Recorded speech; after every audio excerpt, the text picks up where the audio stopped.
Are we on? Yes, we are on. Hello, everybody, and welcome to Phoenix. I just love you guys. You really cheer me up. Thank you. All right, just a last call for clearing of the halls there. We're going to start. Wouldn't want anybody to miss anything. We're having another wonderful disorientation evening together this evening. Okay, I think everybody's pretty much in. I have a feeling this is going to be another one of those unique workshops. Mystery workshop. Anyway, I'll explain that for the new people who are here. What's interesting about this workshop, by the way, for anybody who doesn't know who I am Ashana Dean, and this is Ehsan Dean, my husband, and speaker 2, and I'm speaker 1 for the Melchizedek Cloister Emerald Order.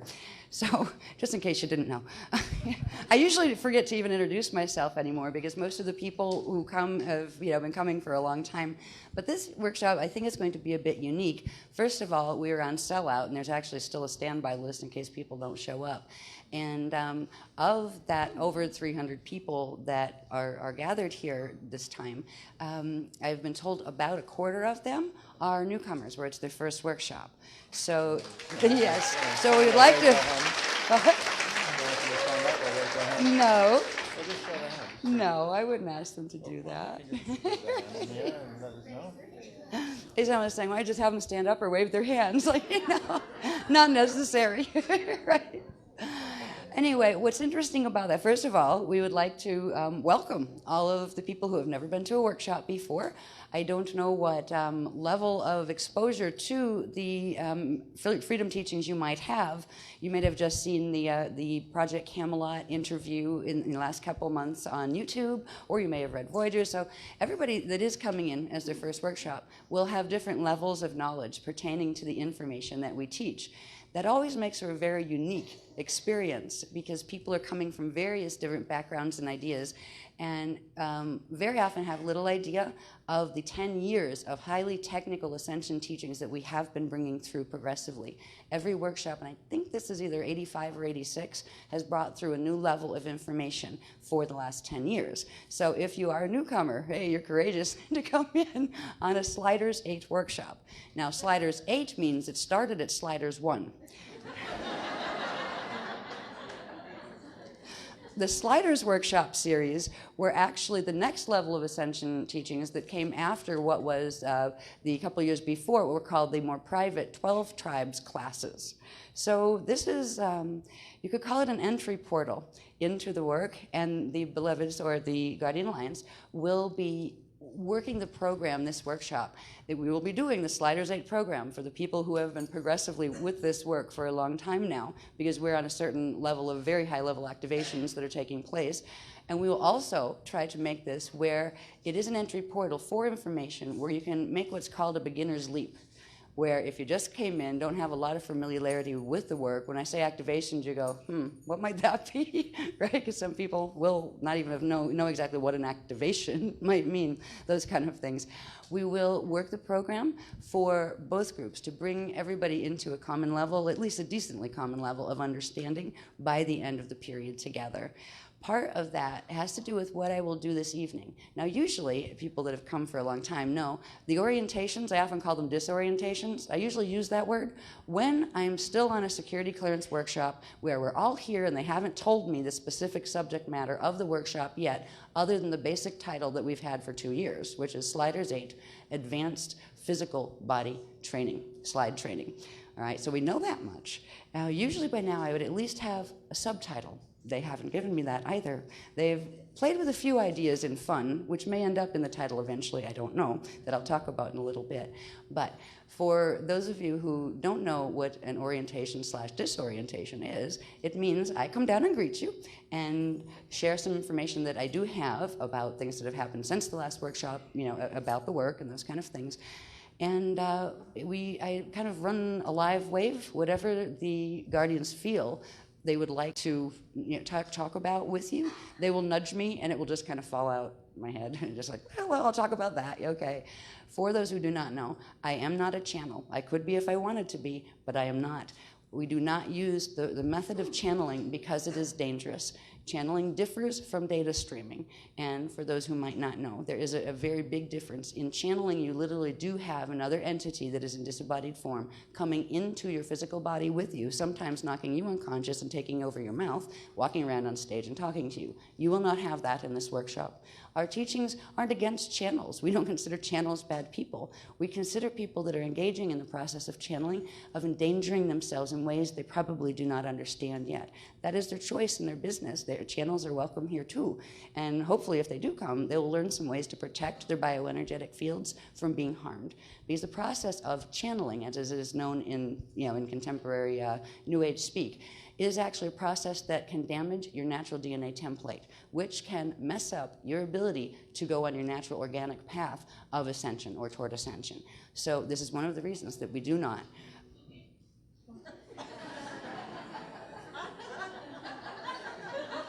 promote channeling.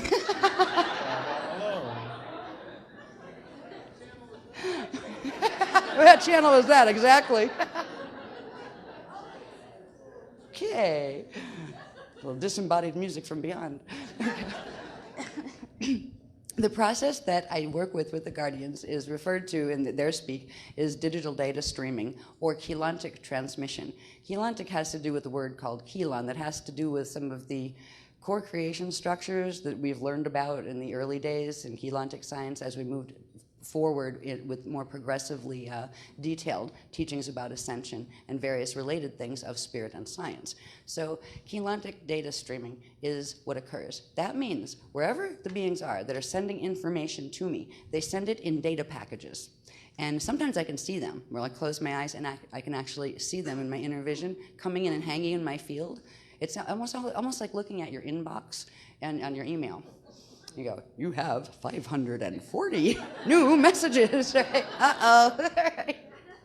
Usually I don't have that many at once. Usually there will be a large package, and it's like an email, a huge like zip file or whatever that I can't open yet until they let me know it is time for the data to stream and to begin coming. What they've been doing for years now, because progressively we're in the middle of a large drama that is taking place on the planet that does involve, unfortunately, a conflict of forces and their agendas.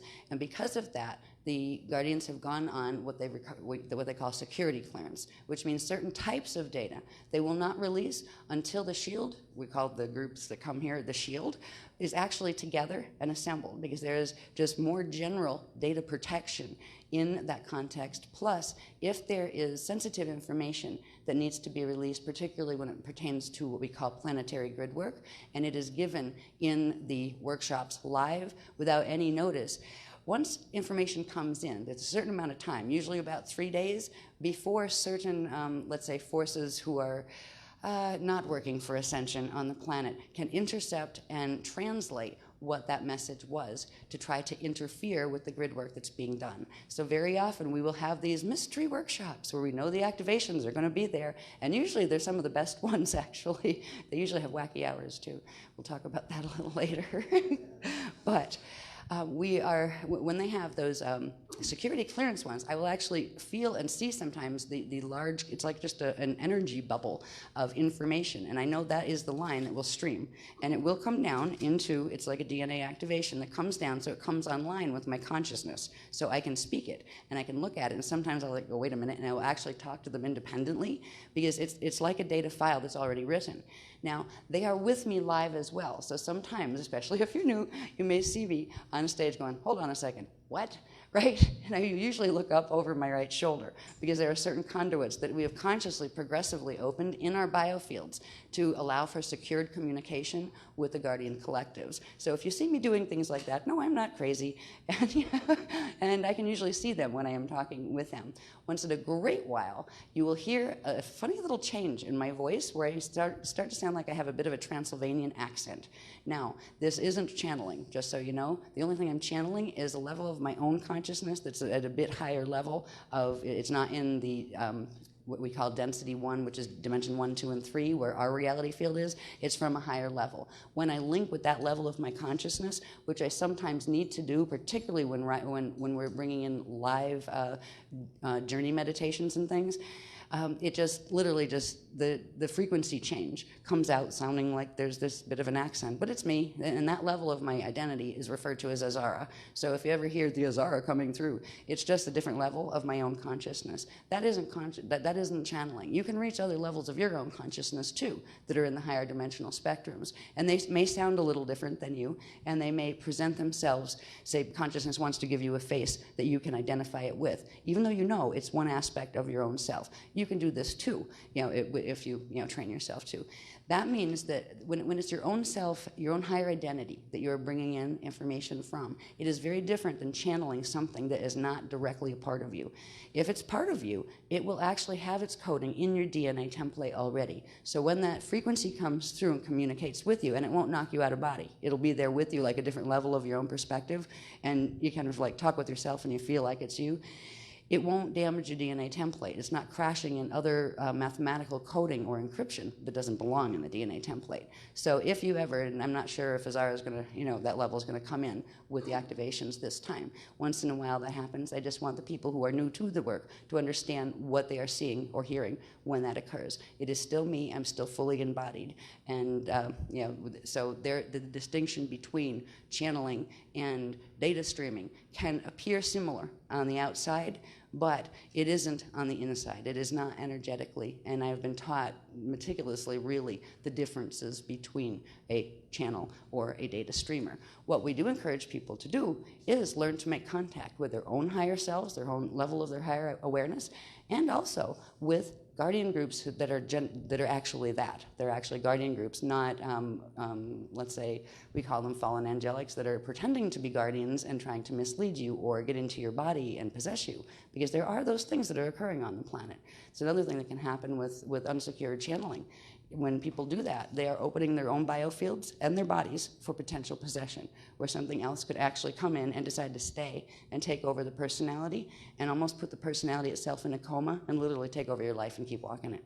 So there are things we've learned for a long time, different ways of beginning to, first of all, clear our own biofields, protect our own biofields, so that we can begin to make that conscious connection with our own higher levels of identity, but also begin the process of connecting with guardians that you can trust as guardians.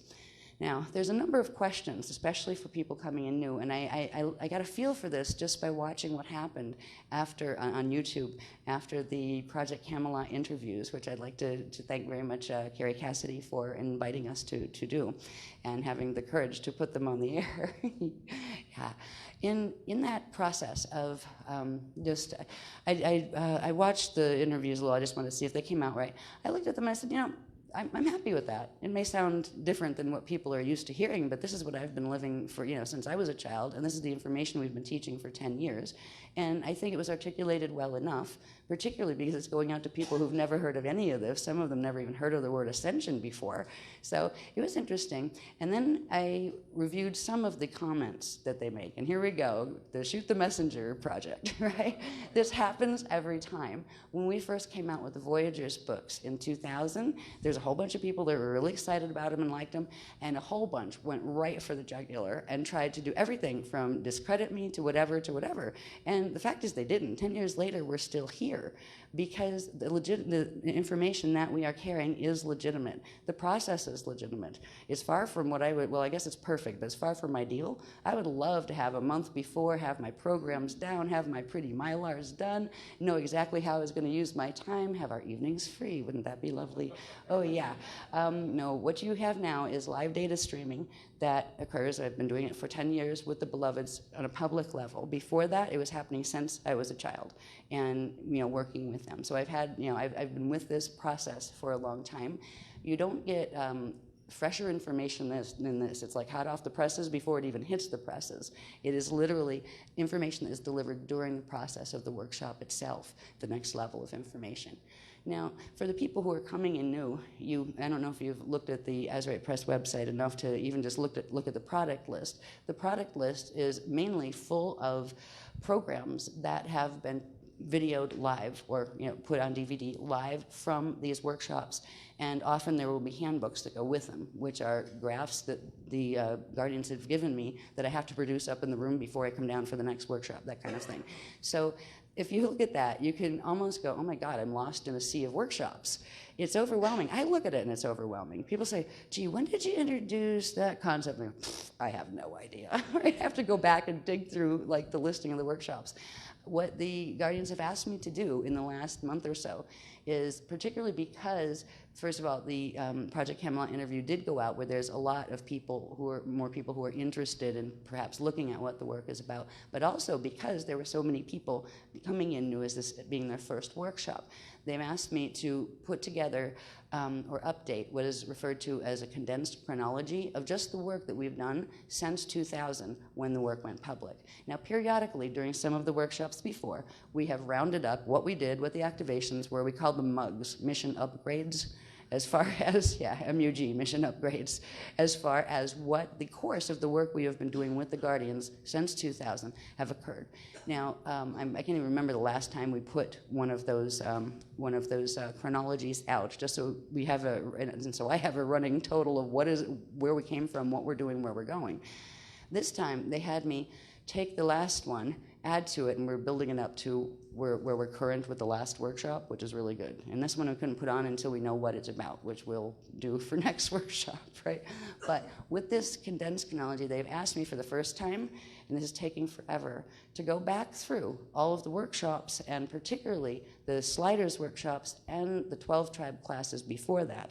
Not only show where they are in relation to the chronological order and what mission upgrades or whatever occurred in them, but they also had me do a basic analysis on the content of what was in them. So people that want to go back and find out information about this or information about that or what techniques, they're having me, literally dissect the workshops and especially the tribes classes. So you can read through this, and even if you're new, you can read through this and get an idea of some of the information that was covered.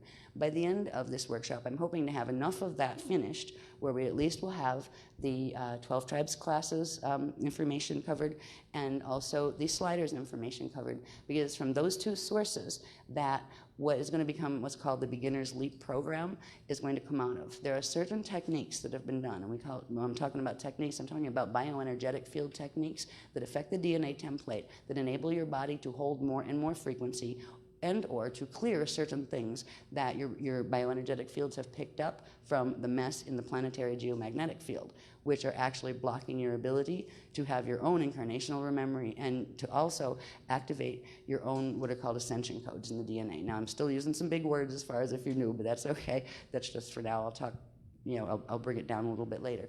But in those, particularly the period of time where the 12 tribes classes ran and the sliders classes, which are still ongoing. There's 12 sliders classes. This is number 8. There are certain activations that if anyone coming in new wants to be able to pick up the full benefit of what is occurring with the activations that are going to be in this workshop or the next one, there are certain blanks of frequency that do need to be filled in. There are certain things that you don't have to do any of the stuff before that you will get what is called a basic link to the host, and we'll talk more about that by the end of the workshop. But if a person really wants to work with the program, like the people who have been with us for, some of us for 10 years have been doing this, it allows more and more of your own spiritual awakening to occur, but also your bio-spiritual awakening, which means it's progressively preparing your body for the physiological processes associated with what is called ascension. Now, a lot of people don't even realize there's a connection between spirit and science, and there's a huge connection. They've never actually been separated. That's only an artificial division that's in the cultural misunderstandings on our planet right now. There was a time in the ancient past when it was fully known that spirituality, consciousness studies, and science went hand in hand together, the physics of spirituality. We've been teaching that.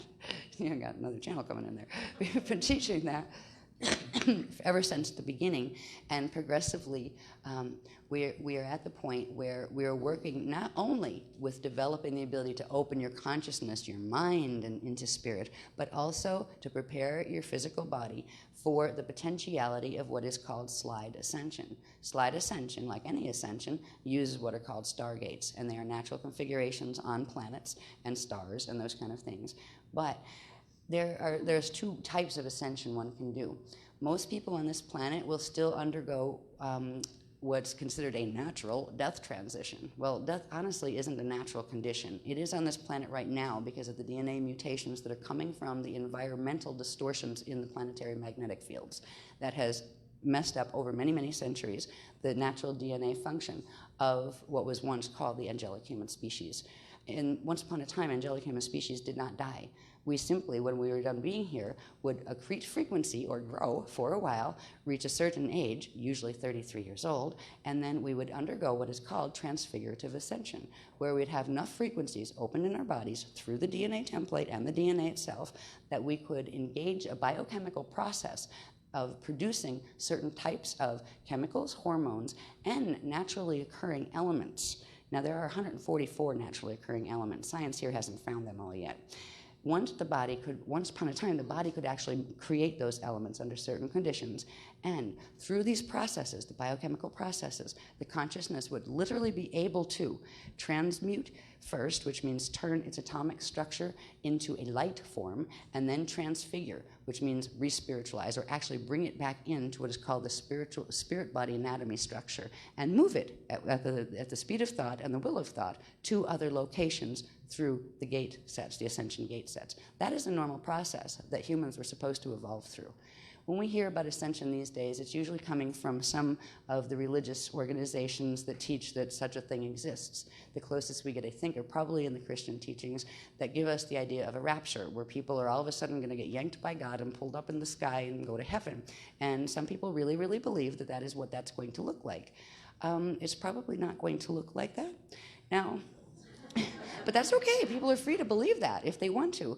The Christian teachings still have a little bit, at least, of knowledge left about the fact that there was something called ascension, which is better than what science is teaching, because science is teaching us basically we came out of pond scum, our life meant nothing before, it means nothing now, it was a happy accident, so why bother, who cares, you're going to die and that's it. That's pretty much what contemporary science is telling us.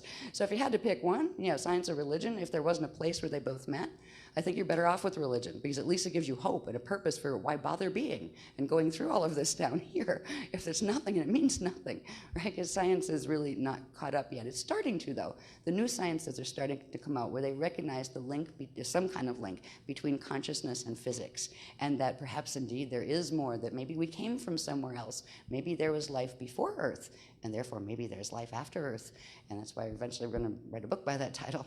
But right now, what is unique about the teachings, called the Freedom Teachings, is the fact that they actually have brought those two ideas, the ideas of spirituality and consciousness, with the ideas of very intricate multidimensional physics together, and showed how they work together. They have shown structures, amazing structures of cosmic structure all the way down to personal bioenergetic field structure. They have shown amazing processes inherent to those structures. They have shown maps that literally show us where we are in relation to the larger structure of what they call the manifest body of God Source, which are the manifest realms that are materialized manifest, where we have linear space-time experiences. And they show us where they fit. The processes that have been revealed in this work, and not just the processes, but the whole paradigm that this work has showed us is amazing. And this is one of the things that gives me the courage to keep coming out and teaching about it, no matter how many people like to pick on me or call me crazy or whatever. Well, if I'm crazy, I like this crazy, because compared to the other options of belief systems that we're given out there, this belief system says you're welcome to have those too. And a lot of them actually fit into this. They're just not showing the whole picture of what is occurring, where spirit and science fit together, where there isn't a conflict between genuine religion and genuine scientific understanding. This actually shows us a place where each have an intimate, personal relationship with what can be called Source or God. It does believe in God. This paradigm shows you there is a God, but it's not some big male father God sitting on a throne that's going to send you to hell if you don't behave. It's different than that. The paradigm is huge, and it's very mature compared to what is being taught still in a lot of the religions. There's a lot of good teachings in some of the religions. There's the beloveds I call them beloveds because they are beloved to me. They didn't ask me to do that, but we kind of do that because we love them. They've actually start asking me to do some comparative religion studies and to start seeing where in various different popular religious belief systems there are little bits of the information they've been teaching all along. You can find it in Christianity. You can find it, what they've had me research recently is Buddhism. You can find it in Hinduism, which actually, from what I'm reading, Buddhism had come out and evolved from Hinduism. You can find it going back into other things. You can find it in the Jewish faith. You can find parts of it even in the Islamic faith. There are little pieces of what the Beloveds have been teaching as a whole paradigm that show up all over the place. So for me, and I think for Asan too, and Speaker 3 Mac, when we're working with this, it isn't an exclusionary type of belief framework. It's very inclusive. It's saying all of these things belong. There isn't anything that doesn't fit or belong. It belongs somewhere in the concept of what we're trying to show you. It actually shows where the certain ideas that are like core ideas in the religions that actually might be the best part that they offer, like that hope that keeps people coming back and actually believing in whatever the belief system is. They actually show the parts of those and bring them together into a whole where you have a system of belief that you can understand a greater context for yourself, for the cosmos, how they fit together, and what it means to be here. Why are you here in the first place? We won't tell you why. We just show you the ways that you can find the answer to that for yourself, because everyone is here for a different purpose. But we're here as a collective of a species on a planet for certain reasons that have to do with ancient times and why we came. This paradigm will show you some amazing history. And this is where science and this paradigm really have issues with each other at the moment. And that's okay. They're entitled to their opinion. We're entitled to our opinion. The history we've been shown here explains a lot of things about where humans came from. They did not evolve originally from apes or any of that. And science is moving toward actually proving that we didn't come out of apes. We have some things similar with them genetically a lot, but that doesn't mean that we came out of them. There is a massive history here that doesn't just stop at planet Earth. It goes way, way back. The history that we've been introduced in this work goes back, I believe, about 950 billion years.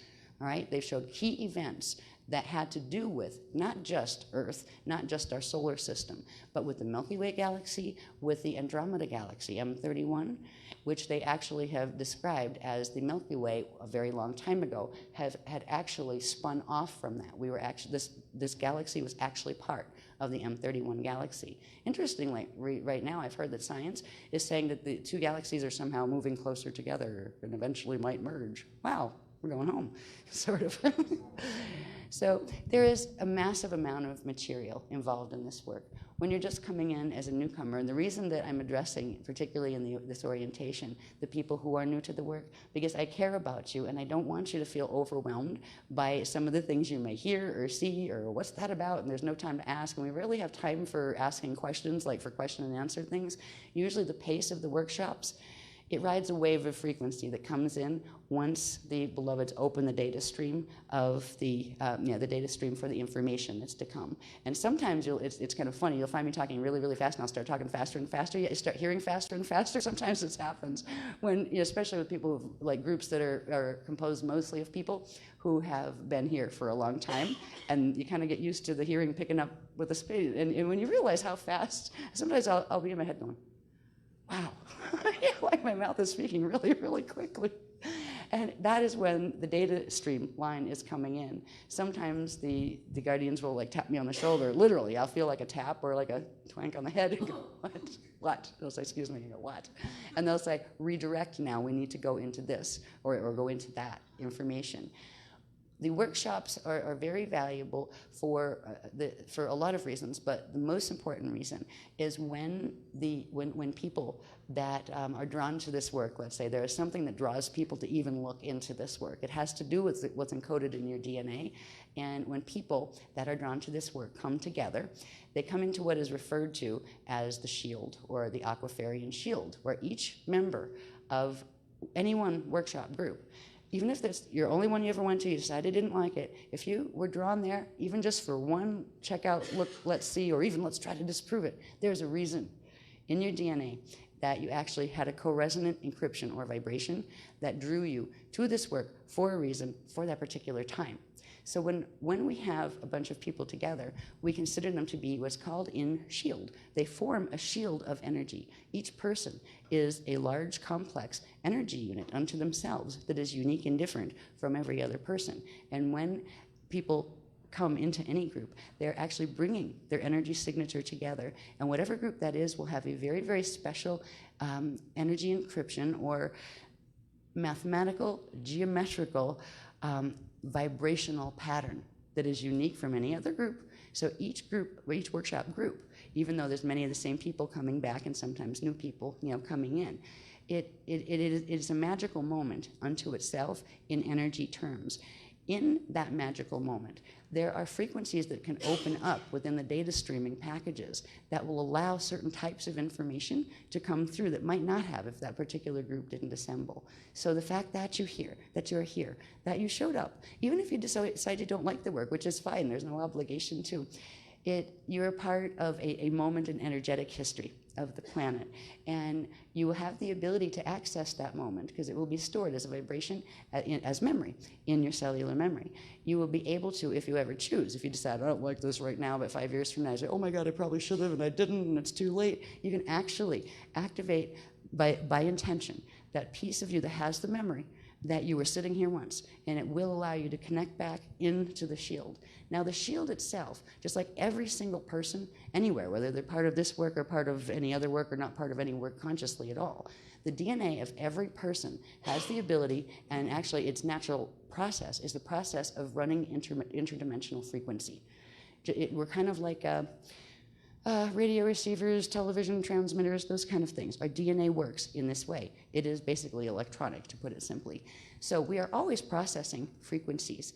The frequencies that one person can bring in might be able to bring in this station and that station and that station of information, but one person would only have, say, 3 stations. You put a whole bunch of people together, and they can run much more than just those 3 stations of frequency. They can run massive amounts of frequency. And when we come together to do grid work, what we call planetary grid work, it means we are coming together, each one of us a part of this massive thing called a shield, which if you see it actually, at some point you can get where you can close your eyes and your inner vision, you can actually see it. It looks like a massive sparkling disc, and every person on it is a sparkle, is like a sparkling ball of living energy.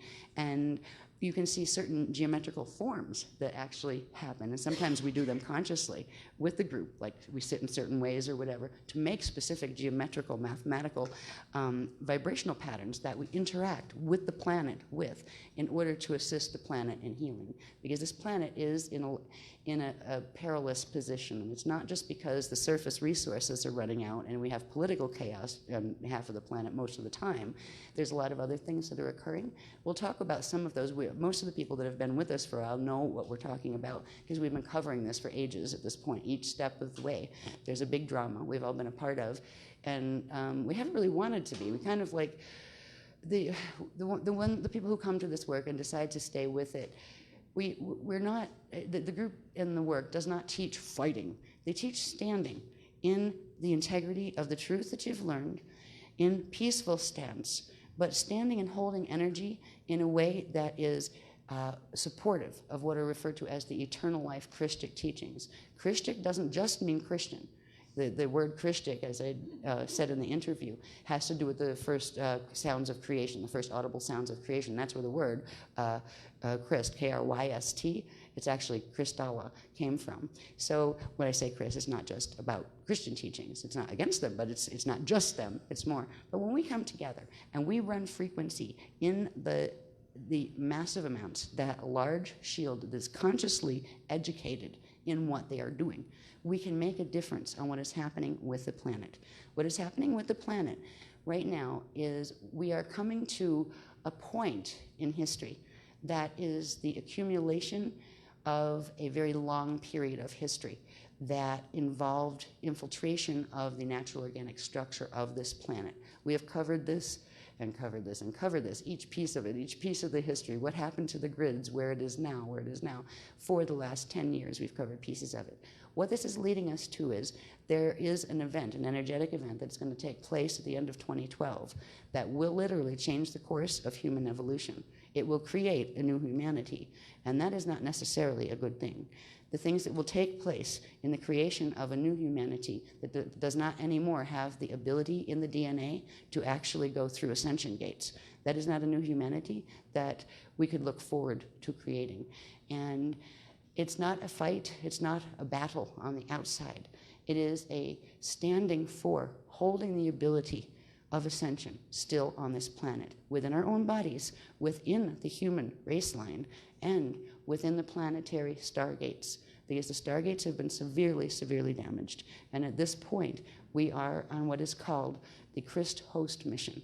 If it weren't for literally hosting races, and we'll talk about a bit of who are they, who are the Guardians, we'll talk about that in a little while.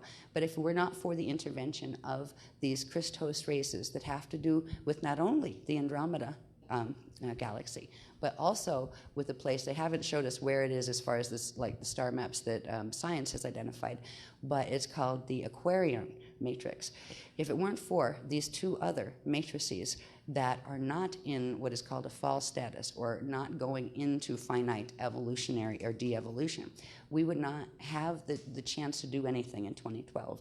The planetary environment would take over the DNA, it would cause the mutations, which would trap the consciousness into a certain type of evolutionary, de-evolutionary future path that you couldn't get out of once that occurs. A lot of people don't realize, a lot of people that think about ascension don't realize the connection between the consciousness and the body. They do not realize that. They'll say, oh, well, I'll die and then I'll ascend if I'm good, in life, and I'll behave and, follow the 10 Commandments or whatever it is I'm supposed to do, and then, hey, God will forgive me when I die, and then I can, go to heaven. And, excuse me, it would be really nice if it was that easy, but unfortunately, it really isn't that easy, because there is a direct link between the consciousness of your spirit and the atomic structure of your body. And that link is called, the part of your spirit that literally gets embedded and imbued into the atomic structure of the body is called the jari. It's a part of your spirit body structure. It's not your whole spirit. But if your jari becomes trapped, and even through the death process, even if you die a body on a planet, and have not transmuted the atomic structure with you back into your spirit body, you'll be stuck to reincarnate in that space-time zone again and again until you don't have any quantum left in your spirit body. That is, on a personal level, what is called the path of fall. Now, if a person goes in a path of fall, or if a solar system goes in a path of fall, eventually they encounter something that is called space dust return, the ashes to ashes, dust to dust concept that we're taught in Christianity. This isn't the natural process, it's an option. It's an option that happens when one has lost the ability of ascension.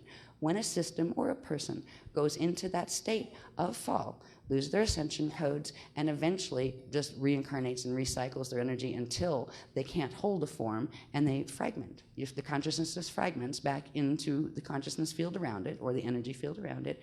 But eventually, because there is a natural cyclic process between all things, and there's nothing that exists outside of the manifest body of God Source, that even that consciousness will go back home. It just won't remember the process. So the process of ascension is getting you back to the same place called home, which was the original place where we all began as consciousness that was part of the consciousness field of God Source. And within the consciousness field of God Source, we chose to enter a path of experience, of individuation as individuals. And even if, worst case scenario, we end up in a false system and we fall, what we will eventually have to look forward to is what we're made of, our consciousness itself, even if it's fragmented form, where we don't remember who we were at that point, but we will be taken back in to God's Source. And from that point, it's like restart, where you're part of the living consciousness field of God's Source. So fall isn't like the concept of going to hell. Not really. You're not going to be tortured by a devil and then kind of forever and not really escape from it and tortured by the devil forever. I think that's the hell concept, basically. The path of fall and the path of ascension, even though they both end up in the same place, there is a preference for most people for the path of ascension, because experientially it will be different. The path of ascension is about bringing more of your consciousness, more of yourself into full conscious recognition and embodiment, and progressively growing yourself, expanding yourself back out in wholeness into the consciousness of God's source, in going into conscious at one with source. When you're on the path of fall, it is like the path of decreasing returns, where progressively there's less and less energy available. You'll find yourselves in systems where all of a sudden natural resources aren't there anymore, and where it becomes a survival of the fittest type of environment. We are in one of those right now on this planet. This planet is very much built, it's the social systems on this planet are very much built by the concept of survival of the fittest, of competing for a limited amount of resources. Now, in fully Christic or full ascension systems, you just don't have those problems. They just are not there, because there is natural open circulation of inflow from source energies and backflow from the energies of the beings out here. So there's a flow out from source and a backflow to source. That is a living circulation of energy. That is what's different between... Yes, that's an infinite circulation of energy. Yeah, you said infinite versus finite. Yes. The finite system has to do with when progressively, when a being or a system enters fall, what it means is the natural coding that you would have in your DNA, or a planet might have in its grid structure and in its what's called morphogenetic field template, that gets progressively eroded from what it naturally was, which means it can bring in less and less of the natural frequency spectra from the multidimensional spectrum. So eventually its energy supply becomes cut off to where it can no longer sustain its own living process. And progressively fall systems go into that. At the end of a system like that, if it were a sun, let's say, that went into a fall process, it would no longer be able to, through its core, through the solar core, have a natural frequency breathing that is supposed to occur between space around it and the core of the sun. It would shut down. It would go into where it could no longer produce hydrogen. It would go into burning up whatever hydrogen it had. It would turn into, what do they call them, red giants, and do its solar death thing. If you were a sun, that was what the process would look like. As a person, it looks like a person's body would die. When we die, by the way, even dying is not a natural process. When we die, it is because of the fact that there are certain parts of our multidimensional anatomy, one of them called a seed atom, that actually is in what we call the Azare area, which is in the base of the thymus gland. There's a little energy thing there that has a certain amount of quantum. When you're born, when your body's conceived, the quantum starts. But not until your spirit integrates, which is about 33 to 56 days after conception, that quantum starts expanding as the spirit body starts putting more of the quantum of its consciousness into the manifest form to grow it.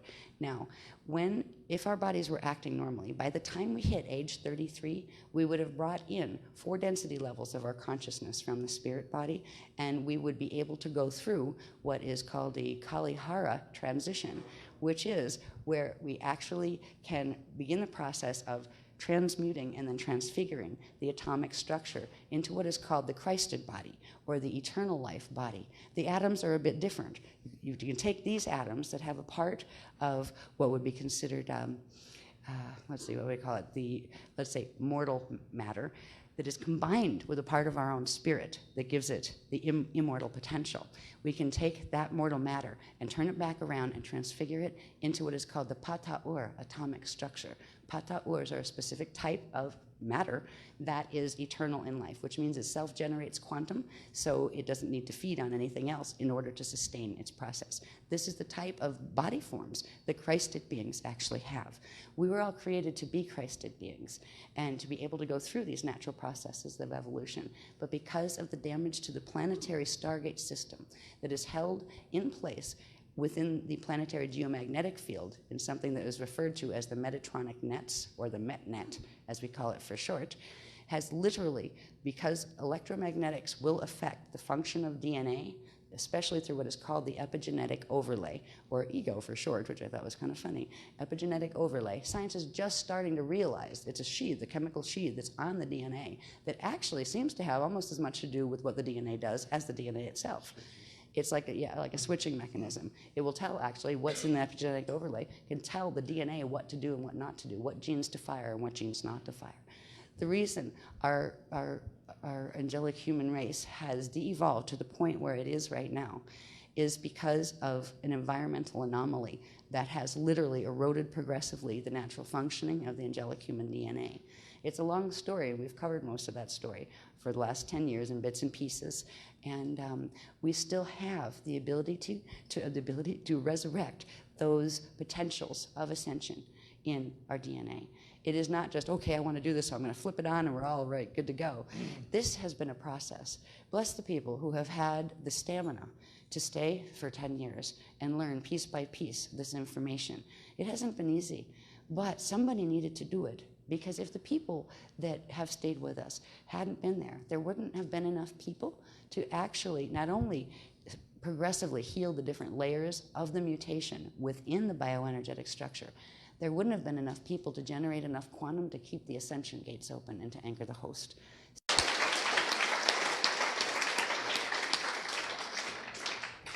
The people who are new to this work, I hope by the end of this workshop that it moves you and you feel great and you want to be a part of it. If you don't, that's okay too. There's no obligation to it. Other than the fact that you came in the first place at all, even if you got sent by somebody just to go harass, because sometimes people get sent in to do that, but they're meant to be here too. We don't block them unless they actually try to really harass people, in the audience or something. We will ban them from workshops. But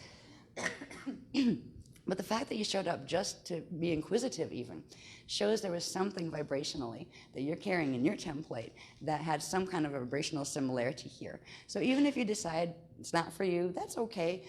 You're probably still somehow in some way connected with the greater host that we're talking about. That doesn't mean you have to be in workshops. There is an advantage to the workshops. We talk about things, we get the information out to the conscious level. A lot of what we worked through for so long, there's a lot of, especially in New Age groups out there, they'll tell you a little bit. They'll say, oh, this is sacred geometry. Here's a that, here's a that. Here, spin this that way and that's that. And you go, okay, sure. What is that? What is it connected to? Why am I spinning that energy structure around me in that direction? What does it have to do with anything? Oh, it's your ascension vehicle. Okay. What exactly is an ascension vehicle? They don't answer these questions. They're advising you to do certain things. They're not connecting what those things are together or how they connect to anything else. We have for a long time, with certain groups that are teaching sacred geometry, said, look, why don't we just have a public discussion about it? We've invited them, and they've turned us down a couple times. They just aren't interested in discussing the technicals, which is interesting. Why? Because the technicals that have been shown in this work make it at least reasonable doubt as far as what the others are teaching. One of the things, I'll deal with this in some of the questions, because one of the things that the Beloveds guided me to do right before we were coming down was to, since there are so many newcomers to the workshop in this particular group, that we would use the orientation to address more so some of the questions that newcomers have, and some of the general questions that are out there that even people that have been with us for a long time kind of just dodge and say whatever, because some of the questions like you see being thrown as accusations and things like that in from like the YouTube commentary and that kind of stuff, the shoot the messenger stuff. Now, the messenger doesn't really care if she gets shot. I wear a little ring. I bought it for myself. It wasn't very expensive, and it says, and bless Gandhi for this one, it says, "Nobody can hurt me without my permission." And I thank Gandhi for that thought very, very much. And I would recommend anybody that that gets picked on because you might have a different view than somebody else and that kind of thing. What it means, nobody can hurt you unless you give them your permission, is what it's about. You can choose. Somebody can be as mean and nasty and rotten to you as they want to. That is their free will choice. It is also your free will choice how you will choose to react to it. This is a little hard, not hard, but at first it seems hard. It is part of emotional maturity, is actually learning not to let other people's meanness harm you. Now it can be getting really weird in certain types of countries where they'll come and they'll shoot you in the head. It's like, well, they did that with Gandhi. He did get assassinated. But I have a feeling by the time he allowed that to happen, and I think he knew he allowed that to happen, he knew it was going to happen, might not know exactly when, but he was at peace with the thought already because he knew he would go on. He knew it was, his body might go, but he would go further. And when it comes to even dealing with more mundane type of situations where people are just, harassing you, they're trying to make you feel bad about yourself, they're condemning you, they're, threatening you just like verbally and that kind of stuff, you can choose whether or not you're going to get upset or not. this has been one of my hardest lessons, because I tend to be I kind of thin-skinned, honestly. I am very sensitive to all sorts of things. Like we used to live in an area where they did a lot of coal mining, and I could feel the pain of the earth of the places where it had been raped. It was just this, it didn't have words. It was just this horrible, horrible feeling. So I feel the pain. I tend to be a bit empathic, and I would feel the pain of all sorts of things: people, animals, plants, earth, I mean, the whole bit. So when anybody, like, in my face, like, you're this, you're that, I think you're horrible. So, I'm sorry. Just like, oh my God, I'm sorry. I didn't mean to be horrible, you know? And yeah, so I was always very, very sensitive to that kind of thing. I was not a tough person. I didn't like confrontation and those kind of things, because I was coming from a very lovey space where I loved everybody, even if they were mean. And just because you're mean doesn't mean you're not lovable. I'd see the good things in them and that kind of stuff. So it was a sentiment that really helped me. And I saw it a number of years ago, and I realized what it meant, that it becomes my responsibility whether or not I will let myself be harmed, whether or not I'll spend a week in depression because somebody upset me. Did they upset me? No, I upset myself. There's the difference. They might have done horrible things that would upset anybody, but you had a choice to whether or not you would allow your emotional body to get upset because of it or not. This is one of the things that I am working on personally. We all have our personal, like little areas where we're trying to develop ourselves more in that. And I just tend to get hurt really easy. And so I'm working on that one. I wanted to point that out because it can be a helpful stance to understand before the fact. I wish I had been guided to it earlier and shared it with workshops earlier for people, because a lot of times there's some odd things that come up when people do get involved with the workshops and they like what they're hearing and they see the logic. Because if you saw the stuff that's been revealed over the last 10 years, the logic in it is flawless. It's never contradictory. It shows structure, process, how they work together, what it has to do with now, what it had to do with history, what it has to do with where we're going, what it has to do with your personal spiritual development right now. It's great. Then they go home and try to tell it to their Catholic father or Jewish grandmother or their atheist spouse or something, and what hits the fan, right? Where all of a sudden they're being called names, they're being picked on, the people they love are saying, you shouldn't be doing that, you can't do that, that sounds crazy, da da da da da. They would have been very helpful in the early days for, I think, a lot of us to talk about the Gandhi concept, his concept there of they're not going to hurt me unless I give them permission, by allowing what they just said to be personal. They might think it's personal, but I don't have to take it that way. So I would advise people that are new to the work to try to embody that stand just a little bit, or think about it, or even go get a book on Gandhi and read some of his stuff, because some of it was great. I haven't read a lot about him, but I feel a connection, a heart connection to him very much. I got another little thingy that says, I'd love to put these on the product list just because they meant a lot to me and I thought other people might like them. This one says, don't mind my eyes, are a bit weird, be the change you would like to see in the world. Yeah. And that is another great advice from Gandhi. So there are certain things that can help with the emotional body, of handling the emotional body as your spirit body is starting to come more in and your mental body is awakening to what that might mean, and your physical body is preparing to receive more of your spirit body energies. There are certain things, and I think we may be talking, I just got a little nudge, a little clue as to some of the things we might be talking about in this workshop. In the Sliders 8 workshop, which is the advanced level of physical, D2 level, physical body, preparing for slide.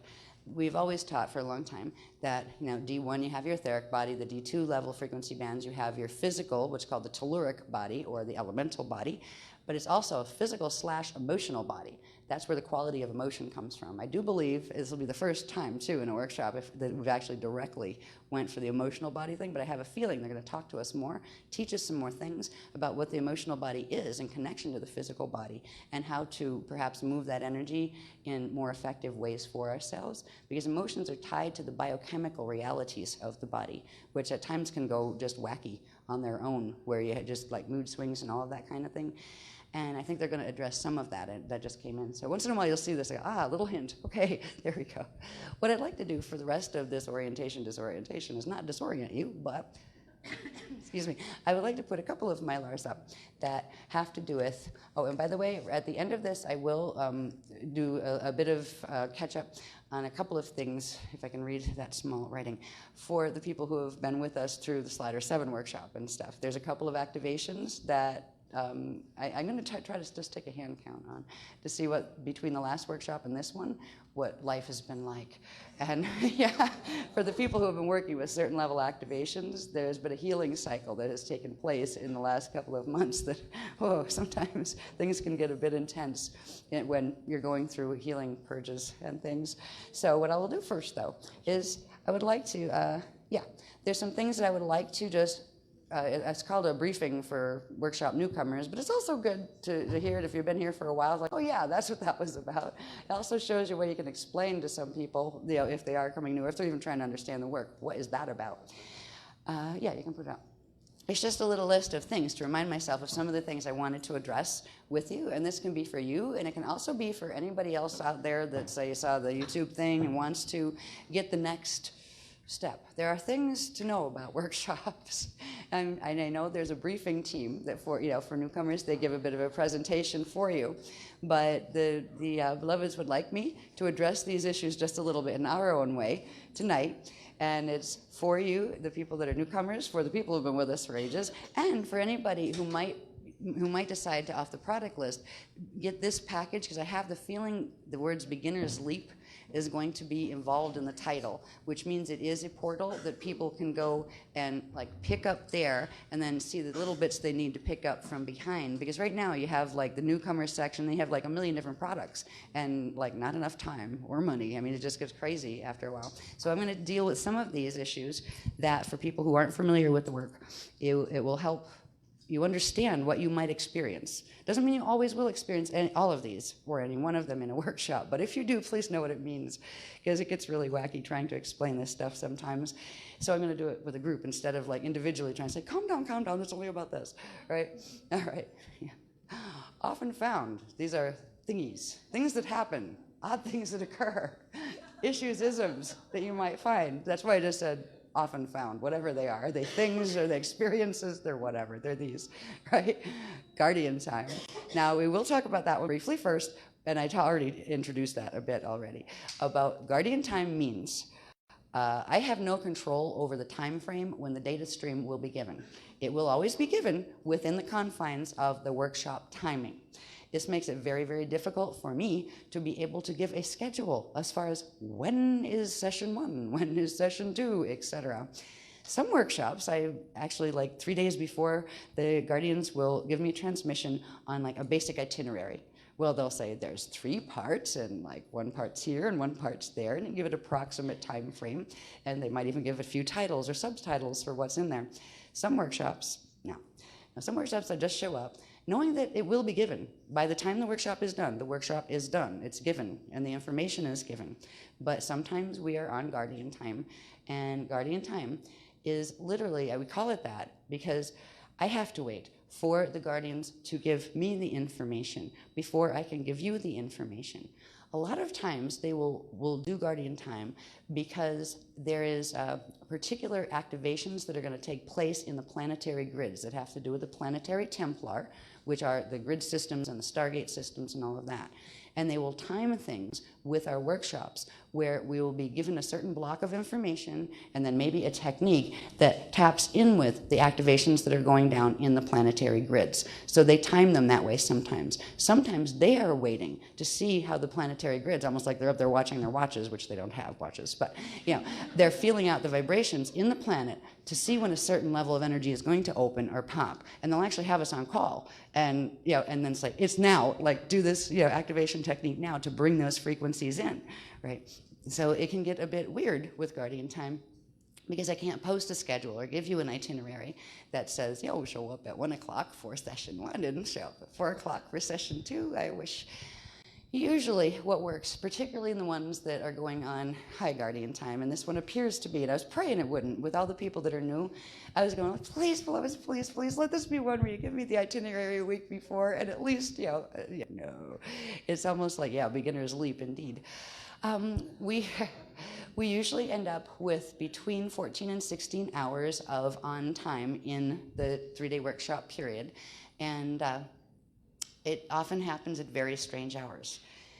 In the old days, I used to try to fit it in to a time frame where they'd say, well, maybe around 9 o'clock you can go in. Yeah, right. and we'd be in the middle of like graph 6 of 15 at 9 o'clock. So we'd have to go down and say, well, maybe 11. And it was really difficult on people, as well as us, but it was really difficult on people because they didn't know what time to show up. If it was going to be late, they could have slept in the day, but they didn't know they could do that kind of thing.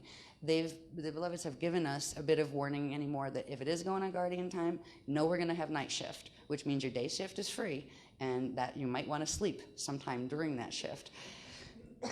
Excuse me. Another part of guardian time has to do with actually the planet and what's called the magnetotail of the magnetosphere.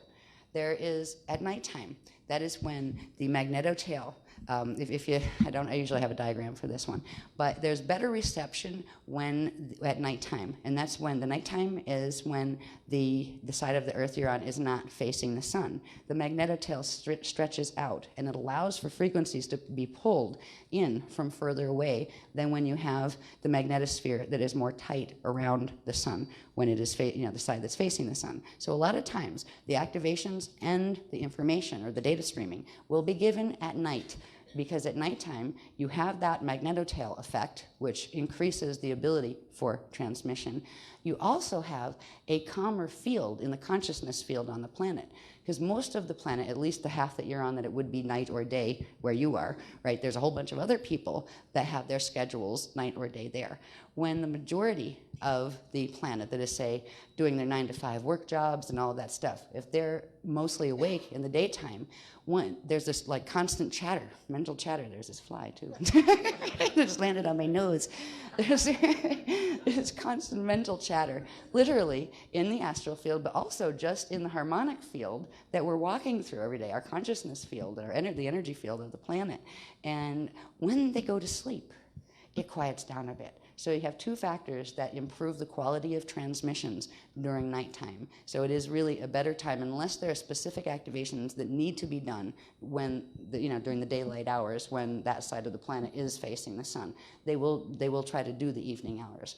If it were just simple, where they could give me the thing, the program before, evening hours could be like, well, from sunset, till midnight. No, it doesn't work that way either.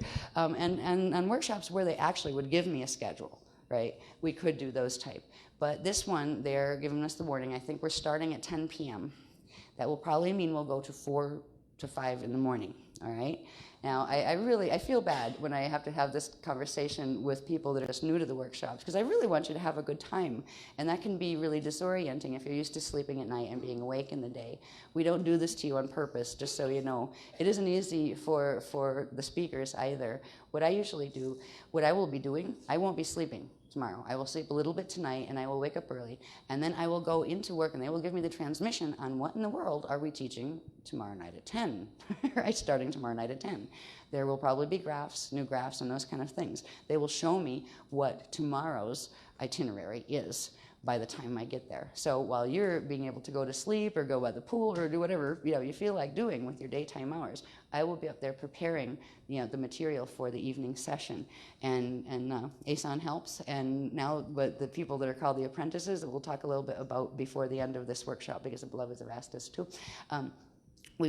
They also help. They'll help with typesetting and all of that thing. But before anything can be typeset, it has to data stream, because I am the one that has the verbatim contract. Speaker one holds the verbatim contract of the transmissions, the data streaming transmissions from them. That doesn't mean the other speakers and apprentices and other people can't communicate with the guardians. They can. But as far as the official data streaming from what are called the Cloister Oratura plates, or the CDD records that we've talked about in the Voyagers books, that goes with speaker one unless speaker one is disabled and like dead or out of commission. So that commission, so it means I'm like a bottleneck for the information, where the official transmissions from the Beloveds have to come through the little body that's called me down here, and then I have to scribble them down as fast as I can. I'm really grateful for the help that everybody else gives with the typesetting and those kind of things. We didn't used to have that in the old days, and some of the graphs were like, they're scribbled all over the place. I was like the whiteout queen. I'd have whiteout up to my elbows, coming on stage, and I was like, well, at least I got it, right? And they were really messy, but they showed what needed to be shown.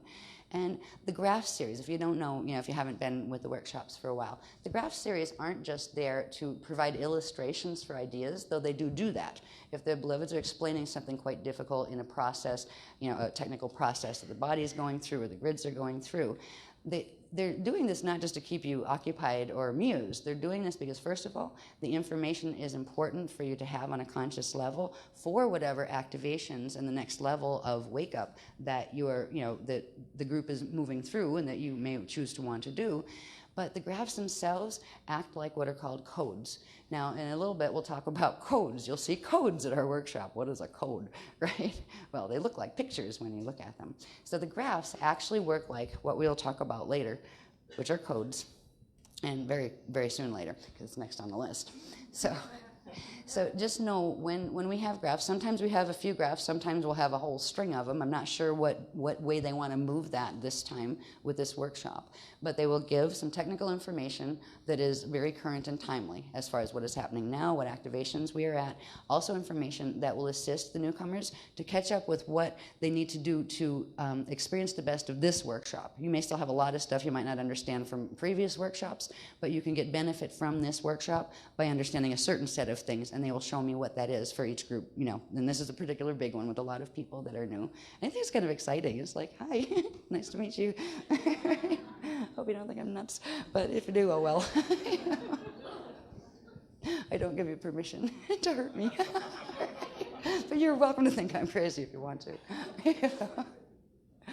Codes. Now, codes you will see often in various different techniques that we use and those kind of things.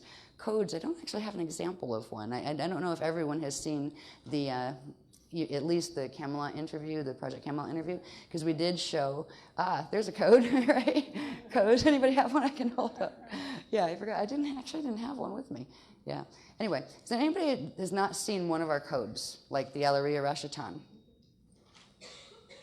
Okay, good. Looks like everybody knows the basic concept of when I say a code, we're looking at something that looks like sometimes a pretty picture, sometimes an interesting geometrical picture. They're not always pretty, right? The codes are literally, first of all, if you take the module that talks about the codes, it will be explained that they are actually living. All right, they're like a photograph of a person. All right, that person is alive. You can take a photograph of the person, and it's capturing a picture of the essence of the living being. That's what these codes are. They are living consciousness structures in energy that are actually, most of the codes we use are actually part of what is embedded in your own DNA as part of the angelic human encryption, what's called encryption.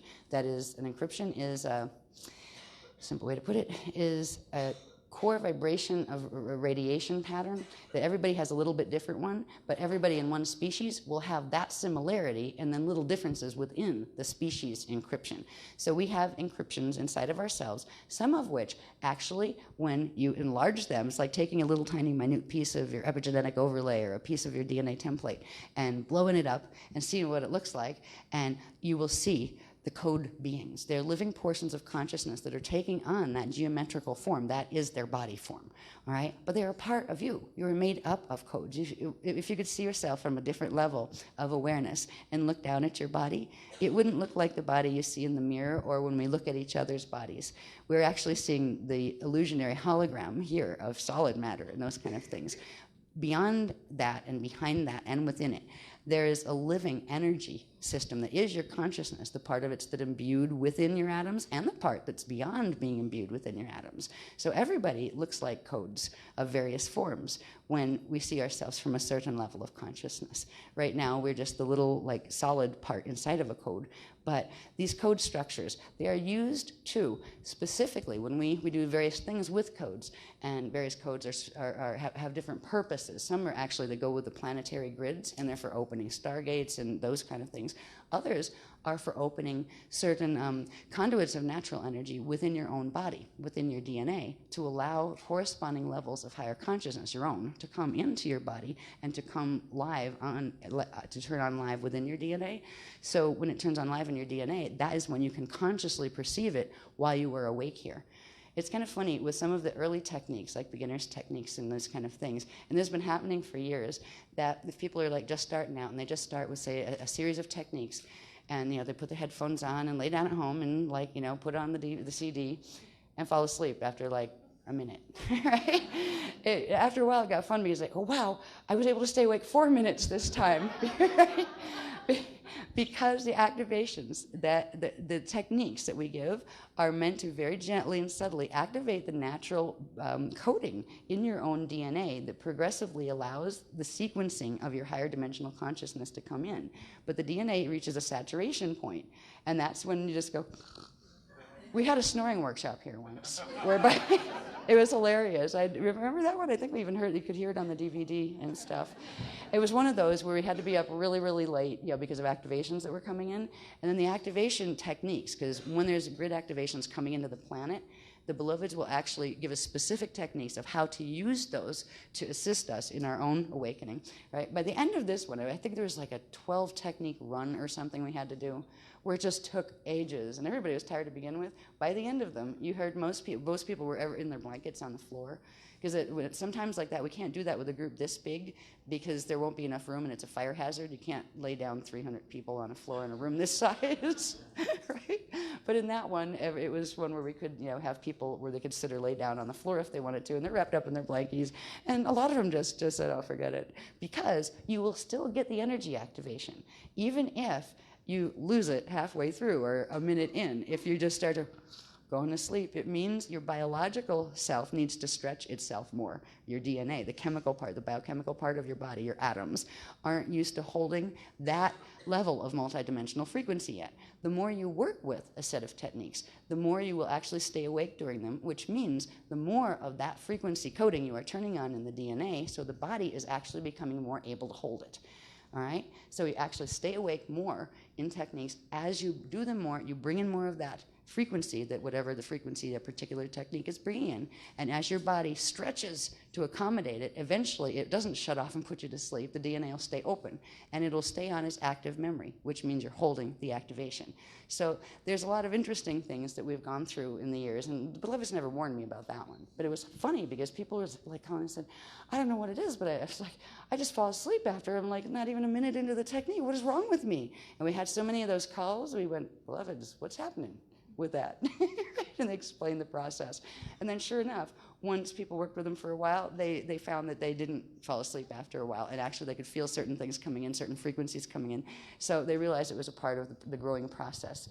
For people just coming in new, if you haven't ever been with us on this amazing, wild, wacky journey of ascension, because that's what it's felt like for all of us sometimes that have stayed with it, you might not know what some of these things are. You might not know what the codes are. The codes are mathematical programs that actually are photographs of conscious beings or conscious configurations of energy, many of which make up your own body structure, that when you use them, they actually help turn on those extra multidimensional frequencies within your body, preparing it more and more for the process of ascension, or for healing certain things. There are certain codes that are used for healing aspects in the body that shouldn't be there in the body, and also in the bioenergetic field, your auric field, your chakras, the things you don't see that are there, the fact that your body is there implies those other things are there that you don't see. There are certain codes that are used to directly heal aspects of your multidimensional anatomy that have been damaged by the planetary anomaly in the electromagnetic field of the planet, or the geomagnetic field of the planet. So codes, there's lots of them. We've been very, very blessed with a dear artist lady, and now there's a few artists that worked on them. There's one lady from the UK, I don't like to embarrass her, but Sue. Hey, Sue. Right? She does amazing work on the codes. Sorry. I hope I didn't embarrass you. But I just wanted to give credit where it's due there. The beloveds will give me show me the codes that, if there's a new code coming in, they'll show me the code in my mind. And fortunately, I can draw halfway decently. I used to do portraits when I was younger to pay bills and that kind of thing, so I wasn't too bad of an artist. But I wasn't a mathematical artist. I was freehand, right? And I don't like measuring things. So mathematicals are ew. I've never learned computer art skills at all. I still type with 4 fingers, basically. Yeah.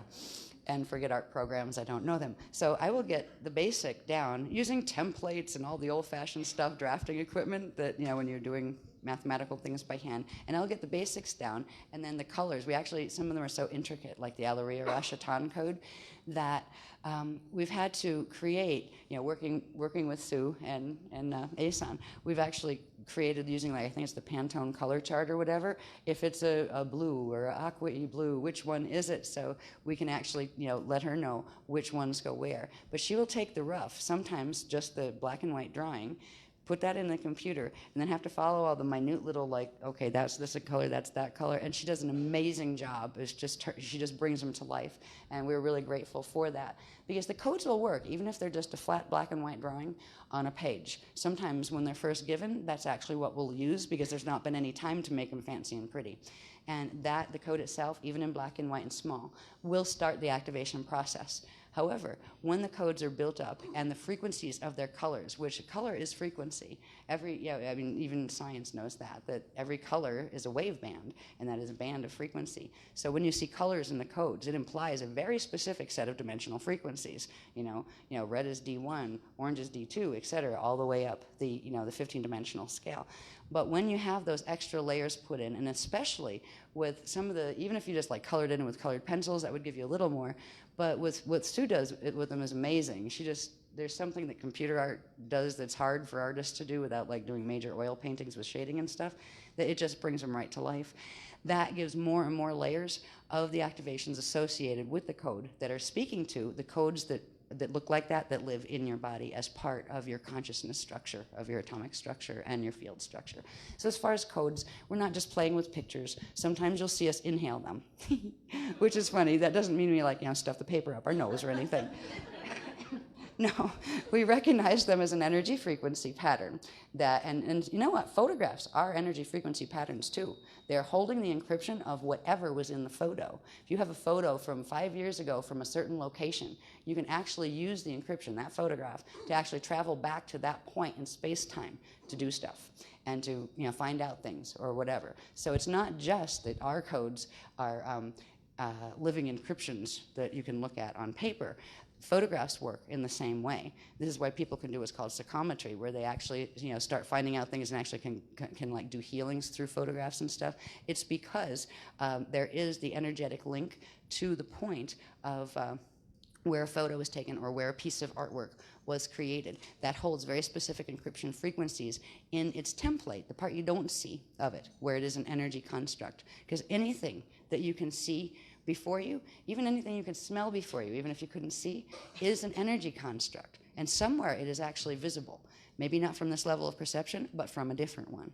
So when we work with codes, we will sometimes do optical pineal induction. That we've talked for a lot of times about the pineal gland and why it's important in relation to the biology and ascension and the multidimensional anatomy. So there are things where sometimes we will look at a code and depending on what the code is, sometimes we'll actually, the beloveds have asked us to actually cross our eyes where you see it as one, right? Actually see it kind of like, you're looking at the one and it comes together as two, it's almost like two of them, and then you pull them back as one and inhale them into the pineal, which is where your sixth chakra is, which is your third eye. You inhale them there, and then expand them out inside of you, and then you can do things with them, running up and down your central vertical column of energy that some people call the Kundalini current. Kundalini is one small aspect of that current, by the way, if you don't know. So there's an amazing amount of information we have been taught about the multidimensional anatomy, the states of consciousness that go with it, its process in relation to the mutation that exists on this planet that is keeping us in a state where we end up dying, where we don't remember where we came from when we get here, and we don't even realize we're going anywhere once we leave. So we've covered huge amounts of information, and we've used lots of guardian time and lots of codes. And there's this other word, son, P-S-O-N-N. Son is plural. A song is kind of a song. It's a special song. Just like the codes are visual, right? They're a visual encryption of energy that has to do with a living encryption of energy that can be brought back into awakening within you. Well, there are certain sound tones that do the same. So there are certain songs. Now, some songs actually don't have a musical component that has been given yet. They will just be like a set of words, but you might look at them at first and go, what is that? Because they don't look like any words you might recognize. That gets down to some of the sounds have to do with strange languages. Strange languages. They're really not strange languages when you understand what they are. A lot of the songs to get the most energetic and important level of what the words are. They could translate the words of these songs into English, and sometimes they do, or whatever. You could, if you don't speak English, if you speak Spanish, you could translate into Spanish too. But when the original words are used from strange languages, the strange languages have to do with about 3 that are being used right now in combination with each other. The base language is called Anahazi. And Anahazi was the first spoken language, the verbally spoken language, outside language, in this 15-dimensional time matrix. All right, that means in the place, our 15-dimensional time matrix spans not only the Milky Way galaxy, but also the Andromeda galaxy. So they were the first, it was the language of the first sound tones that were audibly spoken as an outwardly spoken language. Because when you get up into certain levels of existence, outward languages aren't even used anymore. They're not needed. It's all direct cognition, encryption to encryption. It's more than just telepathy. It's literally where you can send pictures to each other. You can send, you don't even have to think of sending to each other. You just know. There's a certain level of consciousness associated with Christed consciousness, where it's just direct knowing, complete knowing. So languages, outside languages, where you speak words, slowly with sound tones, aren't needed. But in the lower dimensional structures, like in our 15-dimensional system, as you come down into the dimensions, progressively more languages are needed because less and less of the frequencies everybody has turned on of their consciousness in their DNA. So the external languages were formed as ways to carry, like carrier waves, to carry the frequencies of the ideas that couldn't be transferred directly anymore through direct cognition. Now, the Anahazi language, which is a language, it actually translates, they call it Anahazi, it means before Anu. And Anu has something to do with a rather nasty disaster situation that happened in the Lyra star system a long time ago in our time matrix, 250 billion years ago. This was considered the original sin fall in this time matrix, where the life field started to go into a de-evolutionary pattern. And it had to do with what were called the Anu Elohim races. The original founders races, there were 3 of them, of this time matrix. One were the Elohai, another were the Seraphai, and another were the Brahmarama of our time matrix. When certain things occurred with de-evolution of some of those, a couple of them fell. Some of the fallen Elohai became what were called the Elohim, the Anu Elohim specifically. These were a group of, these are beyond being in like just physical forms. They had physical type forms, but could disappear and reappear at will and that kind of level of consciousness before falling. The Anu Elohim, that doesn't mean all Elohim are a negative thing. There are many Elohim that were trying to re-evolve back into ascension from getting caught in that fall. But the Anu Elohim were the ones who actually created what were called the Anunnaki Raider races, who were created in order to destroy the angelic human races. So anyway, when we get back to before Anu, the languages, Anahazi means before Anu, which means before that fall, before that period 250 billion years ago in this time matrix, when the time matrix was still holding, this is the original encrypted language of this time matrix. So when you see, we don't have the whole thing, they haven't taught us the whole alphabet, what we end up getting are literally like songs of words that some of them they translate into English so you can see what it is the words mean. But when the songs are either sung or the what they call commands or requests spoken in the original language, that original language carries all of the frequency bands of this 15-dimensional time matrix. For example, in 15-dimensional time matrix, the first 12 dimensions, you have 12 dimensions, and each dimension has 12 sub-frequency bands within it. So within a 12-dimensional span, there would be 144 sub-frequency bands. Each one of those would be a little vibration encryption. The language of Anahazi is built upon using all of the whole spectrum of not only the 144, but the ones that go with dimension 13, 14, and 15. So it is a full spectrum language that has the ability to carry multiple levels of meaning in just like one little three-letter creation.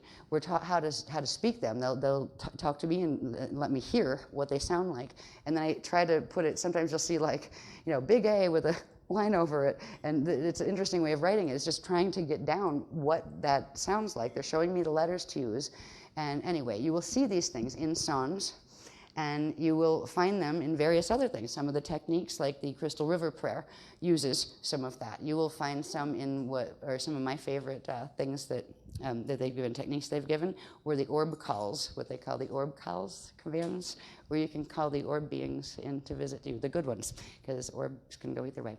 We'll talk about orbs at the end of this. But anyway, I want you to understand guardian time, codes, songs, and strange languages. Drum codes. Drum codes are another form of language. I don't think we're going to hear too many here, but they did have me bring my drum for some reason. Like I needed to drag that all the way from Florida. But because we tend to do the drum circles in Florida, when we do the workshops over there, because it has the beautiful Siesta Key Beach where we can, get a permit and have the group sit out and do drumming and stuff. We don't do drumming just to make noise. We don't do drumming just for fun and to have a party, even though it sometimes can feel fun, especially if the weather's nice. The drumming has to do with, again, vibrational sequences and specific beats and rhythms that have to do with something called base pulse rhythm, or BPR. This has to do with all sorts of things in the personal anatomy, but also within the planetary grids. When we do the drumming and drum codes, they're very specific. They're teaching us this pattern. And by the way, I never knew how to drum in this life. I've drummed in other lives, but like there's people who are professional drummers and they know all the stuff about drumming. No, not me, not at all.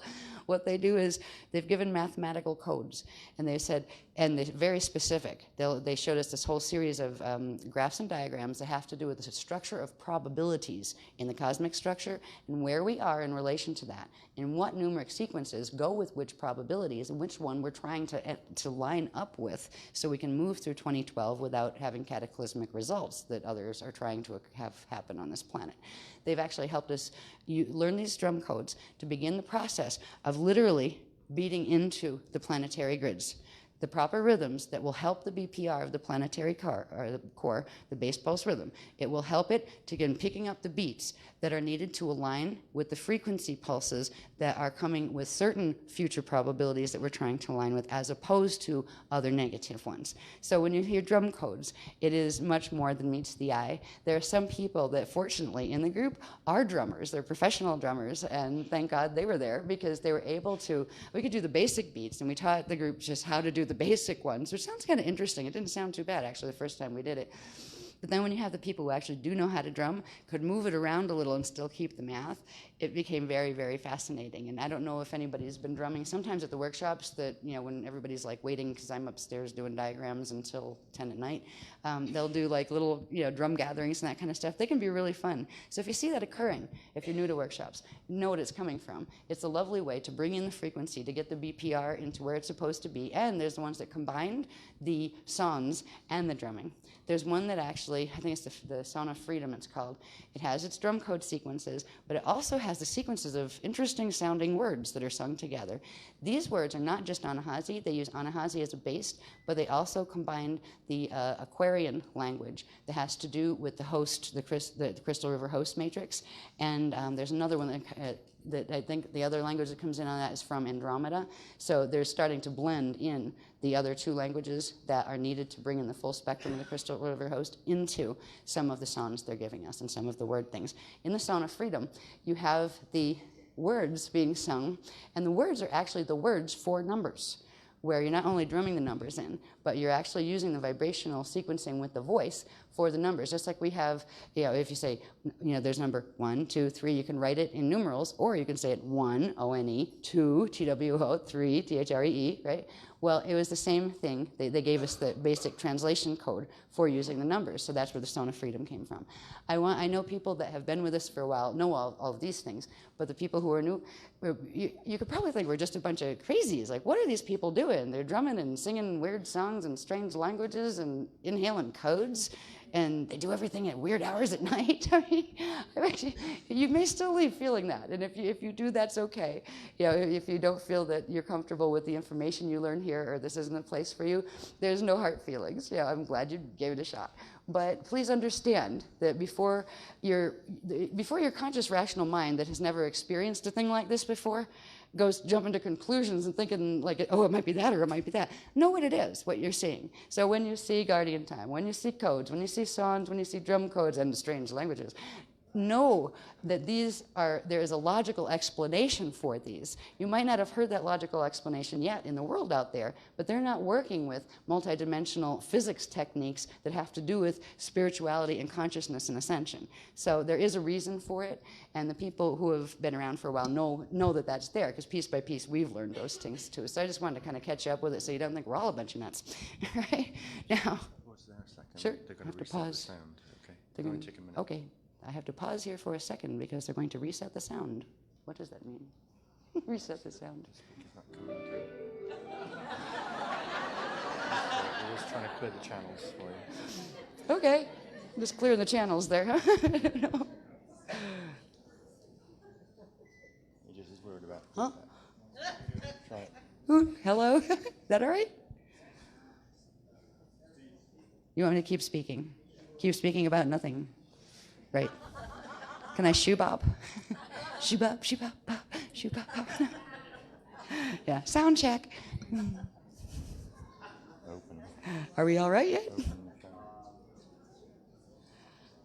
I want to get to the other sheet. I hope I can. Well, I could hear you fine down there anyway. Well, you know what? There is a level of this I'd like to cover. Why don't we should we take a 5-minute bathroom break? Sure. We never do this in an orientation, by the way, but please come back. I have another Mylar that I'd like to share with you and talk about.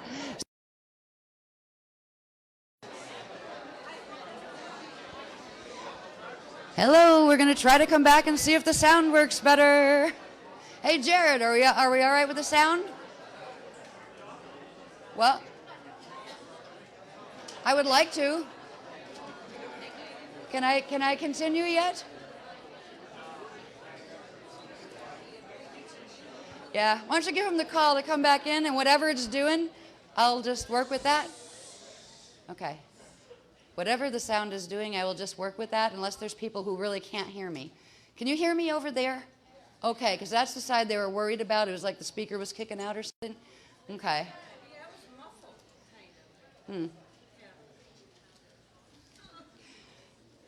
I'm looking at it this way. The sound is the least of our worries right now. If anybody in the wings hasn't noticed, and we apologize for this, we're trying to work out what we can do about it.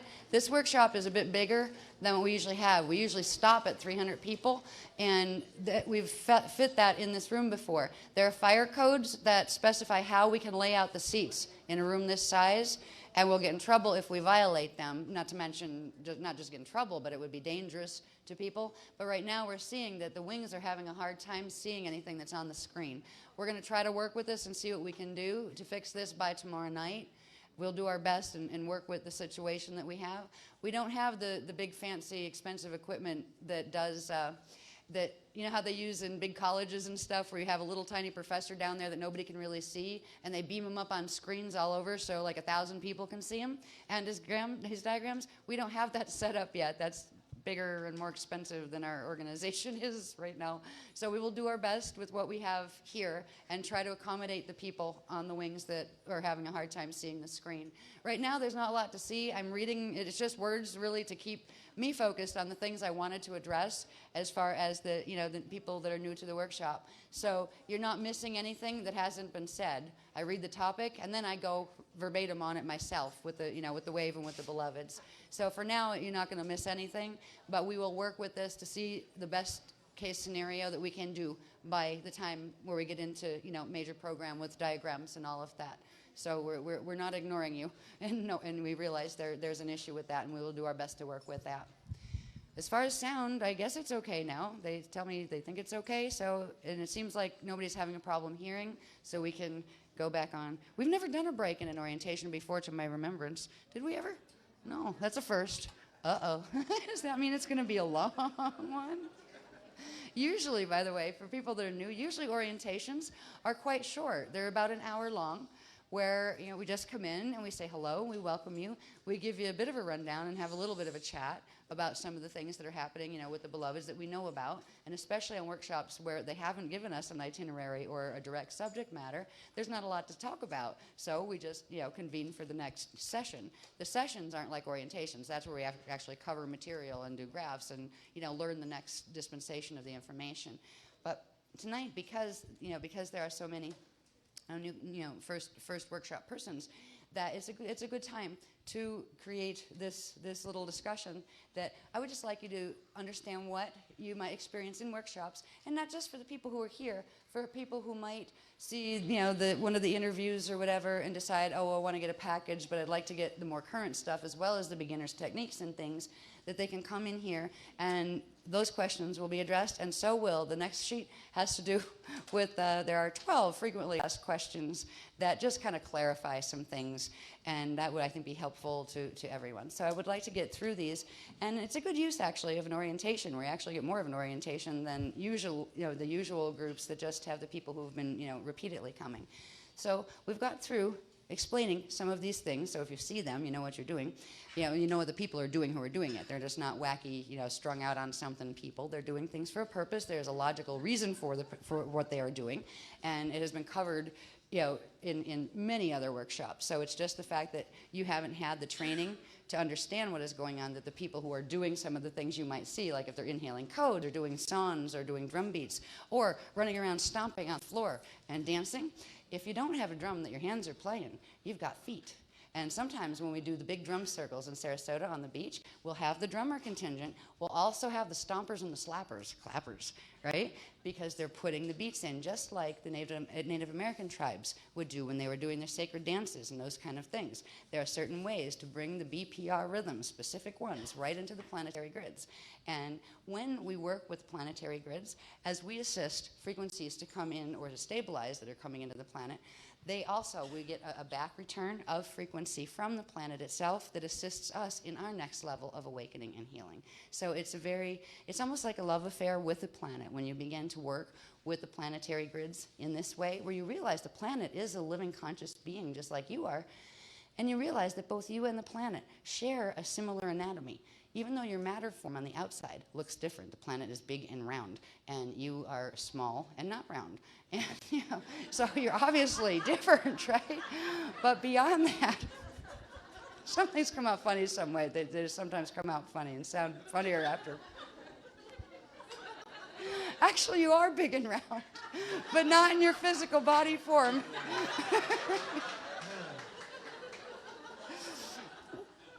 Our auric fields, our multidimensional anatomy, the shape of our spirit body, the shape of our light body, the shape of our Rasha bodies, the shape of our Ajay hydroacoustic bodies, the shape of our Jade orb body. All right? These are all part of the intrinsic multidimensional anatomy that every person, and even fleas have some version of that. All right? The planet also has that. The solar system has the same anatomy, but on much larger levels, with much larger energy flows and larger structures.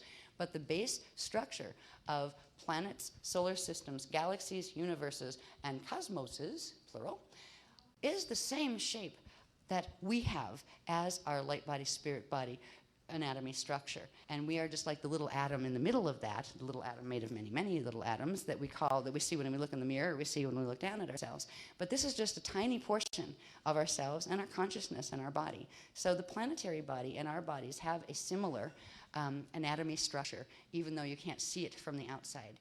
It's because we have that similar anatomy structure that we can run frequency together. The planet has chakras just like our bodies have chakras, which are those energy centers, right? We actually have 15 chakras in a natural human anatomy. The planet also has 15 chakras. The planetary chakras are referred to as vortices. All right, so when you hear about the Sedona vortices in Arizona, we're talking about chakras. All right, when you're talking, then not all vortices are chakras. Some are just smaller ones. We've had anatomy classes where we talked about we don't just have 15. We have 15 primary chakras, which are the big ones, but then we have really millions of little tiny chakras that run all over the body. Even atoms have chakras. So there's a lot of these are part of the energy circulation system that we share with the planet, with the solar system, galaxy, universes, several levels until we get to the cosmos and the cosmos itself. And it is an open circulation of primal life force currents and what are called primal life source currents and core currents that when they circulate between the macrocosm of the cosmos and the microcosmic aspects of it, little beings running around on planets, little planets floating around suns, little suns floating around inside of galaxies. There's supposed to be an open system of circulation of energy coming in and then energy flowing back out. Energy coming in brings frequency in. It's supposed to stimulate frequency that sends frequency back out. That's called backflow. When backflow comes back to source, out through the cosmos, source sends backflow return, which is another inflow. So it's a constant give and take of energy. It's like a love affair of energy. That is the natural structure of the cosmos. And that is the natural structure of the relationship between any one of us, or the Earth, or the solar system, in relation to God Source. We look at God Source as God Source eternal life creation field. It is conscious, it is aware, it is eternal. And we'll talk a little bit about that when we get down to some of the other questions on the other sheet. So anyway, when we talk about the anatomy of the cosmos and also of ourselves, the light body, spirit body, et cetera body structure, then we can talk about activations. Now, if you're not familiar with the work hardly at all, and you hear, oh, we're going to have some big activations at that workup. What is an activation? Activation of what? You know, I can remember myself before the beloveds took me to this level of understanding of the multidimensional physics involved with consciousness. And it'd be like, somebody said to me, wow, it was a great activation. What was it? What? What activated? Right? You think like, computers? No. What activates? What activates are certain things in your DNA, in your anatomy, your multidimensional anatomy, or the planets. When we have activations, it has to do with something that is dormant, that exists within your template already, your DNA template and your morphogenetic field template, or the base template of which your being, your consciousness, and all your body structures are built upon. That there's all sorts of different frequency receivers that are in the DNA, in the biology, and in the multidimensional biology structure of people and planets. Now, many of those things are dormant right now and turned off. In a naturally Christic world where you have those open flows of circulation between source and self all the way through the cosmos happening, all of those things would be turned on. So they wouldn't have to be activated because they already are. When we talk about activations, we're talking about turning back on some of the organic structures that have been forced into shutting down because of the distortions in the planetary geomagnetic field. So as we progressively turn back on some of those frequency receivers, it enables our bodies to be able to bring in those frequencies from the spectra of the multidimensional spectra of frequency that floats around throughout outer space and around our planet and through our planet. When we work with planetary activations, it means the planet has the same problem. There are things on this planet that are desperately distorted in its natural, what's called Templar. The planetary Templar means temple pillars or template pillars. Template pillars refer to the basic structure of stargates and ley lines and axiotonal lines and vortices that make up the natural energy grid structure of the planetary multidimensional body. We have our own version of that. The planet has a bunch of things turned off, a bunch of receivers turned off that should be turned on, has a bunch of other receivers that are turned on but are operating in reverse flow, where if, say, there was a number sequence of frequency that was supposed to flow and it went 1, 2, 3, 4, 5, instead the receivers are pulling it in as 5, 4, 3, 2, 1, which creates an opposite spin on things, such as atoms and molecules and what's called angular rotation of particle spin. This is something that we talk about a lot and we have for a long time in the last 10 years. It has a lot to do with what reality field you will find yourself in, angular rotation of particle spin. It has to do with the more heavy physics aspects of the ascension teachings that we're doing. When you first come into the work, you don't have to know what angular rotation of particle spin means, but it does help to know a little bit about when we talk about natural organic currents and then unnatural or metatronic reverse currents, where they're taking a natural current and bending it back in a way that it shouldn't be, that creates an opposite an opposite flow of energy in the body structures than what should be organic. And you will hear these type of things when we talk about what's wrong with the planetary grids in relation to what's coming in 2012 and those kind of things. So there's time to catch up on some of that work about angular rotation of particle spin. If you don't want to, you don't have to. It does help to understand, though, so you understand more of, the more information you do understand about what we've been taught, the more you actually get those aha moments where you go, oh, wow, okay, that's what that means. Oh, that's what that's what connects that piece and that piece. Oh, right, I get it. And it's like, this opening wakes up in you. That means this whole burst of frequency just turned on in your consciousness. This whole level of your own consciousness just came back in. More of your own higher dimensional awareness came back in. So it is worth learning. The things that the people who have been with this work for a long time have, but it's not mandatory. It's completely up to you. We always say that what you feel a little bit of resonance with, go for that part. Like the beginner's techniques are very important because they begin the activation sets in your body structure, in your light body structure and your spirit body structure. Begins the ability to bring in those broader frequencies of your own higher identity, to bring it into you and turn it on within your physical body structure, to begin the enlightening or awakening process of your conscious mind, where you start to become able of conscious evolution, where you realize you are evolving and you're taking active part. It's proactive evolution, where you are working with your body systems to bring in the spirit consciousness directly by educating yourself in what that means and how to go about it. And it's very personal. You don't have to do it, but if you do, it does improve how the techniques will work for you. Because part of the techniques are actually going through some of the diagrams that show how processes work or how structure works, because those are an encryption of energy. When you have a picture of a diagram in your head, even if you can only hold it for half a second, that energy is turned on for that half a second that you're holding it.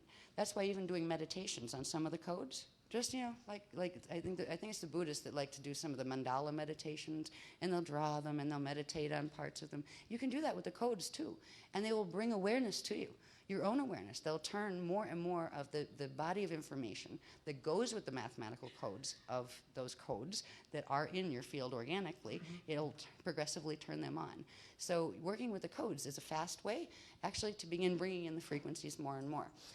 With the activations, there are a number of kinds. We have the biofield DNA template activations. I say DNA template just because right now scientifically it's probably the best way to approach that legally. But the template refers to the D1 aspect of the DNA. The epigenetic overlay refers to the D3 level of the DNA. And the chemical DNA refers to the D2 level. We call it the template, and that implies the rest of it's going to. So there will be changes. And eventually, we're not running to the DNA lab every 2 weeks to see what happened next, right?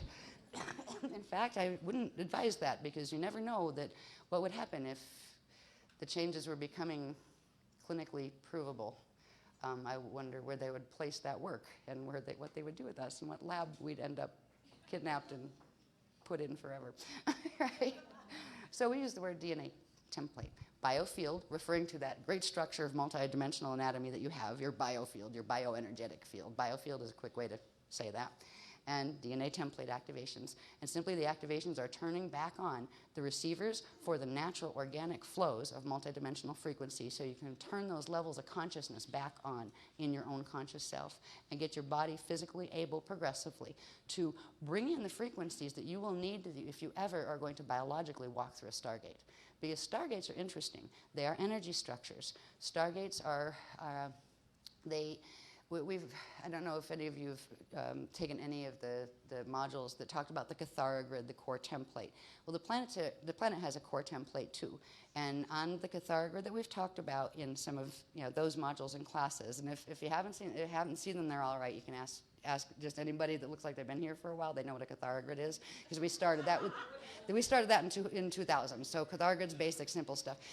But there are 12 centers on the Cathara grid, and those energy centers on a planetary level are actually the 12 primary stargates, and they're in specific locations within the planetary body. When they activate, they actually turn into, here's another word, what look like Merkaba fields. All right, Merkaba fields is another thing we have studied intensely in the last 10 years. Simply put, they are a set, well, some of them have different structures, but they're basically a set of counter-rotating vortices of energy that are part of the natural circulatory system of persons, planets, solar systems, cosmoses.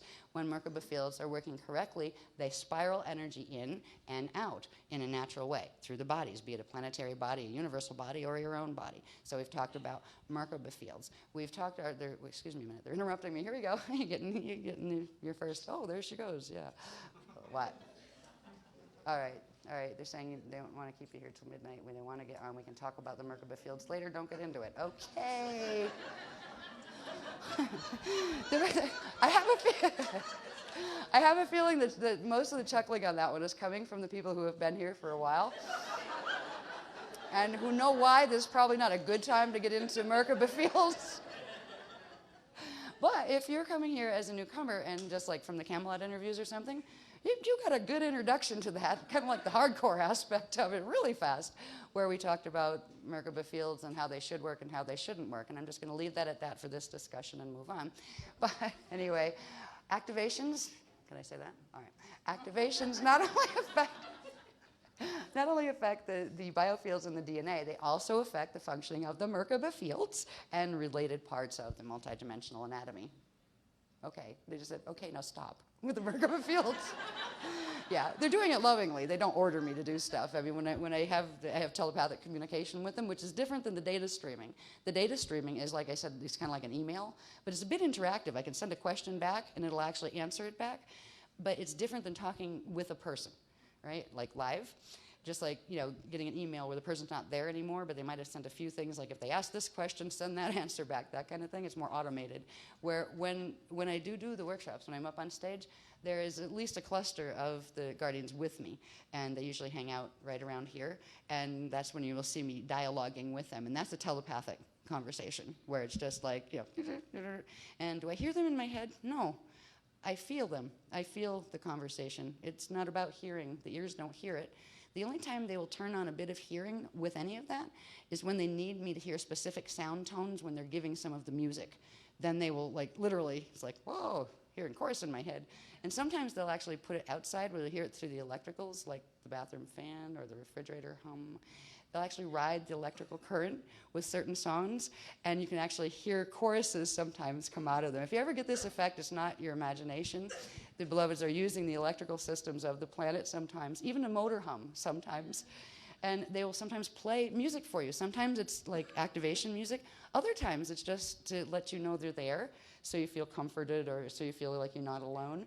I remember the one time where I thought it was hilarious, because I'm used to them doing this for a long time. Sometimes they'll actually come through and like give you 3 songs in a row on the radio that have a bit of a message for you, right? And there's just a feel to it where you go, oh, was that? Should I listen to the next 3? And they'll get kind of a, yeah, okay. But sometimes even they'll like move with you with songs. A lot of times it sounds like chorus stuff, like church music, that kind of stuff. Lots of arias, and it's wonderful. It's really beautiful. It kind of makes your hair stand up, and you're gonna go, oh yeah, it feels good.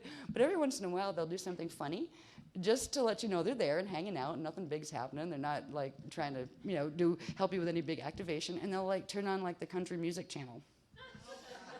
And I'm nothing against country music. I'm not a country music fan. I don't hate it, but it's not my type of music. But they'll just do something funny like that, and you'll just hear it like around your head, not in your head. And then you're gonna go, is that you? And they're gonna go, you can feel a grin, even though you don't like see their face. And then they'll shut it off if you ask them to, that kind of thing. So when subtle contact starts in funny ways sometimes, if you're just working with the work, there are techniques that we've progressively used to open up direct contact so everybody can begin interacting with the guardians in a safe way themselves. And it depends on your own gene code and what levels of awareness you yourself have activated, and how much safety you're actually carrying in your own field, how long it will take before you can get telepathic open rapport with them. Because some people have interference from whatever their genetic code was, brought in some interference from the other side, and you can get ones pretending they're guardians that aren't guardians, and that kind of stuff. So there are some people will get really fast where they can hear the guardians and they can even see them sometimes. Other people will work with techniques, and it'll take them years before they can actually have enough safety built in their fields where it's safe for the guardians to help them open those conduits of communication. So it's very personal with that. But even if you don't get immediate, interaction with them, just know they're there if you want them to be. They'll go away if you don't want them there. They don't track you. They're not stalkers, but they will come if you care about the work, and about, thinking there might be something in the work that could help you with whatever your next level of where you want to go in your evolution is.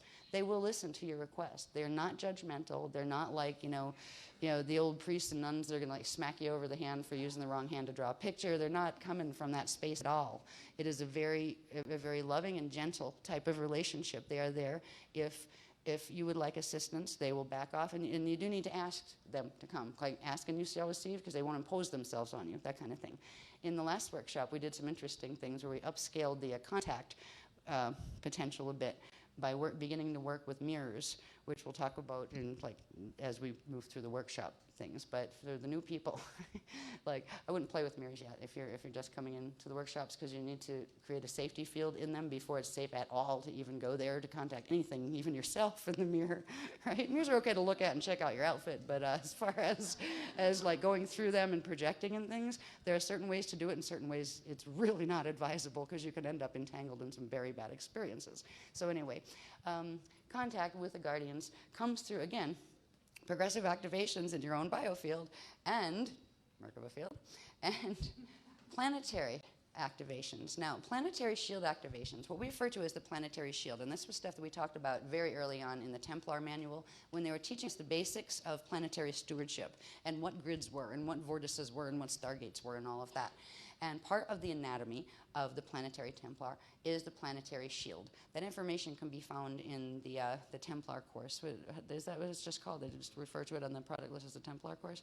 If anybody's specifically interested in doing the planetary grid work and that kind of thing and really want to know all your stuff, that is the place to start with that information.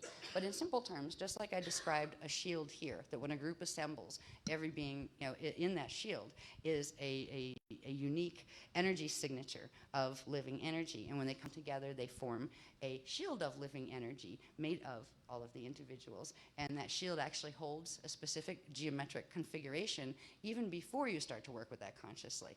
Well, the planetary shield is a similar thing. It's a large but planetary level disk formation. And actually it has a spherical counterpart that connects into the disk. But the main thing we call the shield is it's a horizontal disk that is made of many, many different, if you look at it, it kind of looks like, if you look at the chandelier bits here, we have all the little crystals and each one shining a little bit. It's kind of like that effect, but it's a flat disk, like made of the little shining crystals. The information on the discs the shield discs, the shields have to do with the circulation of energy. They have to do with things called aparti that are the receivers for bringing in the frequencies from the multidimensional spectrum, etc. So that's a part of the anatomy. It's also covered on the personal level in Kathara 2.3, I think, in the Kathara 2.3 manual, and introduced a bit, I think, in Kathara 1 as well. So when we talk about shield activations, the planet normally has its own shield, just like people do, just like any form actually has its own shield. It's part of the morphogenetic template. What we refer to here, the Aquiferian shield. The Aquiferian shield has to do with the specific shield or cluster of beings on this planet that are connected directly to the Crystal River host. They are beings who are descendants from a certain line of angelic humans that were gifted with the codes to what is called the Spanner Gates. Back in, I think, period was between the last period that gift of those codes was given to certain family lines in the human line. It was between 13,400 BC and 10,500 BC. So there are people alive on the planet. And that is when I had said before that even if you showed up here and just, even if you wanted to be the antagonist or whatever and just like, don't believe in this stuff and just want to prove how wrong it is, if you showed up here, there is a reason. There's that little vibration I talked about that drew you into where you even knew this knowledge existed, right, and got you far enough where you actually came in the door. It implies that you have some of those codes with you, which means you would be a type of human being that would be known as an Aquari human or an Aquari indigo human being. It means you have certain specialized gene codes. Now, everybody has specialized gene codes on the planet for something. Most angelic human race lines had the gene codes for Earth's planetary stargates, just their regular set of 12 stargates. in their, in their DNA. And when the DNA activated, they would be able to activate the stargates and move their biologies through them. That was the relationship between the natural angelic human and the Earth. Now, the spanner gates that we talk about sometimes, these are core gates. They are much more powerful gates than the surface gates. They can take you to a lot further, and they can also be the escape route if the outer gates of the planet fall. If the outer gates of the planet fall and the spanner gates are not turned on, there is no way of ascension out, which means wherever the planet's evolutionary destiny is going, whoever's on it is going with them there. The spanner gates have been activated because the Earth, its natural stargates, referred to as the Halls of Amenti stargates, have crashed. They are now under Metatronic control, and they would not take you into ascension realms anymore. They would actually ensnare you into black hole fall systems. So the spanner gates are activated as part of the Crystal River host, and the Crystal River host is something that the paperwork that I at least try to get this much for everybody is that chronology I talked about, where we went back and added a bit more of information, including the stuff that was covered in the 12 tribes classes. This will help the people that have no knowledge of what's an Aquafarian or what's the Crystal River host or what's the Tri-Matrix Crystal River host cooperative, right? Who are these people, right? There will be enough written definition material in that. And I'll warn you, it's in 10-point type. Just, because there's a lot. I think we're in like 32 pages so far or something. But it will give you an idea of the progression of the drama. A lot of it will be like over your head, activating this, activating that, this guy's doing this. But there will be certain sections that have the definitions. So it will explain to you who the Aquafarians are, what the Crystal River host is. So you can get a catch-up on that without me having to take 2 more days just to talk to you about those things that, that everybody else that comes to the workshop that already knows that stuff would be like bored to death with. So it's a way to get the information to you, quickly, where you can get a summary of what we're dealing with here. But the summaries don't, they're not a replacement for the larger body of knowledge that has been given over the last 10 years. What we are trying to do is create what we call a step-down program. The beginning of this will be the beginner's leap that we're working with this workshop, where we'll have this bit of orientation to give a bit of orientation. We're also going to have some linking techniques that will allow the biofields, the biofield anatomies of the people that are new that want to participate in the activations that otherwise wouldn't be able to bring them in because they don't have the stuff before it activated. They're going to give some kind of linking sequence for people who want to do that. And that would also be useful for people out there who come into the work later. So we are trying to make this process as easy as possible. The fact that you came implies that you do have somewhere in there, and even if you didn't come, even if you're like sitting there staring at the Camelot, YouTube videos and just going, whoa, I feel something with this, right? That I feel something, that little, whatever it is, I'm not sure if I like it, right? Just that little, I feel something, I might love it, I might hate it, I don't know, but you don't just flatline and feel nothing. That implies that you would have some of the Aquafarian codes that go with the spanner gate codes, which means you're not just yourself here, but your larger identity levels as well came in as part of the host itself, where the host has a purpose. If the gates on this planet were going to crash, which are connected to the larger gate structures in the Milky Way galaxy, if the Milky Way galaxy was going to crash, there would be a point in time where they would have to activate the galactic and all the planetary or inhabited planetary spanner gate systems to allow for ascension passages to stay open for a period of time that would be an evacuation cycle. That cycle has begun in, I believe it was March 25th of 2007, when certain things happened in the core of the sun. We are on a 200-year evacuation cycle. At that point in March, it was 223 years. Now it's 220-ish years. So it was about 200 years where we are being prepared ourselves, but also helping to prepare the planetary gates, the core spanner gates, and to help prepare any of the beings out there who would like to still be able to go into ascension, to be able to keep alive in their DNA the codes that will allow that to happen. And it's going to take a couple generations to get where people can just biologically walk through one of the ascension gates. There's a lot of people that will never be able to physically walk through. We don't even know if we'll actually physically be able to walk through. There's so much damage done to the bodies that depends on how old you are, whether you're going to be able to get enough of the mutation fixed and cleared to be able to bring the full body through.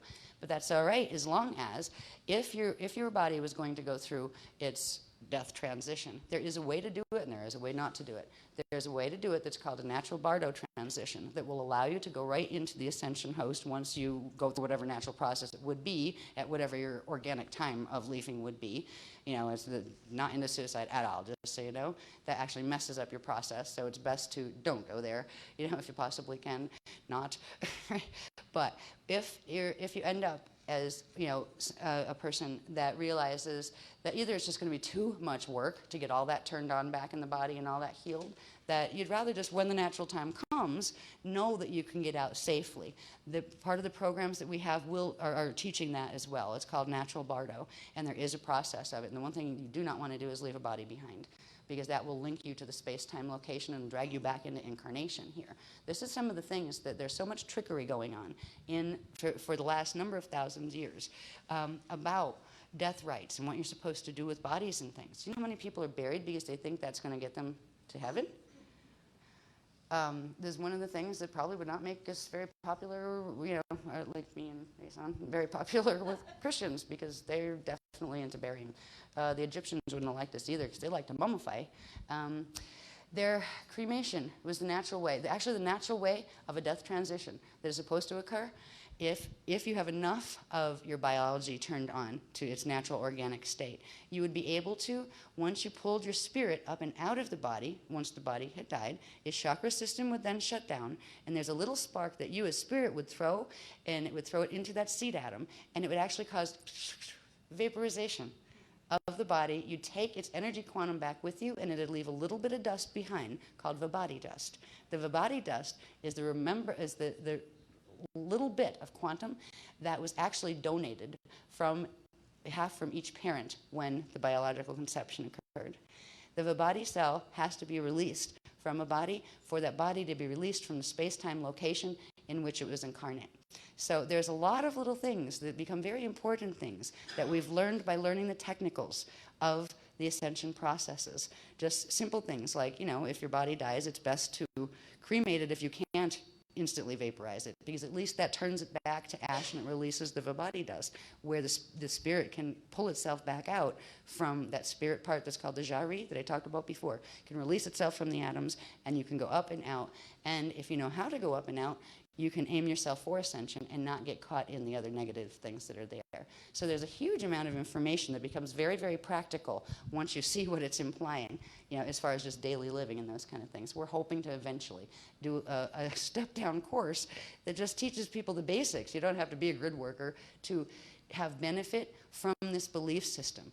Through this belief system, you can have an amazing relationship with God's source, direct and personal, without having a bunch of priests in between telling you what to do. You know, you can have an amazing experience. You can find strength and growth and all the things that religion that tries to give us, that we get a little bit of it from. We can have that through this without having to know all of the gate stuff and all of that. But it doesn't hurt knowing the gate stuff too. So if you're new, you might decide, wow, I feel like I'm a grid keeper. You know, I think I really got the grid keeper bite.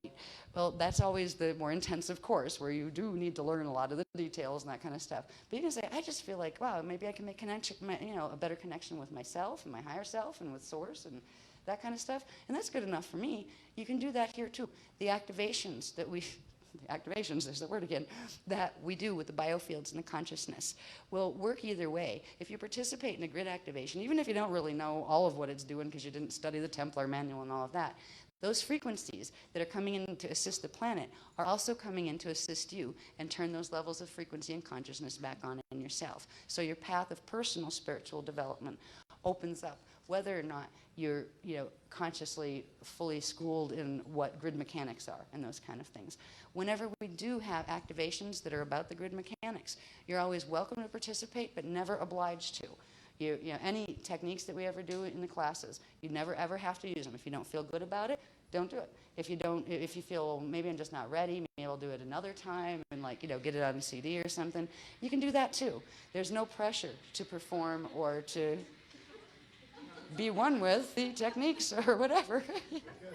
That's 3. Anyway, I wanted to let that be. And I'll probably say that numerous times whenever it's time to do a technique, just because there's so many people who are just coming new. You do not have to participate in any techniques if you feel funny about them. You don't. You can just sit and listen and learn. You can leave the room if you're not comfortable, whatever. All right? Most people choose to stay because the techniques, they're not hard. A lot of the techniques, what we refer to as techniques, have to do with guided visualization and certain breathing techniques that, well, you know how like yoga uses certain breathing techniques and certain meditation techniques and Buddhists use, breathing techniques. We combine certain specific aspects of breathing with certain things we've learned about, like our Christ-Star vehicle in our biofields. After we've built that, we know what it looks like and we know how to breathe with it and what it means to turn on things specifically at certain times within our biofield. So when we give a technique, we will give a rundown on what it is if it's a new one. If it's an older technique, like people, if you're new and you've not heard what is the Christ-Star vehicle, that is something that took us numerous workshops to understand its relationship to all the different parts of our anatomy and to ascension, right? It is basically a merkabic, there's that word again, capsule that forms within the biofield that in one way it's a protection capsule, but when it's fully activated, it actually becomes the vehicle through which the transfiguration of your atomic structure turns into light and disappears and at will can go where you mentally project it to go. So it does become your travel vehicle. So when you hear of the Christ-Star vehicle, and I'll probably put that up when we start getting into the workshop a bit, just so you see what it looks like, so you can conceptualize what it looks like in your biofield. If you wanted to, even if you don't know how to do that, there will be a bunch of people in the audience that do, and we do it on a regular basis. I mean, I do it every night and every morning. When I wake up, I just activate it as like breathing, literally.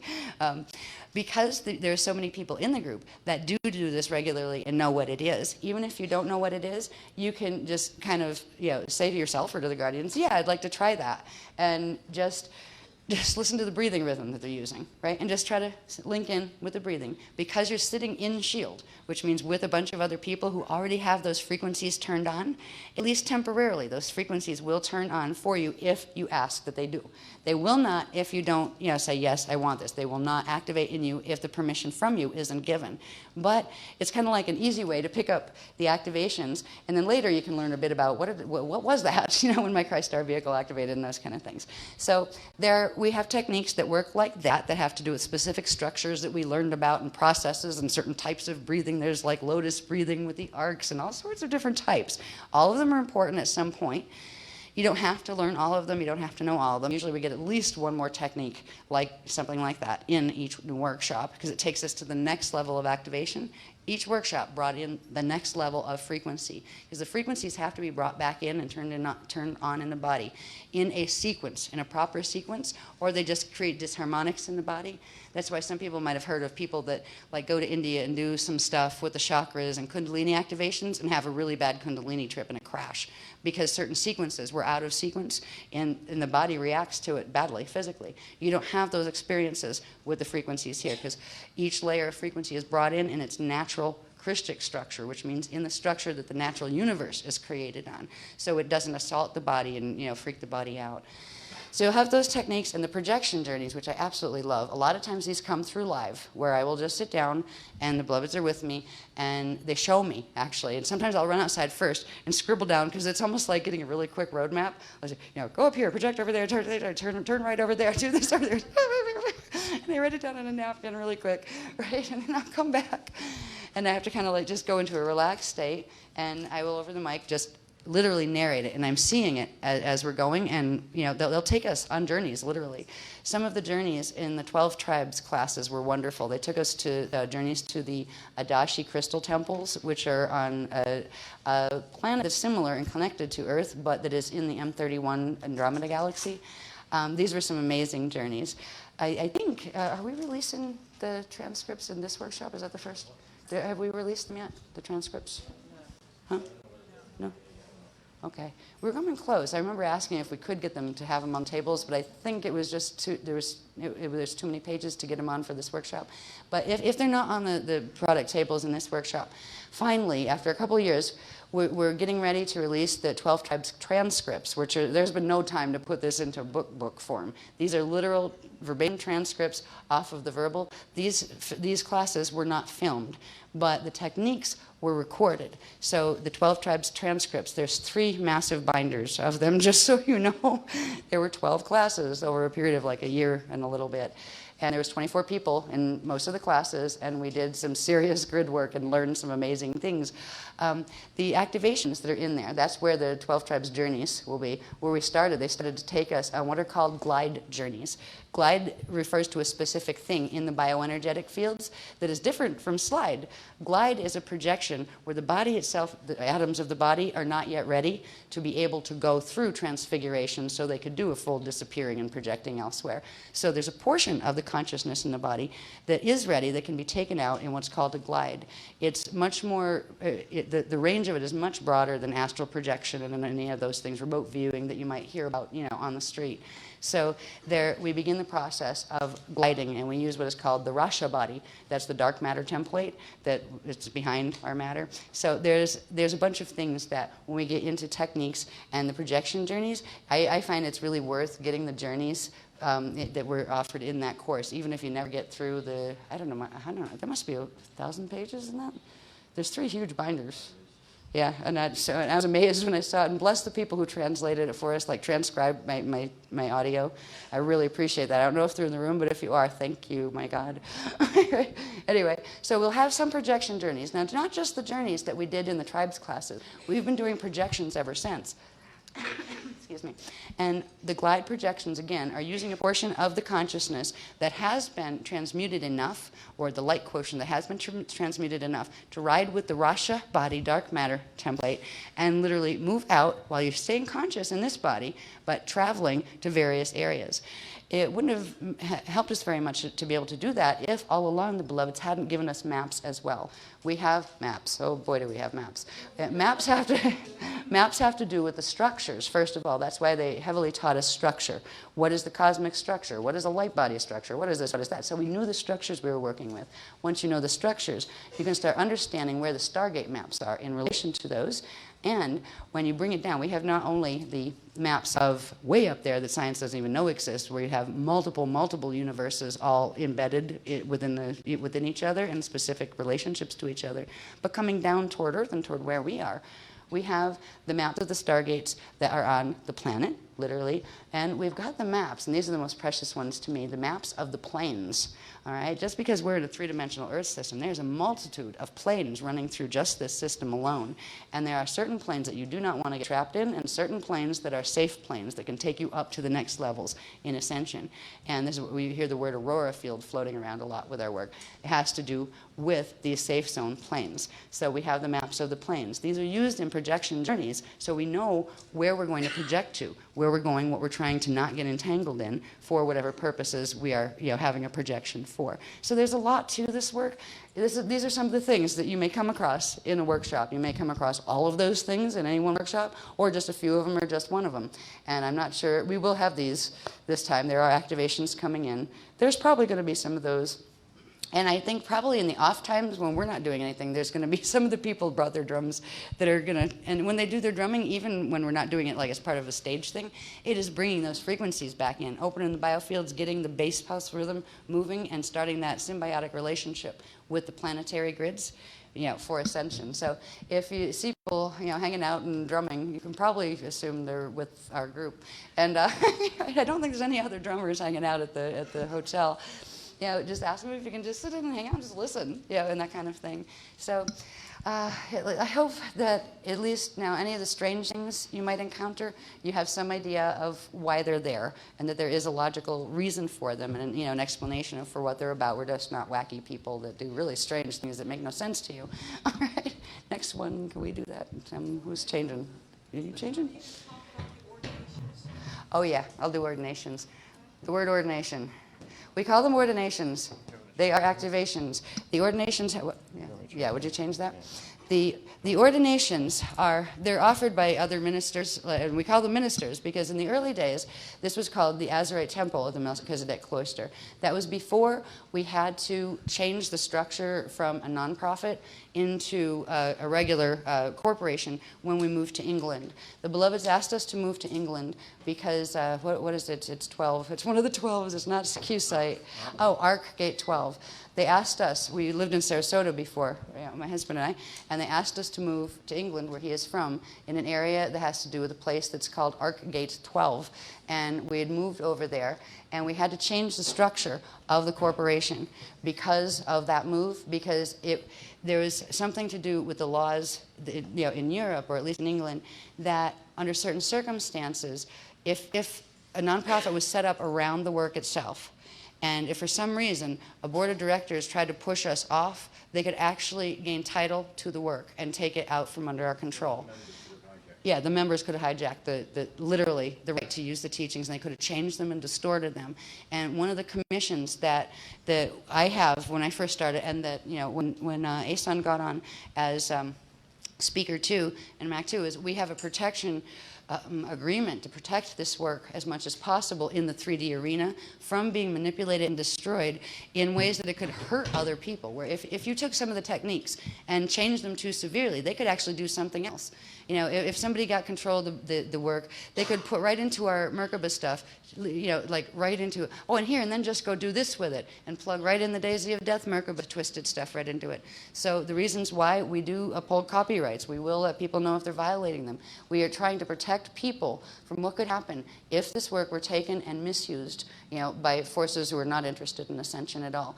And part of that is why we changed from, and we had just gotten the approval, the government approval, that they approved us as a nonprofit, a church, basically a temple. And then it changed, and we had to move to England, and we started as a press, where it was an educational facility, and that's how we run it now. Now, the ordinations, the Beloveds gave us literally the structures of how they work, what they are, the purpose of them. We have a little booklet that's about the Minister's Handbook, I think it's called, and it's not very expensive. It's on the product list. It explains what they are and how to do them. Once you receive a certain ordination, sometimes the Beloveds will send frequency waves down for a group that wants an ordination, like a group one, and they will just send the frequencies through, and they turn on certain levels of frequencies that you already have dormant in your own biofields and in your own DNA. All right? Certain ones that allow you to run more energy than you would otherwise. Some ones that allow you to, it's almost like, it's not a path where you have to take a vow or anything like that, or, sell your soul to anybody. It's not like that. But it's saying that you would like to have the higher level of activation of yourself, to bring in a higher level of consciousness that goes with it. And they offered us the opportunity, the first of us was like the 3 speakers, to be what were called ministers. They simply just called them ministers. There's a couple layers in the Melchizedek Cloister Emerald Order ministry that, that you can get the ordinations for. The ordinations are simply energy transmissions. Now, once a person receives from the Beloveds, and I had my ordinations where I went through all of the layers of them and became what was called an Ekar. That is one who has had all the ordination levels. It means those frequencies have been turned on in my body. It means my body is then able to transmit those specific frequencies of the ordination to other people who choose to have it, if they want to have it. So the ministers, it's not like you have to take some freaky vow or anything like that. It's about saying, okay, I'd like to have this activation, these frequencies activated in my field. If you ever decide you don't want them activated, you just can say, I rescind it, I don't want it, and it will shut off, because there's nothing violation about this stuff. We're the ones that expose the other people who are trying to do these sneaky violations and have you spin your Merkabas the wrong way and all of that stuff. So, it is a very safe process. There are a bunch of ministers. There's tons of us now, I think. I don't know how many. People who chose that, they know this work means a lot to them, and this is the way of life they want. They know so there's certain protection frequencies that will come in with the activations of the ministerial codes, which it literally kind of gives you a protection buffer from some of the other things, that are not, like some of the FA force that is messing on the planet and that kind of thing. So there are groups of ministers that will offer them, and we usually don't do them on stage or anything like that anymore, but there's enough ministers that tend to come to the workshops that they offer at a certain time the whatever level of ordination that they're transmitting for anybody who wants to show up, and they're completely free. They're not anything you have to pay for or sign anything or whatever. So just so you know, when you hear of those, it just means it's kind of like an entry-level spiritual commitment to yourself, where you're saying, okay, I'm going to try this. I'm going to try to to understand what it feels like to hold these Christic frequencies. Some people, once they've moved through the levels of ordination, they start to feel a huge love just for the beloveds in general and for the gift of having the information on the planet. Just like a minister would, in a different church or whatever, a priest might feel a calling. Some people feel a calling where they know that they've waited a long time for this because they were ministers before in other lifetimes. So if you feel like you're interested, you can come. If you feel like you just want to come to watch, you can do that too. And if you do want to receive one when they're giving them, because there's some of the ministers, they'll let you know what time they give them, because they're not in conjunction directly with the workshops. They're when I'm up doing graphs and stuff. They use the time to offer those. Sometimes, once in a while, we will do them like on a grid site or something. We've had some beautiful ones, like when we've traveled to other countries and in the ocean and that kind of stuff. But the beloveds don't always do that, where they run a mass wave through. And right now, we're still just working with the ministers who have received their ordination. So if you want them, they'll let you know when they're going to, be available for that. And what's really nice is the ministry, if you could call it that, because it started as a ministry, but not a dogmatic one in that regard. They not only had ordinations, but they also gave us the Hana rites, which are the marriage rites that were used by the Christians and in the ancient Atlantean and Lemurian periods, and also that are used in other places, ascension places, that are the marriage rites, baptismal rites for adults and children. They were giving us the beginnings of the core of the spiritual body of teachings. We would have continued with that if it hadn't been really for what occurred in the year 2000 in September, where there were certain agreements with certain groups on planet, and not on the physical level. These were groups that decided they wanted to be fallen angelic instead of cooperate with the Ascension program, and they issued an edict of war against the Guardians, not just our Guardians, but just Christians in general, and they tried to take over the planetary grids, and we have been working to stand with the Christians to keep those grids open and safe ever since that period of time. It would have been, the teachings would not have had to expose all of the Metatronic information if it hadn't been for that breaking of a treaty. The treaty had been called the Treaty of Altair, and these certain groups had made that agreement with the Guardians that we would all work cooperatively, move through the ascension cycle together. Everybody's going to be happy, unity, love, joy, all, yeah. They turned on us and tried to take over the Templar. Once that occurred, it was necessary, step by step, for the beloveds to introduce the information that exposed the trickery that was going down, that let people see the difference between, first of all, Merkabahs that'll hurt you and Merkabahs that won't, the Christic ones and the not Christic ones, and to progressively let us become aware of what drama was unfolding on this planet.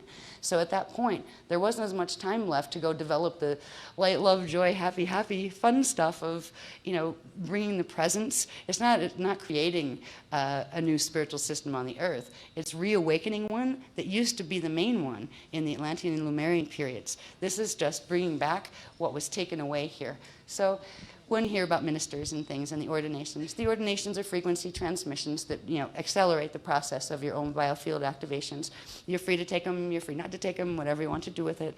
And eventually we will be bringing back the rest of the teachings that go with the bits that we were given on the ministry.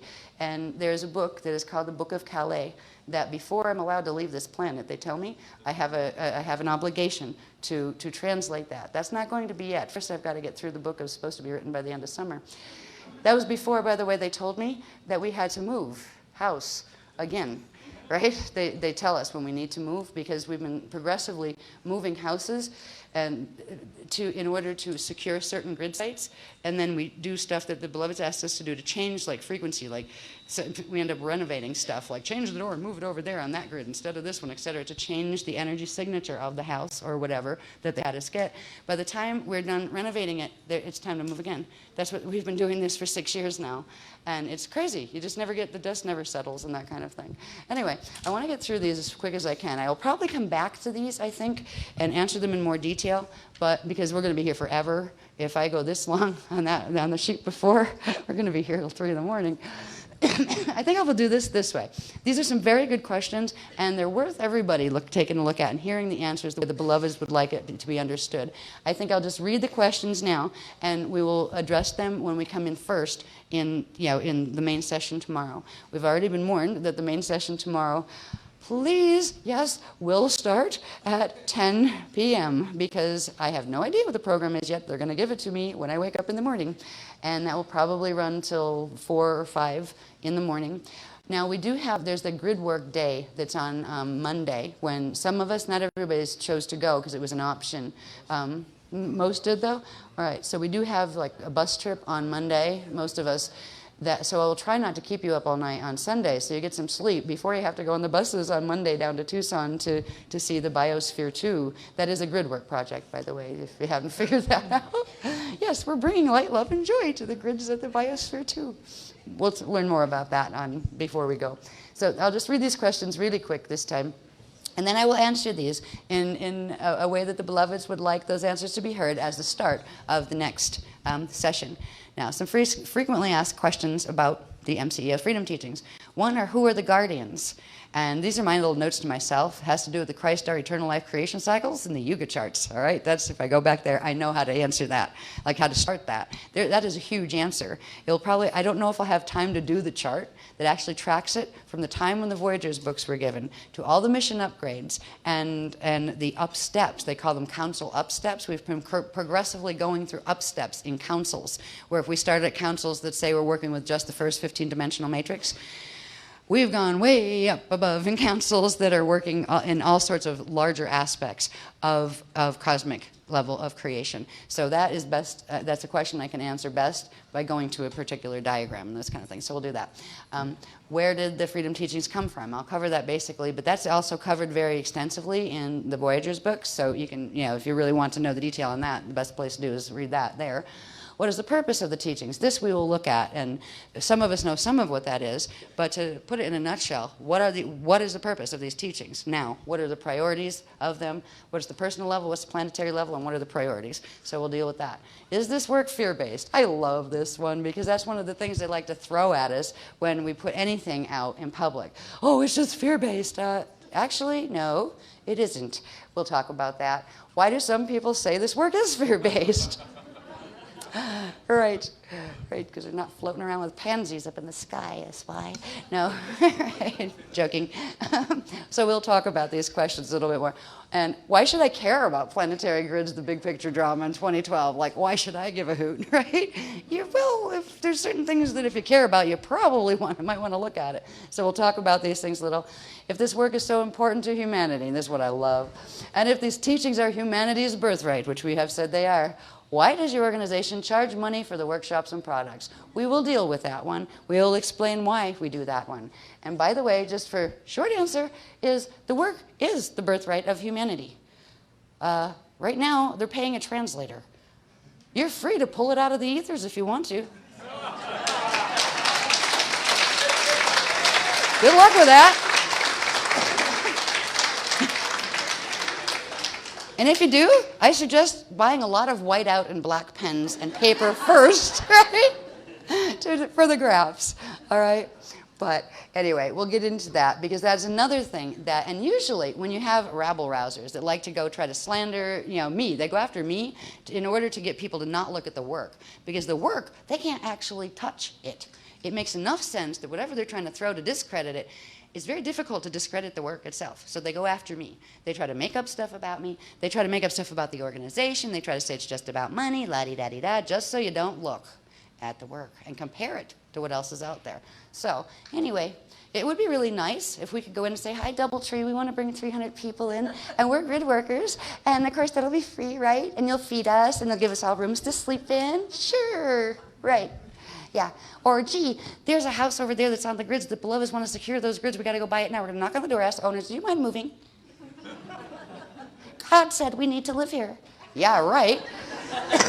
Why? Do we charge for the translation of the knowledge? Shall I work at, like, one of those marts somewhere for minimum wage in the daytime and try to get the rest of this done in the night? Yeah, I mean, seriously. There's slander techniques that they're using to try to get most people in the public to not even consider what is being said by the teachings. They shoot the messenger so the message doesn't get heard. So just so you know, especially if you're new, and you watch garbage fly, whenever any bits about the work or me or us end up in like the public things, that's why we stay off my face and all those things. You know what I mean, my face, right? That's a combination of the two. Yeah, at least for now we stay off those. MySpace and Facebook. Yeah, my face. You know, sometimes these Freudian slips are really funny. I find them and I kind of go, oh, yeah, okay. Well, my face. Yeah, okay. We'll look at this one too. Is this movement a cult? Oh, you're a cult. We've heard people say that too. That's interesting. I had to look up the word, actually. I looked up the word, and I said, well, I guess you could call us that as long as you could call the Catholic Church the same thing, and, you know, synagogues and Buddhism. And in that sense, I suppose we probably are. But in the sense that's usually meant, which isn't about that. You know, I mean, you don't see people going around calling the Catholic Church a cult unless they're really upset with them, right? They call them a spiritual organization, highly respected one.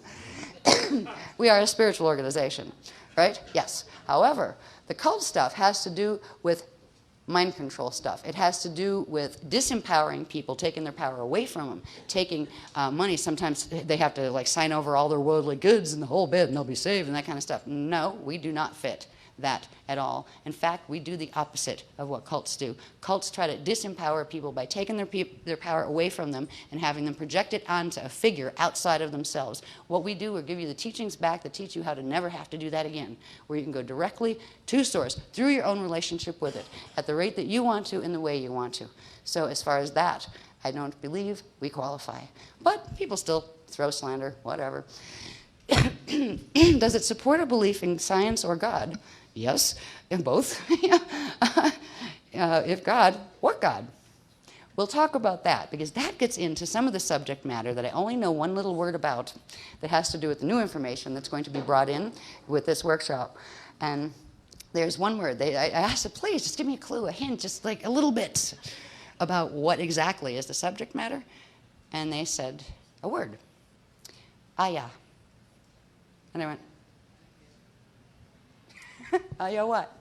I said, just Aya. I said, what is Aya? They said, you'll see. So anyway, this has to do with the answer to this question, where we talk about certain things that once we get through talking about those certain things and like reminding ourselves for the ones who have been with us for a while, but expanding on that, we're going to start to understand where that word goes and what it has to do with certain levels of activation that have to do with levels that we're going to be able to open in our consciousness through the activations of this workshop. So it's just like a code word at the moment. And it goes with, well, with the last workshop, we had the YAS and stuff. We had the world of Woz. Now we're getting the world of Oz. And again, when it goes back to, we don't have this up that shows strange languages, right? Remember, the words and the syllables in these languages are there for a purpose. They hold a specific set of multi-layer encryptions in them. So when you hear strange words and new words, they do have a meaning, and they have a meaning in frequency and vibration.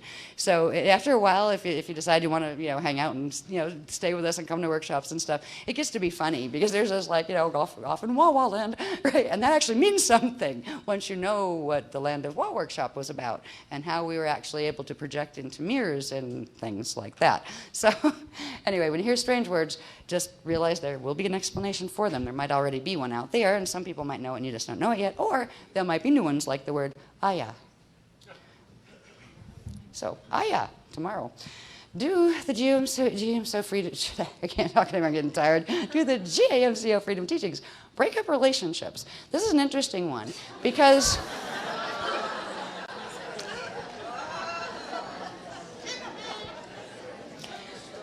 first part of the answer, I might answer that one tonight after that response.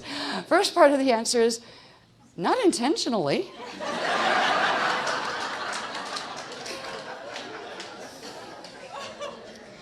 What they do is provide a very large, big picture framework of understanding that some people choose and feel that they resonate with, and that other people on the planet don't. Now, we teach live and let live. We teach just respect. Win-win situation.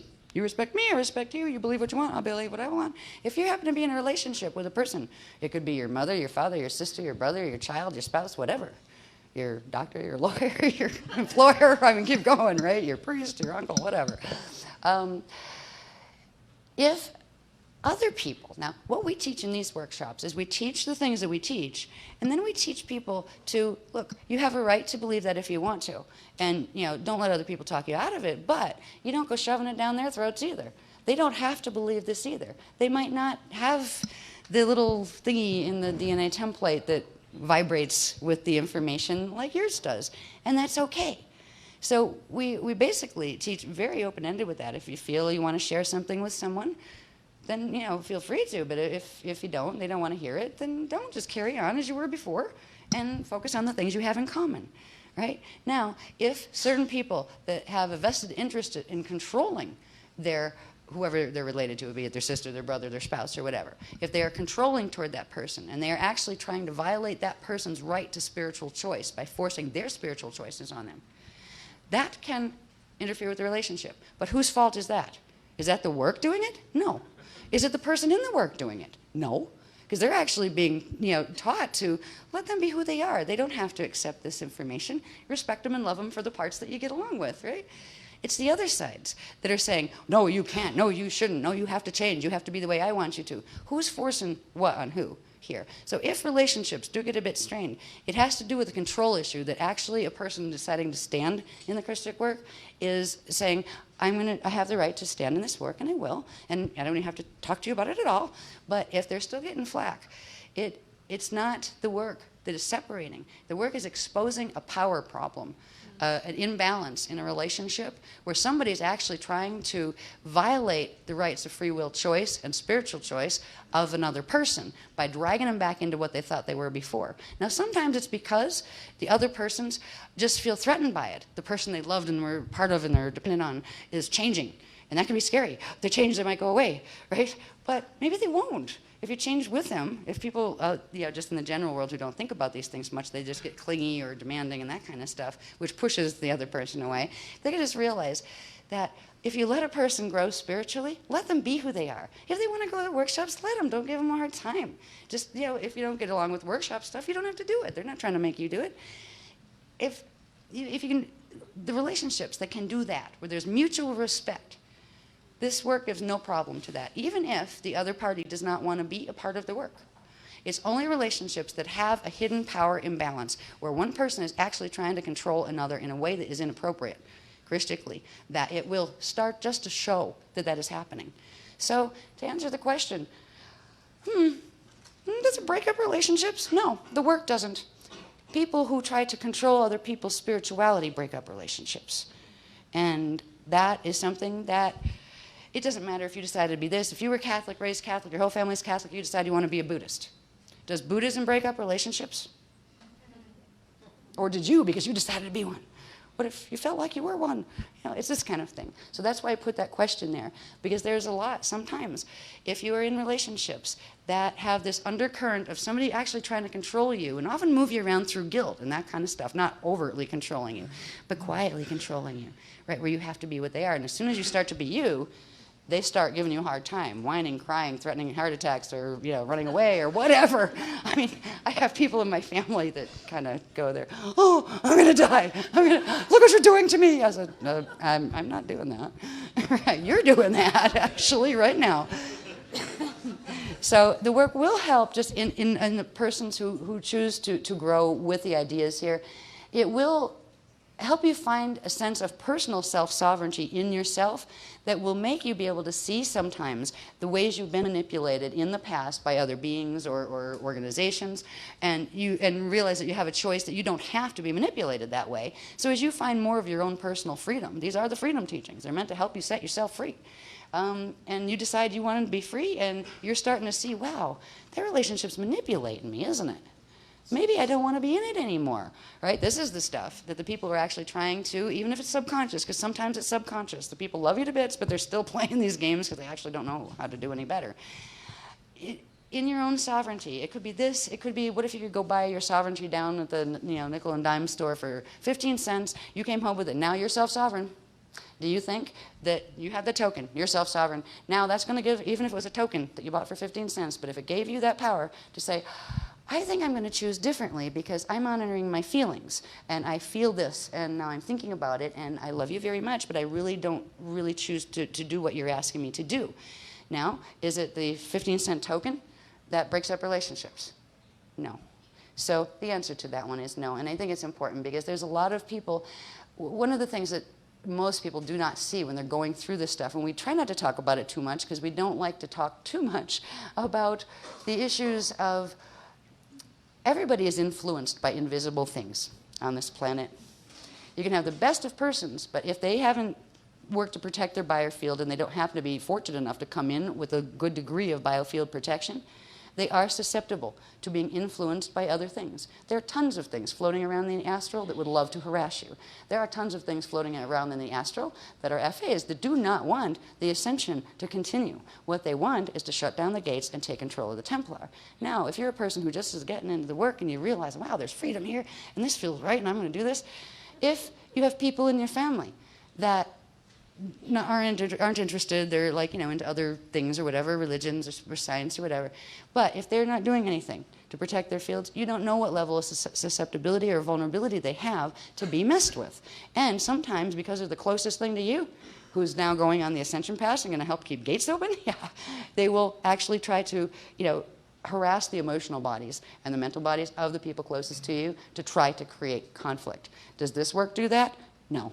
It's an unprotected biofield that allows that to happen. We teach how to protect your biofield and hopefully how you can extend some of that protection to the people you love.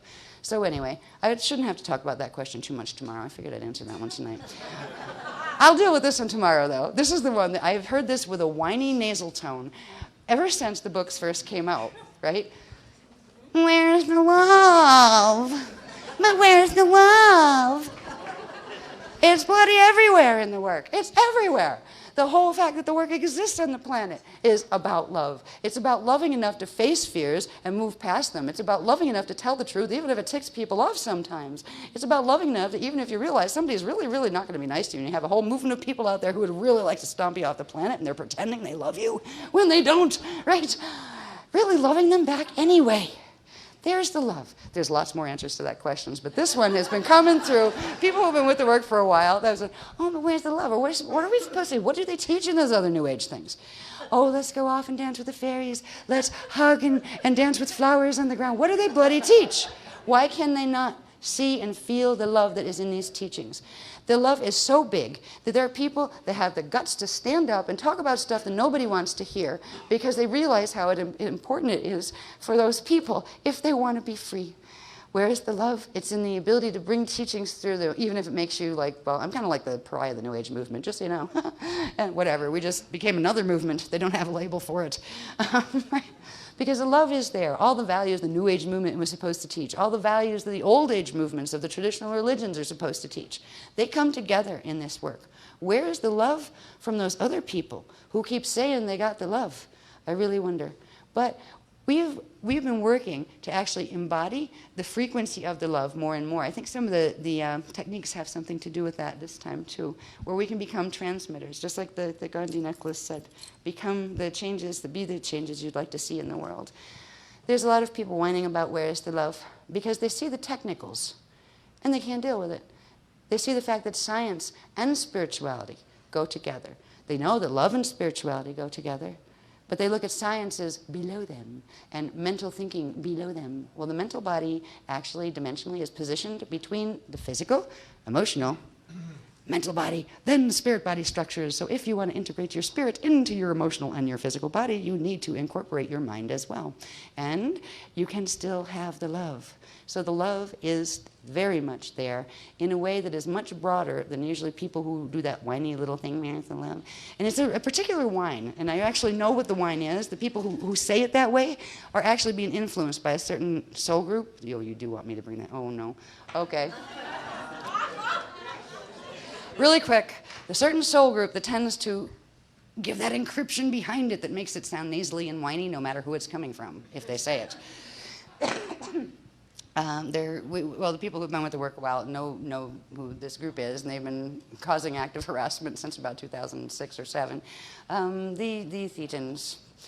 And it was really funny because it brings you back to the one thing they almost said before, but I was thinking, dude, I don't really want to go there and blow this thing, but we want you to because it might end up as part of the title to the workshop. And it reminded me of a movie I watched not too long ago. I just tripped over it on, like it was on recording or something. I don't know if it was on recording or pay-per-view or on demand, I think it was. And there's nothing else good, and it was this Clash of the Titans, right? And it was about the humans clashing with the gods of Olympus, right? This kind of thing. And the Blows kept saying in a jokey tone to me, you should call this workshop Clash of the Thetans, which have to do with a certain ology movement that I won't put any more letters in front of, and with an old race line that has worked to manipulate things here, that people who've studied the history of here, they know what category they're in. So anyway, the workshop has something to do with the fact that there are, just like we have guardian visitors that come with people and that hang with people, there are also some people that don't know it, but they have company of other sorts too. So when we have a bunch of people that are new coming into the group, they're people that are not used to doing many techniques. Their level of biofield protection in themselves may be limited. So there's a bit of vulnerability. They may bring in riders, and there may be a bit of Thetan issues happening because the Thetan groups were very, very not happy with the fact that as of this workshop, the activations that finished, that we started in the last one, actually give the full spectrum. I believe it's 6-dimensional protection on the MetNet freeze, and the purge is done. So they can't stop the biological immunity to the Metatronic fence activations that are taking place in the planetary grids progressively between now and 2012. So they'll probably talk about the Thetans. We're just kind of subtitling Clash of the Titans, Thetans, right? Thetans on this one, because there's a bit of harassment where they're not really happy with us. And there are certain groups out there that get moved to say things like, where's the love? Yeah, that has to do with a particular group of Thetans that are Tothian Thetans. And there's another group that are just Tothians that say it the same way. So the encryption of the nasally where's the love actually has to do with something coming through on the emotional body and in the mental body and focusing a person on that.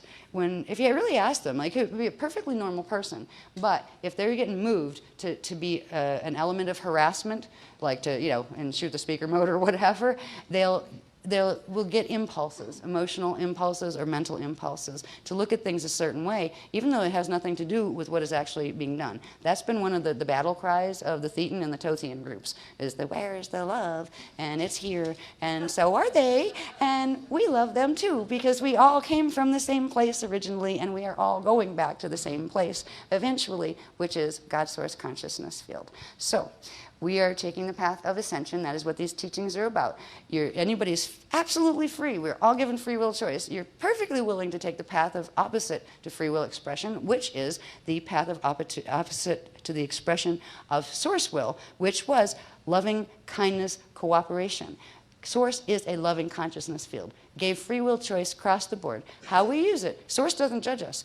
Physics judge us. We will get back the consequences of the choices we make in frequency, in action, in thought, in deed.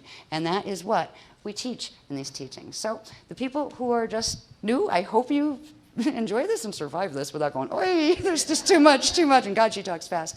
Right? I will try not to get into the mode because I can do that when the wave runs fast. I'd like to thank you all for coming, for being here. Well, there's one more question. Oh, yeah, that one. That's where, how long do you think that would take? Just let me look at the question, and then we can do that quick.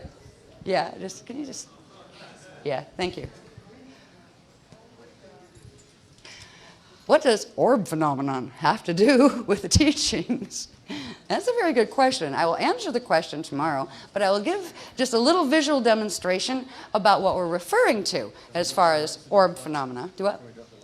Yeah, we'll probably drop the lights for this so you can see the whatever they're doing with the computer, I think. How are you doing it better? Now, the little photos you'll see here, they're kind of interesting. As far as orbs go, some of my first contact as a very small child was with orb beings that used to come into the room and they would talk with me. And they were good and happy, and I knew they were alive and they knew I was alive, and it was normal for me. That was before I could speak at all, right? Before I was like babbling as a baby. I had relationship with orb beings. That's how the guardians first contacted me when I was very, very young. had other experiences as I grew up with other types of beings, some of them which weren't good, and the guardians saved me from. So they kind of stopped the orb thing for a long time, because you can't tell on the outside of an orb if it's a friendly orb or if it's a foe or if it's just a blob of energy floating by, because some of them are beings consciously projecting to you. Some of them are just energy phenomena. Now, we didn't know the work had that much to do with orbs until we started having orb fests by kind of accident that we had been studying for at least several months. The stage of our own ascension bodies that are called, it's a part of the anatomy that's called the Ajay hydroacoustic body. And that is part of, it goes with the spirit body and the light body and all the other layers of our anatomy structure. Now, with the hydroacoustic body, there's a certain point when the rest of the bodies get together and harmonized in the way, I'm just paraphrasing that really easy, get together and harmonize in a way where the atomic structure can begin its transfiguration cycle, where the atoms can transmute and then transfigure into light and then spirit, right?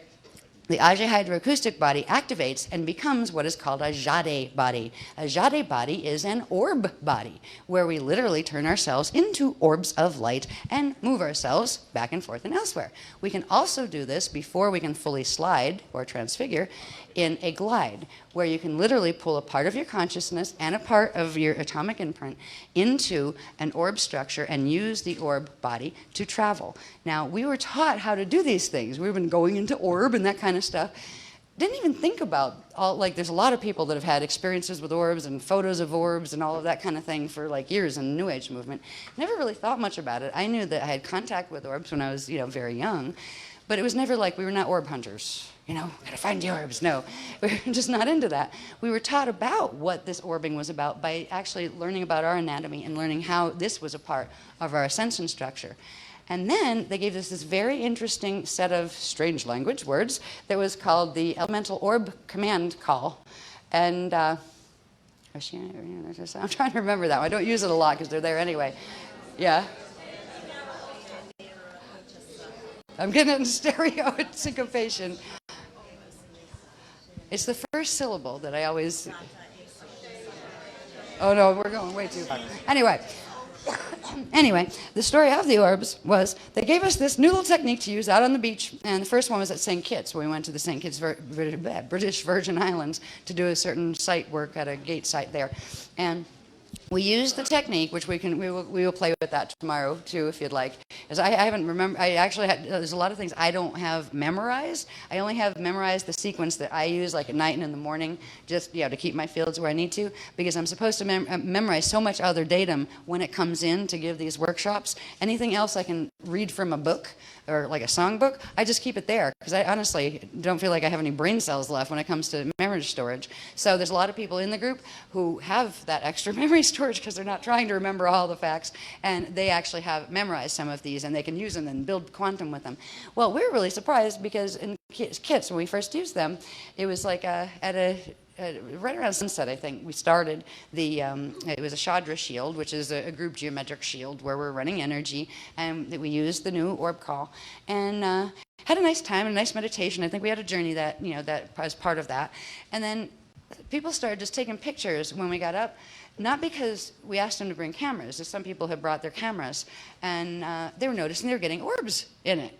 And it was like, oh, cool. So then we did another one a couple nights later, it might have been the next night, and used the orb call again. And again, more people brought their cameras this time because they realized people were getting photos of orbs. And I was thinking, oh, isn't that neat? Kind of like a little gift from the beloveds, a little bit of physical evidence. That's nice. Then we did one in Sarasota when we did the first Sarasota workshop, and that was, what date was that? 2009? April? April 2009? Yeah, April of 2009.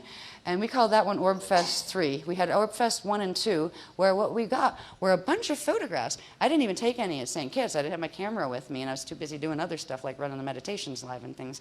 But other people, without being talked to about this or anything, were getting pictures of these orbs. People that never thought about worrying about getting pictures of orbs were like, whoa, look at this, I got orbs, got orbs. And it was like, got orbs, right? So we started to collect an orb archive, a library of photos, with the names, or at least like an indication if they didn't want their full names on them, of who submitted what pictures. We'd only archive what pictures were taken at workshops. So so they were just pictures taken live there. It would reduce the chances of anybody faking stuff or photoshopping them or whatever. And they were only in context of the workshops, the group workshops that we were doing. And we started just collecting them. And we've gotten lots. I don't know how many are in there at this point. What? Okay, you start now? Okay.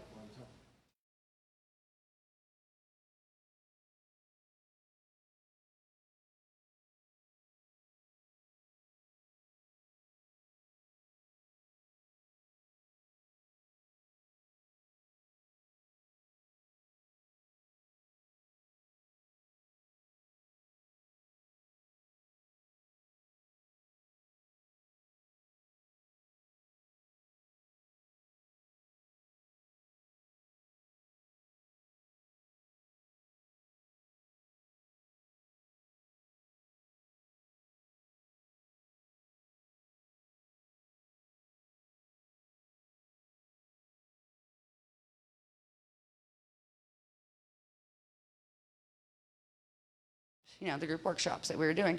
And we started just collecting them. And we've gotten lots. I don't know how many are in there at this point. What? Okay, you start now? Okay. What? Yeah, okay, you can start them. So I just wanted to show you these before, we'll talk a bit more about the technicals. But these are some of the photos we were getting. This is when we were doing one of the drum circle stands, chadras, and they were using the orb calls and the whole bit. And there's a whole bunch of these. It wasn't just like one or two. There's strings of them. And what's funny about them, it's not just one person out there with a camera photographing these. These were multiple cameras for multiple individuals. Some of them, it was their first workshop, and they were getting orbs, and people still are getting orbs. Sometimes we get them inside, but not in the concentrations that we've been able to when we're generating energy outside. So I just wanted to, especially the people that are new to the work, to see that we're getting some interesting phenomena. It's not the focus of the work, but it's going to become more important because we've learned a lot of things about the orbs. Aren't they cool? I was like, oh, they're so pretty. Hi, guys. Right?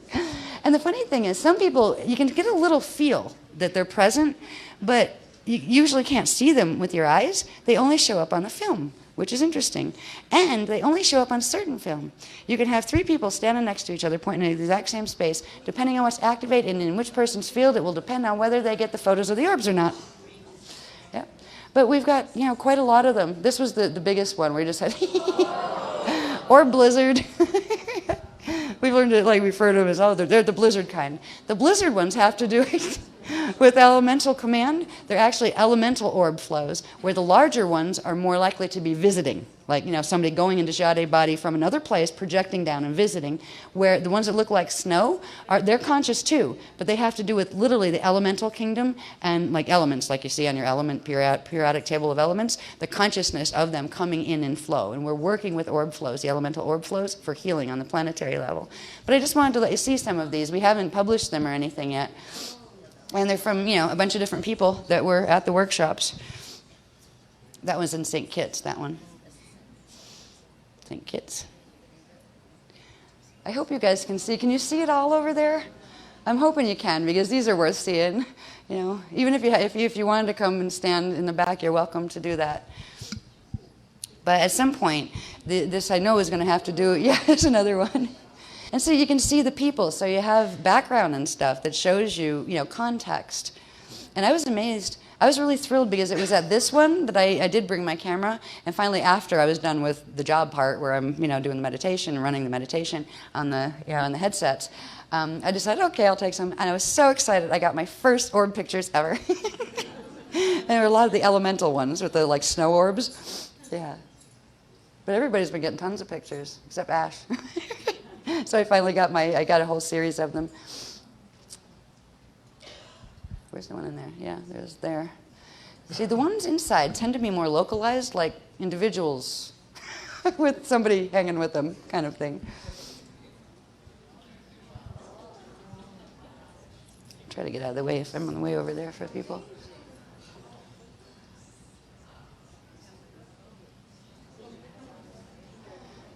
Yeah, And there's so many of them. I counted, I think we printed out at least 75 of them, and they were just from 3 events. You know, they weren't like, and then none of them are from people's like sending stuff in from home or anything. 300 or 400 now, I think they said that Nissan said we've got about that. Yeah, 300 or 400.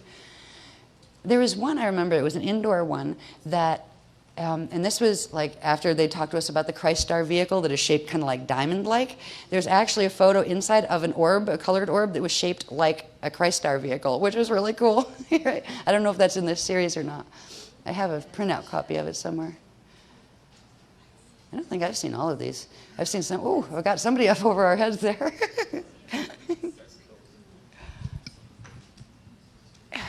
See, I'm going to watch these too, actually. Yeah.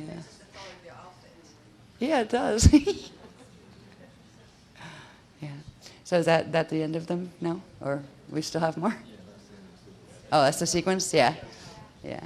But just when you look at these, more closely, you can see the structure of the rings. When we talked about the Rasha bodies with the 15 Jaleesic ring structures, the rings and spans, some of these you can see the structures of the Rasha structures inside of them and the auric level structures.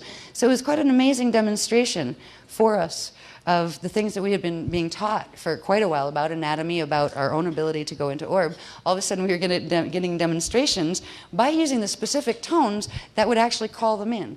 And what calls them in is, first of all, they can choose to come if they want to, but there are certain aspects of the planetary grids that need to be opened, like doorways that need to be opened. They're gates of some sort. They don't have to be just the, like the 12 planetary stargates or anything. But it opens certain passages into the shield. So we were like a traveling gate. When we get together and we do these energetic exercises, the shield itself that the group forms is like a traveling gate. Wherever you put it, it has the potential to open up an interface into the ascension chambers so the guardian visitors can come and visit. So it's a safe way to begin working with orbs. I do believe the book that we're hoping will come out now probably around January, because they've given me basically just an outline, and they're going to transmit the new book, the 2012 Life After Earth, Orb Whisperers, and the Silver Seed Awakening.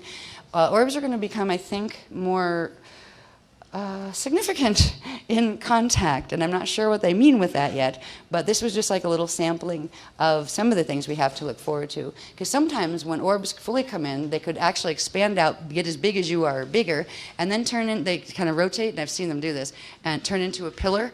Instead, like they kind of compact and go pillar shape, and then that pillar shape kind of goes, ding, ding, ding, does this weird thing, kind of like stacking effect, and it materializes into a being. I've had experiences like that in my younger days with beings that popped in like that, where they come in as a tiny little orb, all of a sudden, bang, zoom, real fast, pillar's there, and pillar turns into being that's translucent. And so I've had contact like that before, so I know it's possible. So in the book, I think they're going to be giving techniques as far as how to engage not only your own ability to orb project, but also how to begin communication with some of the orb groups that are, and the orb groups, they look like orbs here because they're going into orb to come and visit us, just like we've been taught to use techniques to orb ourselves and project ourselves to go visit them. But you're dealing with beings who have their own mostly hominid structure, just like we have hominid structure. And it's the first level of direct communication that we're actually getting photography of. There's a lot of people who have been getting pictures of orbs for lots of years, and some of them are fakes, because some people do that, just like some people fake crop circles. Some crop circles aren't fake.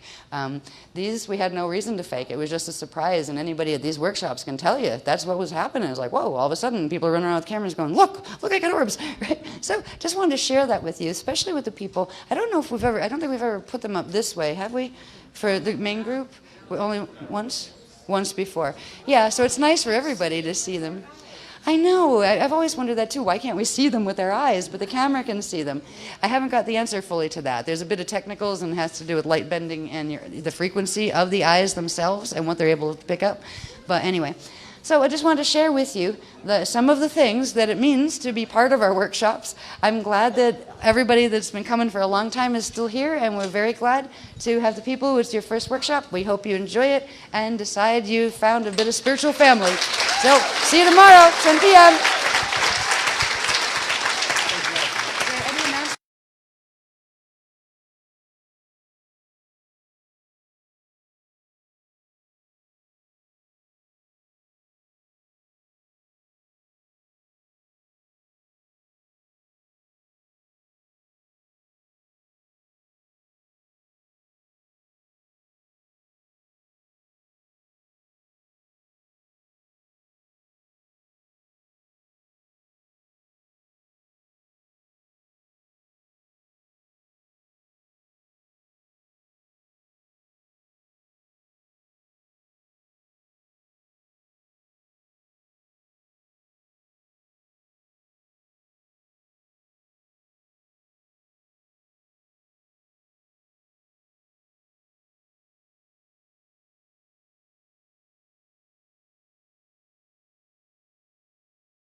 Good morning, everyone.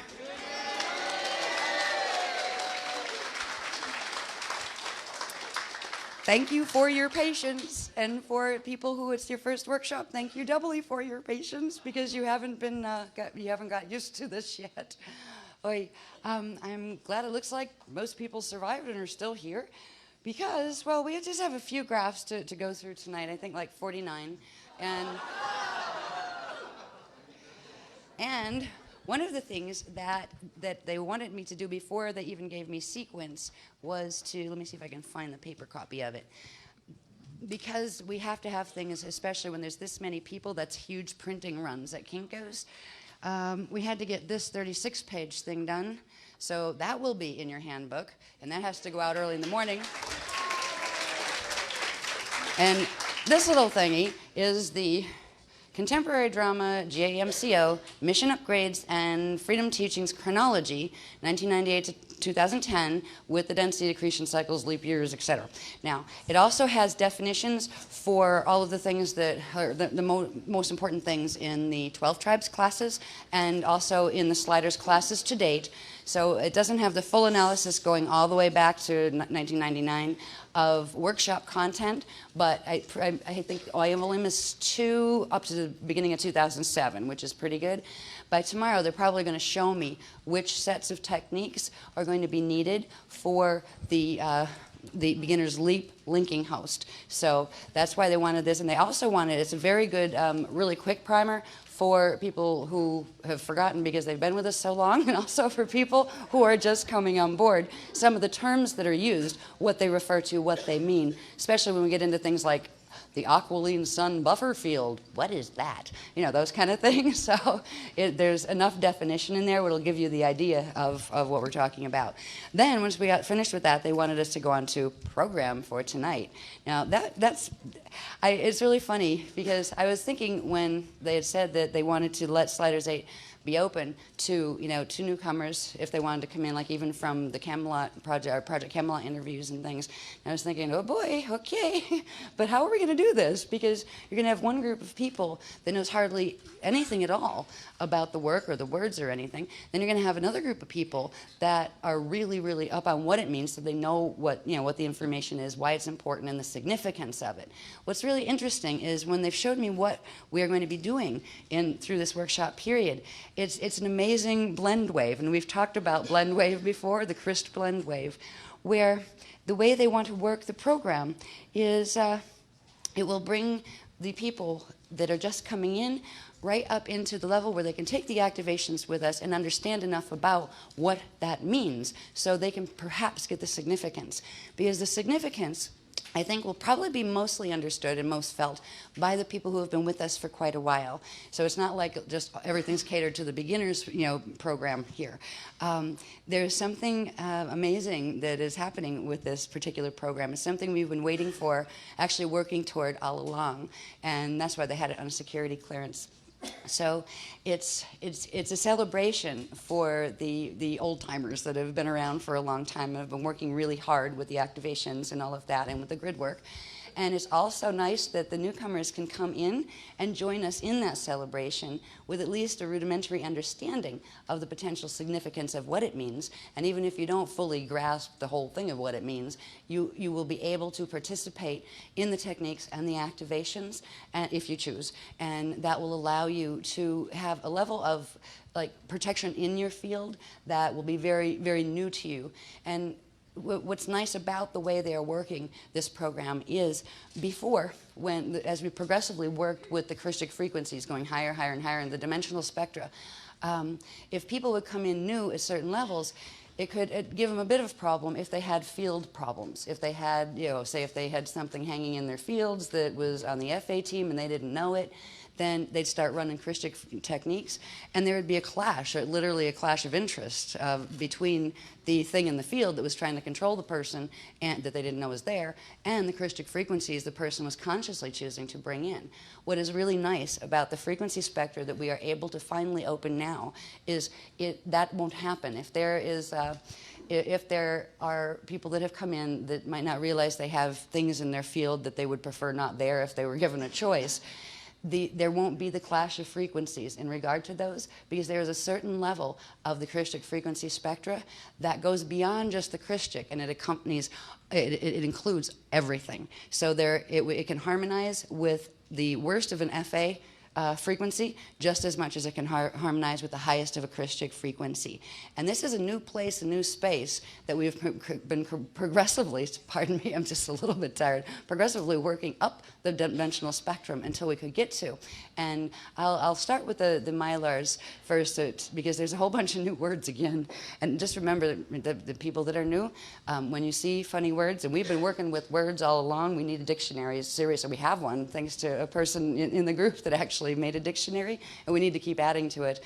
There are certain sound and vibrational encryptions, mathematical encoding, underneath the sounds of words, and that is why they use the sacred languages that literally correspond with the vibrations of the frequencies that we are trying to bring in. So in the last workshop, Slider 7, we got introduced to the lands of Wa, as they call them, W-H-A, the Wa sounds. Now, by the time we get through to where the activations come in for this workshop, the new people will at least have a rudimentary understanding of what the heck is the lands of Wa, right, and whatever, right? Because now, right, because now we're going to graduate to the lands of and find out what they are. Right? I finally got at least a rudimentary itinerary of things we are going to be covering in this workshop. All right? These are some of the things that are going to occur. Now, this is what they're calling it. We know it's Sliders 8, Preparing the Body for Slide, the Advanced Level. All right? But the title is Awake, Aware, and Alive in the Lands of Ah. The Sea of Ah, eternal stream of, and pardon me if I have to slow these down, because all these ayayas and ayezas and all that stuff, they're all, I have to really look at them or I get tongue twisted. So we've got the Sea of Aya, the eternal stream of ayaye, no, ayaye, right. Yeah, see, when you see these words, by the way, new people, you'll see capitals in certain places. You'll see these little accent marks, which mean that's where you stress the syllable, right? If you see like capital A, it means usually A, unless it's at the beginning of something that just like, it's a title of it. Sometimes it's a small A sound at the beginning or a small sound at the beginning, even if it's a capital letter. But there's a trick to reading these things that you get used to after a while, as far as they're phonetic, pretty much. They're pretty much, phonetically written to carry the sound tones that the beloveds are saying. The next thing is the covenant of Ayaru and the eternal dream fields of the One. This is what they're titling this workshop. And I'm going, oh, wow, okay, what's that about, right? So we do know this from, and this information corresponds with the handout. You will get that traces the mugs, which are the mission upgrades that we have had to progressively go through since the beginning of the work, right? And the reason we had to go through those was because of what was unfolding in the planetary drama in relation to the FA groups and what they were doing with the grids and what they were doing in relation to what was called the Beast Machine implants in the planetary grids, which are directly a part of what we've even discussed in the Camelot project interview, was the Atlantean Death Star Merkaba field planetary level. So all of these things are connected. So when you see things like this, mugs mean mission upgrade number. We are on mission upgrade number 46 in this workshop. Yeah, and that's since 2000, right? We started in 2000. In this workshop, we are going to, and we'll learn more about this one tomorrow, what's called the Covenant of Ayaru. This is also tracking, when we go back to listing the mugs, the Green Dragon's Albignon. This is Albignon 8, the eighth dispensation of the Green Dragon's Treaty of Albignon assistance, that in return for the assistance that they had petitioned for in relation to, because they're an FA group, and they were actually competing with the Red-White Dragons, and they were losing terribly, and they were going to get pretty much decimated. So they came crawling back after breaking the Treaty of Altair way back in 2000 and asked for the beloved's protection and assistance. And in return, the beloved said, yes, we will, but you need to hand over portions of your grids or we can't help you at all. So they're progressively handing over certain aspects to Christic control, which means they're letting parts of the Metatronic grids on the planet run what's called the Christ blend wave, where you can blend a Christic frequency wave into the waveforms that are being generated through the Metatronic frequencies. So this is the 8th handover, the 8th assistance that they are giving. When we get to the Mayan cruise, that is the 9th. So these two, what we're going to be doing with the people who are going to the Biosphere Tour, they're going to be doing the first part of what finishes up on the cruise, and that is the 8th and 9th handovers of grids, which has to do with what's called the Metatronic Broadcasting System. All right, just like you have like broadcasting systems for radios and TV. Well, there are Metatronic broadcasting systems on the planet, and right now we are the Green Dragons are allowing us to interface with those in order to actually send the Krish protection wave through with the Metatronic wave. So anybody that has Krishtic, coding in their DNA will be able to pick up the Christic frequencies also, so they won't just get dragged fully into Metatronic activations after December of 2012 when the planetary Death Star Merkaba begins to activate to a 55. It's not going to go full 55, but it will activate to a low 55. So anyway, and if that makes no sense to you guys that are new, don't worry about it. Eventually it will.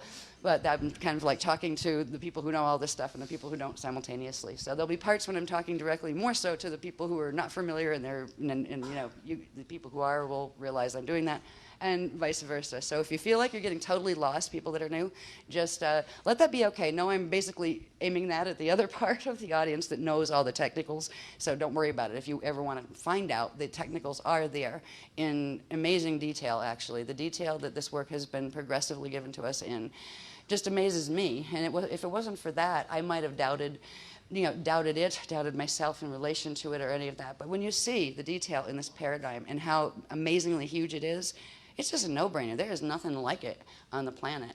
And I'm just very grateful, and I hope that that it's here, and a lot of people that have come to understand it are. I hope the people that are new will find it something that is freeing for them as well.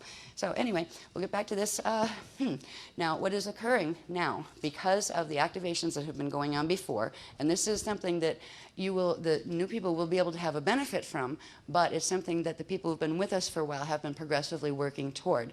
We are going to have a 6-dimensional MetNet freeze immunity activating as of the end of this workshop period, which means all the activations we were doing before that had to do with the mirror ball fields and all of that will be complete. And finally, we will have this 6-dimensional MetNet freeze immunity, which means the Metatronic code cannot activate any further in your body than it already had before. All right? Yeah.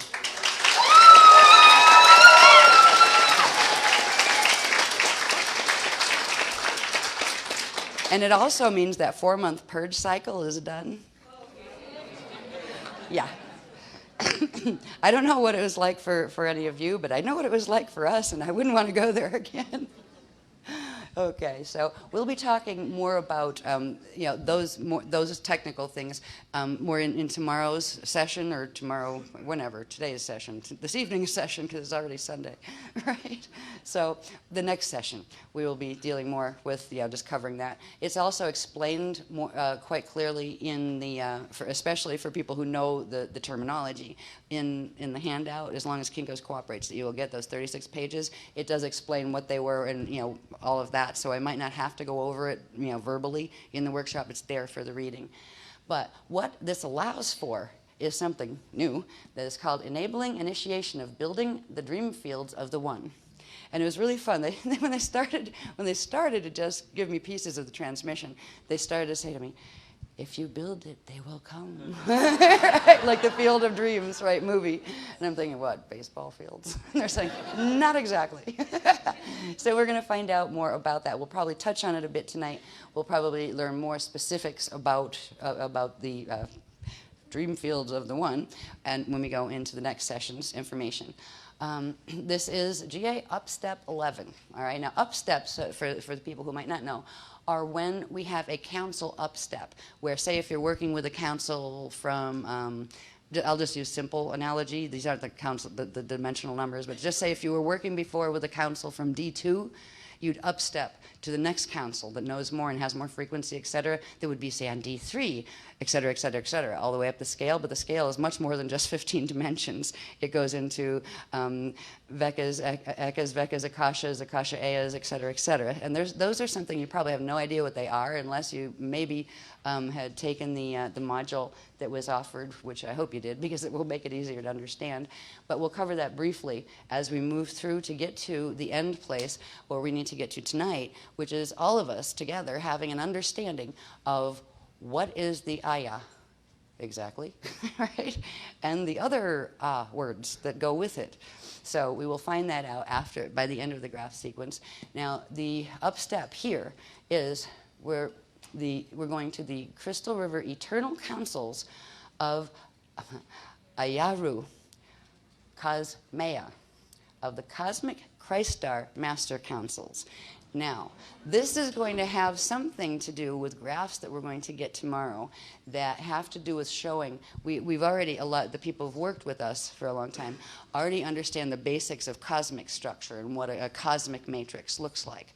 Well, there's something else that's even larger that has numerous ones of those in it that is called a cosmea. And of the cosmea level is just like out of your own matrix, going out of the matrix, and up into the larger framework in which that matrix exists. And we'll be learning more about that, but we will be beginning to bring in the frequencies from those levels of existence, reality, consciousness, etc. There's 2 activations that we will be doing before we leave this morning. Before we leave, it's probably going to be one of those break up workshop and go to breakfast kind. But there are 2 transmissions coming in for those who would like to participate in them that have to do with the first parts of activating this particularly high level of frequency in your own fields. And it is this particular level that has the ability to harmonize with everything, be it FA or Christic.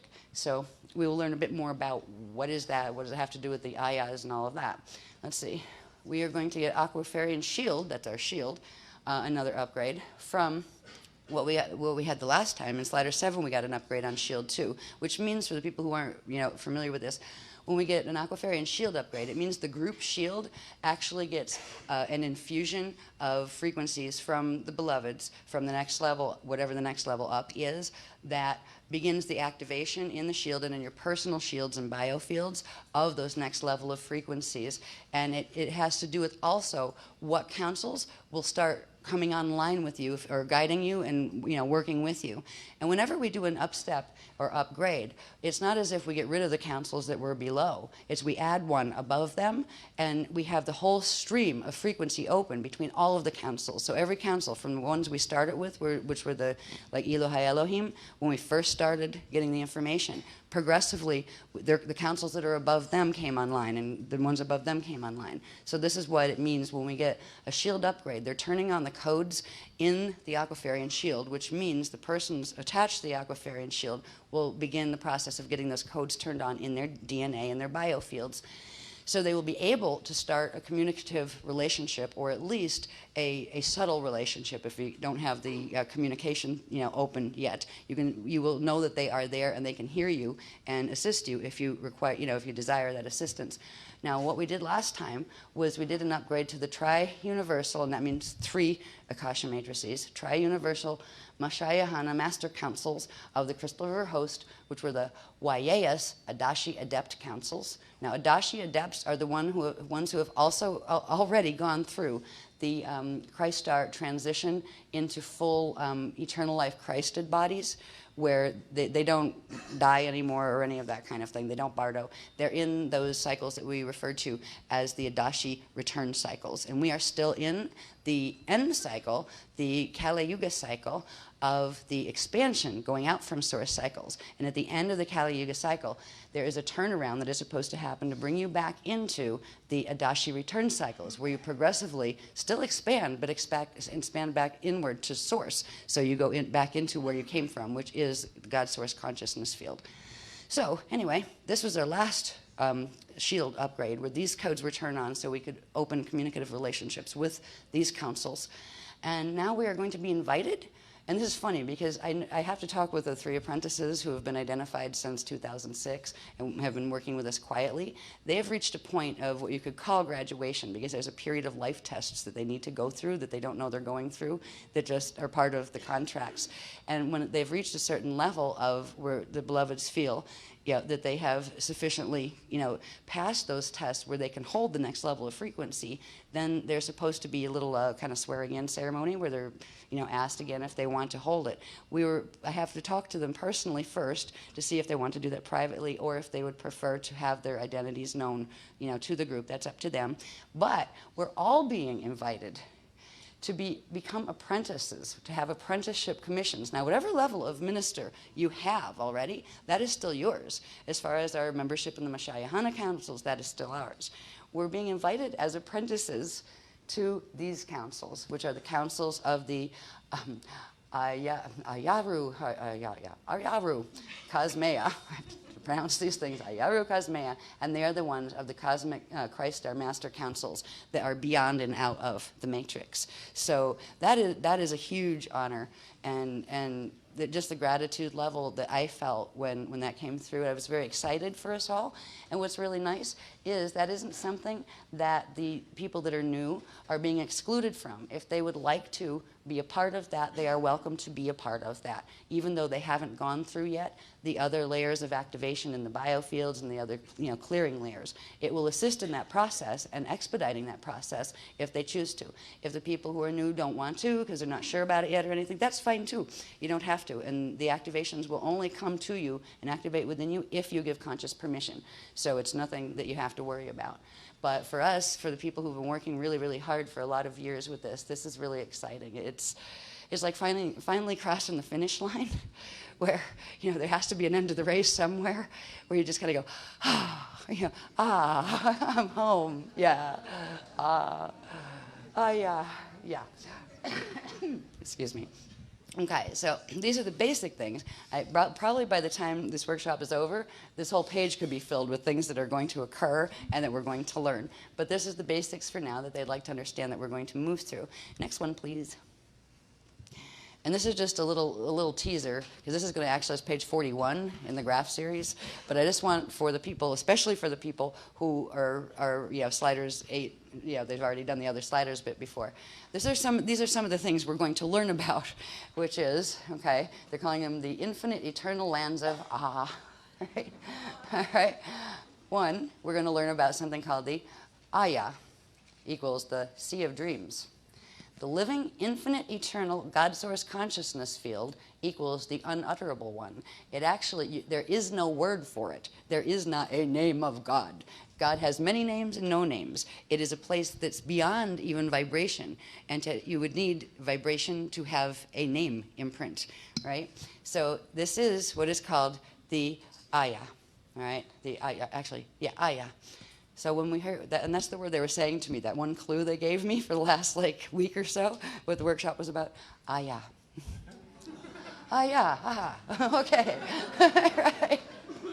So Aya is actually the word used to represent the essence of the unutterable one, because there isn't a word for that massive consciousness field, living consciousness field of source. But to open the conduits of frequency where you can progressively be able to bring that level of consciousness awareness in, the Aya is the essence. So that is the encryption essence of that field, so you can use that word to begin the process of bringing those frequencies in. Now, the next thing we're going to learn about is, here we go again, Ayaye. The Ayaye, the eternal living dream stream. Dream stream. It's the Ayaye is the flowing essence of the unutterable one. So here, the Aya is that consciousness field of source. It is the encryption you can use to bring those frequencies in. It is not the name of God, because there is not one you could speak, but it is one you can feel and open into your fields using the Aya. And the Ayaye is when you go into that state and then begin to bring those frequencies in, and they begin to flow into yourself. So one is like a still sea, and the other is like a flowing river or current. So they call this the eternal living dream stream, because this is the sea of dreams. So it is the stream coming from the sea of dreams, which is the eternal life God source consciousness field. All right. So we are going to be opening this stream into our biofields during the activations that we are going through during the workshop. Number 3 is the the Ayaya is the state of consciousness of embodiment of the living dream stream. Yeah, Asan set this for me. I had it in scribbles when I was figuring, I'm never going to remember which ya is where, or is where. So I figure if I'm going to have a problem with it, probably most people will too. And like, what ya is on first, who's where. So, right, yeah. So Asan set this, for us quick, so we could all keep track of which is which part. We have the field itself. We have the stream of the frequencies coming from the field. We have the state of consciousness of that stream, right? Then we have the Aye. This is the embodiment of the Ayaya dream stream. Oh boy, right. We're going to get into these more so in the session 2, where there's going to be some very interesting things that we're going to do. The Aye is the body replicate formed of the Ayaye dream stream currents. All right, dream stream currents forming a replicate of your own body as it is right now, right? That progressively engages you with the Ayaya state of consciousness associated with the dream stream, right? The body of the eternal host. You can project with it, you can meditate from within it, you can mirror from it, and the people who've been with Slider 7 know what mirroring from it means. You can orb from it, and also it will host link you now and ever if you choose, even in a bardo state, even if your body were to die. Once you have this activated in your field, you would be safe in terms of where your consciousness would go when you left your body. You would not end up stuck in the hibernation zone fields and the planes that we've talked about and those kind of things.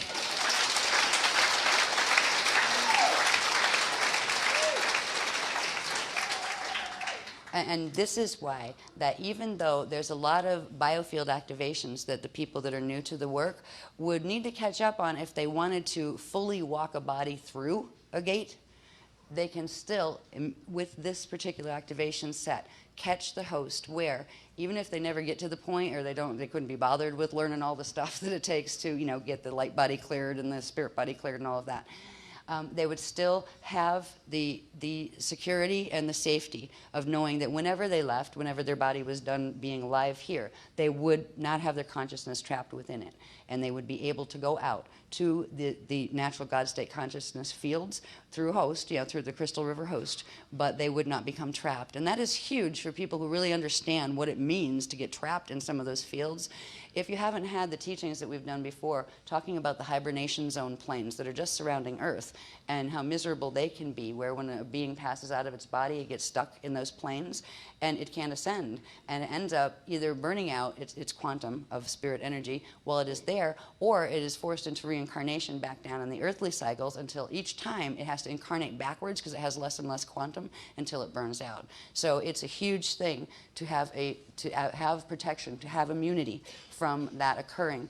Even if you go through what would be considered here natural death, there is no such thing as a natural death. But as far as even if you didn't get all of the other activations done or ever get caught up or ever even bothered, you would be able to, if you wanted to take these activations, be able to hold the host and know you would be safe when you got out. You would also be able to pass on to others through transmission, even just being in their radiance. And there's a few ways you can just pass on the opportunity for hosting and for safety to others, like your parents, your children, people you care about. You can't force it on them, but you can breathe it gently toward their fields, and if their fields want to respond and their higher consciousness wants to pick up that opportunity, you will have anchored it down in the earth realm for them. So they will be able to, their higher consciousness will be able to choose what to do with that once you have that activation. You can never give anyone else an activation level higher than what you actually are holding.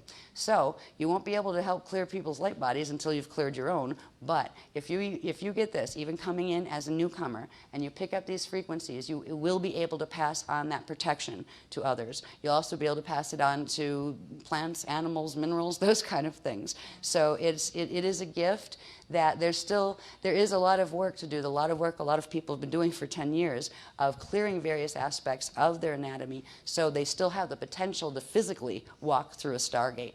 And even some people are like, well, you know, I realize I can, I've done a lot of the activations, and the activations help you bring more of your own higher consciousness in anyway. So even if you say, I'm old and personally I'd rather just incarnate into the next level up body, so I don't really care if I bardo, I don't really care if I physically take myself through a gate, and I'm pretty much there myself, right? Whatever.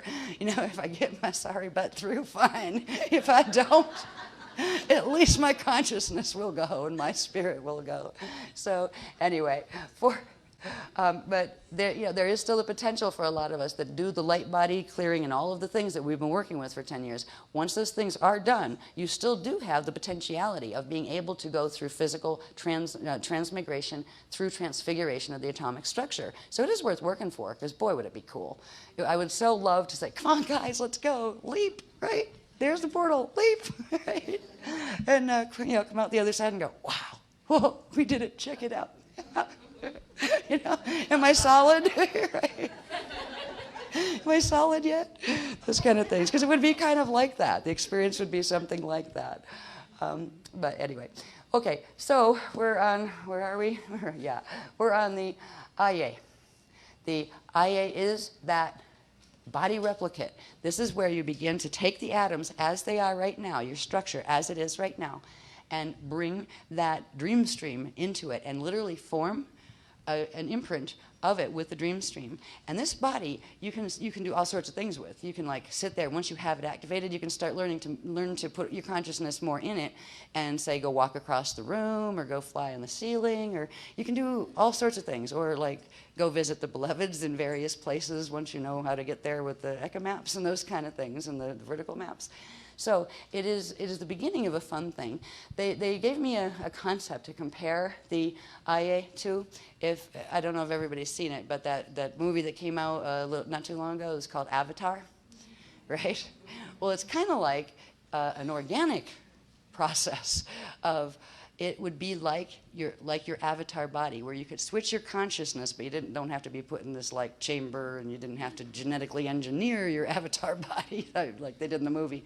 But you would be able to literally transfer your consciousness into your avatar body and begin to experience the worlds that were frequency compatible with that, which means you would be able to travel farther, faster, even while your physical body was still trying to go through the healings and the clearings needed to get it to the point where it could physically go. So there's a lot of fun that we can begin to have once we begin to activate this. I don't know if they'll teach us how to have fun with it yet, but what we're going to be doing is, in this process, tomorrow I believe we're going to be creating the IA.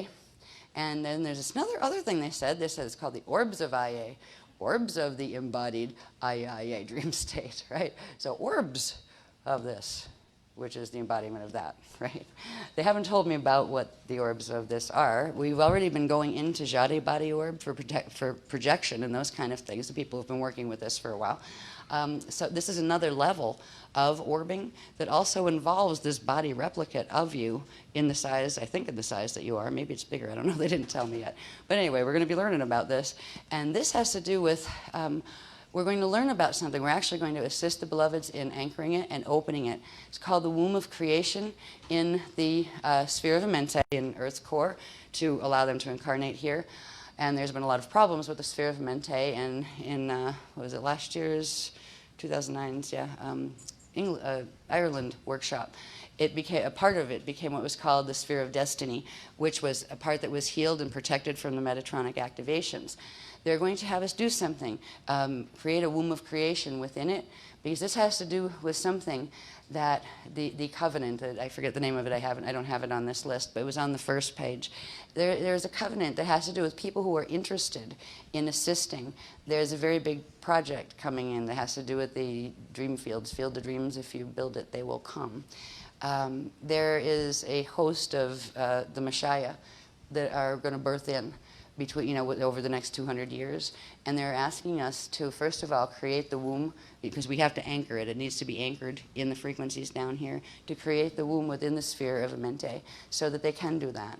And once that is done, there will be some of us that get moved to create the framework that they are going to need. There's going to be a lot that they are going to need because, well, can you imagine if they're like kids and you're going to put them in mainstream zoos called schools? Not really. Yeah, I mean, you could. There's some things that they've been mentioning to me a little bit lately about babies and infants and things, and about the development of neural networks and those kind of things, where certain types of environments will actually allow certain neural networks and to form, and others not to remain dormant.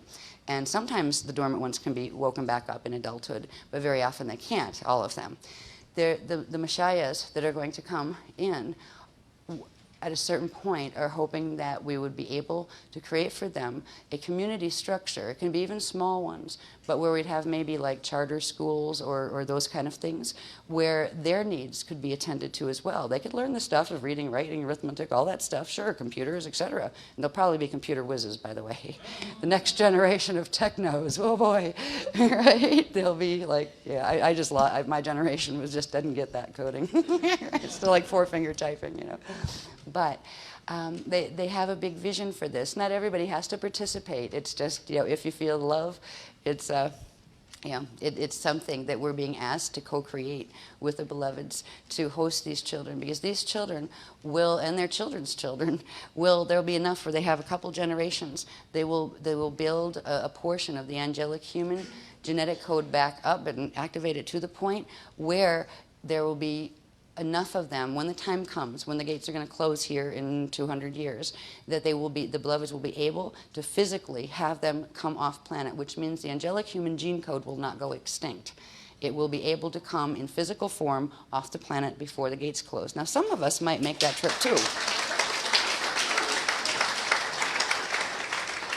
And even if we make that trip, if we get our bodies to the point where we really can, get them out biologically, it's not going to change the fact that it takes more than like a little group of people like this, even if we all got out, to restart a race, a species, because that is what's occurring. Because right now there is so much damage to the angelic human gene code from crossbreeding with the Anunnaki and the Draconian races.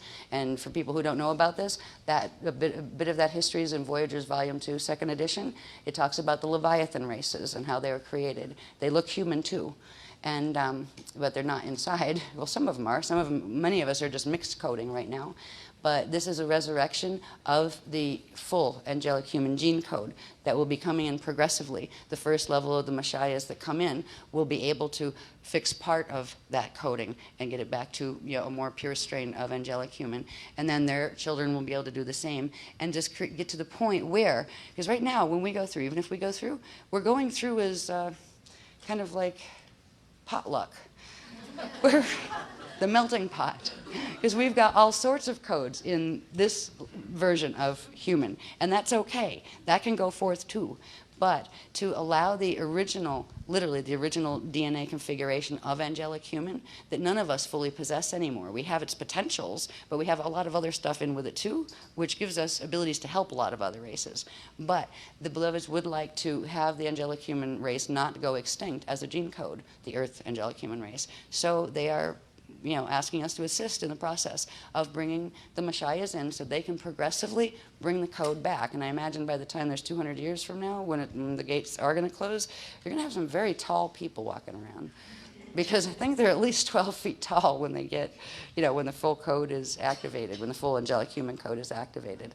So we will see. But they are asking us to begin thinking about creating right within this Illuminati-based civilization that we're in, little bubbles of protection, little spaces that beings like that where they can have the protected environment around them. So those neural networks that they will need to bring in the highest levels of frequency will actually turn on in infancy when they're very small. And this goes back even to in the womb. Whatever a baby in the womb experiences, a lot of people don't realize it, but they hear it, they experience it, whatever frequencies are blasting around it. Like if you're like listening to heavy metal, you know, and you've got a baby in there, your baby's listening to heavy metal and the frequencies that go with it, right? So there's a lot of things that they will eventually be giving us, not just the spiritual teachings of the practical level spiritual teachings, like even if you don't want to learn about being a grid master and all that stuff, just, wow, this is like, you know, really special belief system here. You can really connect with God's source and really find yourself and your higher self and your spirit. They're going to give us that, but they're going to give us more practicals. They've already told us about fetal integration. They've already told us about what happens when you die and how to do it and how not to do it. They've told us many, many things about just things that we face every day as beings living on a planet. Birth, death, conception. They're going to start teaching us more things about those things, like about children, about babies, about when people are older and if they are going to make the Bardo transition. So there's a huge amount of practical teachings that are going to come, and they are going to, you know, they're asking us, those of us who care to help create these little pockets of higher civilization within the civilization that is here. And the Messiahs will come. Some people will have birthing contracts. Some of them are already starting. There's a few last year or so, I think, or 2 years actually. There's been a number, maybe even 3. I get a feeling it's 3 years that the first wave is like trickling in a little bit here, a little bit there. But there's going to be more, and that doesn't mean a lot of people in the group are going to get pregnant. It doesn't mean you have to. It doesn't mean you have the birthing contracts, right? I'm thinking, oh God, please no. No, I'm too old for that. But, so I don't think I have one of them. Yeah. No, I kind of made the deal with, well, you know, I'd go there on one condition. If it was the last seed left for the human race, then it's yours, okay? But please leave me out of that deal. Yeah, I love babies, don't get me wrong. I just love them. And, you know, had 4, and that was good, and it is good, and it's great that they're grown up now and have babies. And I like being grandma.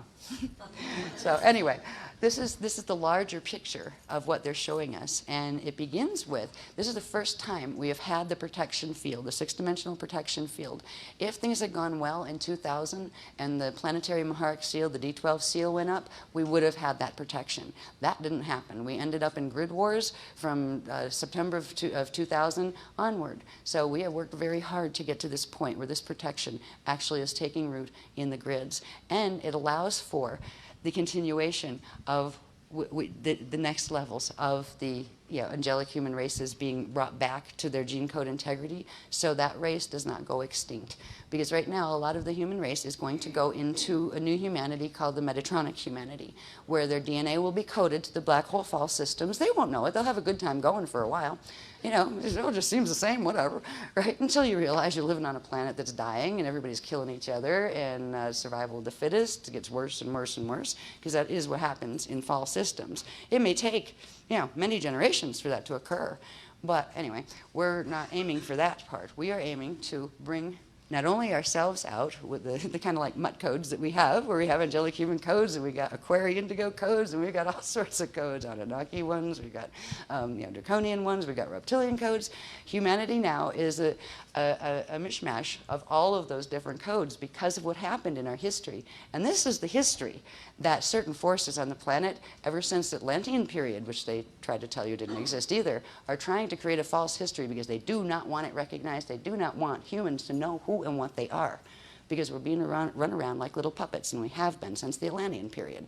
So the history, there's a good dose of it in the Voyagers Volume 2 books, if you care to look for it. Look, there's a part about the Leviathan races and how they came into, the Earth, Earth's incarnation, and also about, what do they call it, transposition of race identity that has occurred in the angelic human line to come up with this thing we call the Homo sapien sapien human.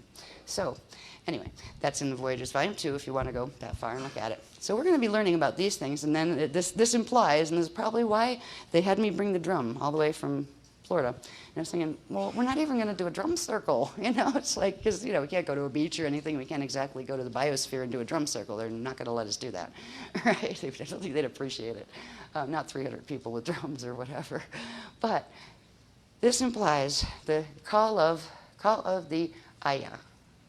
Aya was the top one, that field, right? The still sea of dreams, God source consciousness field. That's called the Aya Aye command. Now it's more than that. There's more syllables to it. But it can be used as a mantra to progressively bring more of that state in and more of those frequencies into the body. And there's going to be, I don't think from this workshop, or maybe, I don't know if they're going to give us a take-home technique to use, there's going to be certain sets of just like simple daily meditations that can be used that are very just, they're not so much about thinking and moving energy here and over there and over the other place like a lot of the technical techniques have been. They will be much more, I could say Zen, but they're not Buddhist, but they're kind of like that state, that Zen state that a lot of the Buddhist meditations talk about and those kind of things. They're more in that vein. So this will be the beginning. We'll be using that and the Aye body for a whole new level of the techniques that it's going to actually, I think, become the beginnings of the step-down programs that anybody can use, even if they hadn't gone through learning all of these things, and that can be put more easily. Eventually, they do want us to be able to put a presence on places like YouTube and Facebook and those kind of things. Once we have the step-down program, we'd like to be able to give just like certain types of free classes of the more simple information that people can use on the ground. You know, just the simple stuff that can help you feel better and help you get, you know, your higher self, you know, aware and stuff, where you don't have to learn about grids and all the crazy stuff. It sounds crazy if you're not used to it. It's not crazy, really. It's quite intelligent. But you don't have to learn that if you're coming in and you like say you know nothing about anything spiritual or metaphysical, and you trip over it on YouTube. You can sit there and you can watch the thing and go, wow, I just learned something. You can do a simple technique, and you can start to feel the frequencies come in. So we are trying to get to where we have a step-down program that would involve eventually an aspect that is a nonprofit organization again, an actual ministry. And that's what we had wanted to do in the start if we didn't end up entangled in the bloody grid wars that the Anunnaki basically started down here. And a part of that, too, is, this is just a little tidbit of where we're moving. There's going to be, I can't give too much detail on it because it's still in the formative stages with a small group of people who are going to assist in the hands-on process. But the Beloved said they are going to work with creating a set of visual meditations where they're visual journeys, not just ones where you close your eyes and go, but something that you can watch and actually participate in. They couldn't do this before. I won't go further on the technicals on it, but they couldn't do this before because if you were watching anything on any kind of screen, it is powered by electricity. And if it's powered by electricity, you're doing optical pineal induction of electricity that is running through the planetary grids, which are running on the Caduceus network. Now, that would activate Metatronic codes. When you watch TV, you're just really helping yourself activate Metatronic codes and those kind of things. Now, they would not give these type of, that we use visualization a lot, but they would not put it where you could, visualize it and just watch it on a screen or something like that, because it would trigger not only the good codes, the Christic codes in your DNA, but it would simultaneously trigger the Metatronic ones because of the electrical frequency coming in through the eyes especially. Now, because of the MetNet freeze on the D2 level, which is the physical level we perceive, that won't happen anymore. So the TV stuff is not going to hurt us anymore. None of that stuff. Yeah.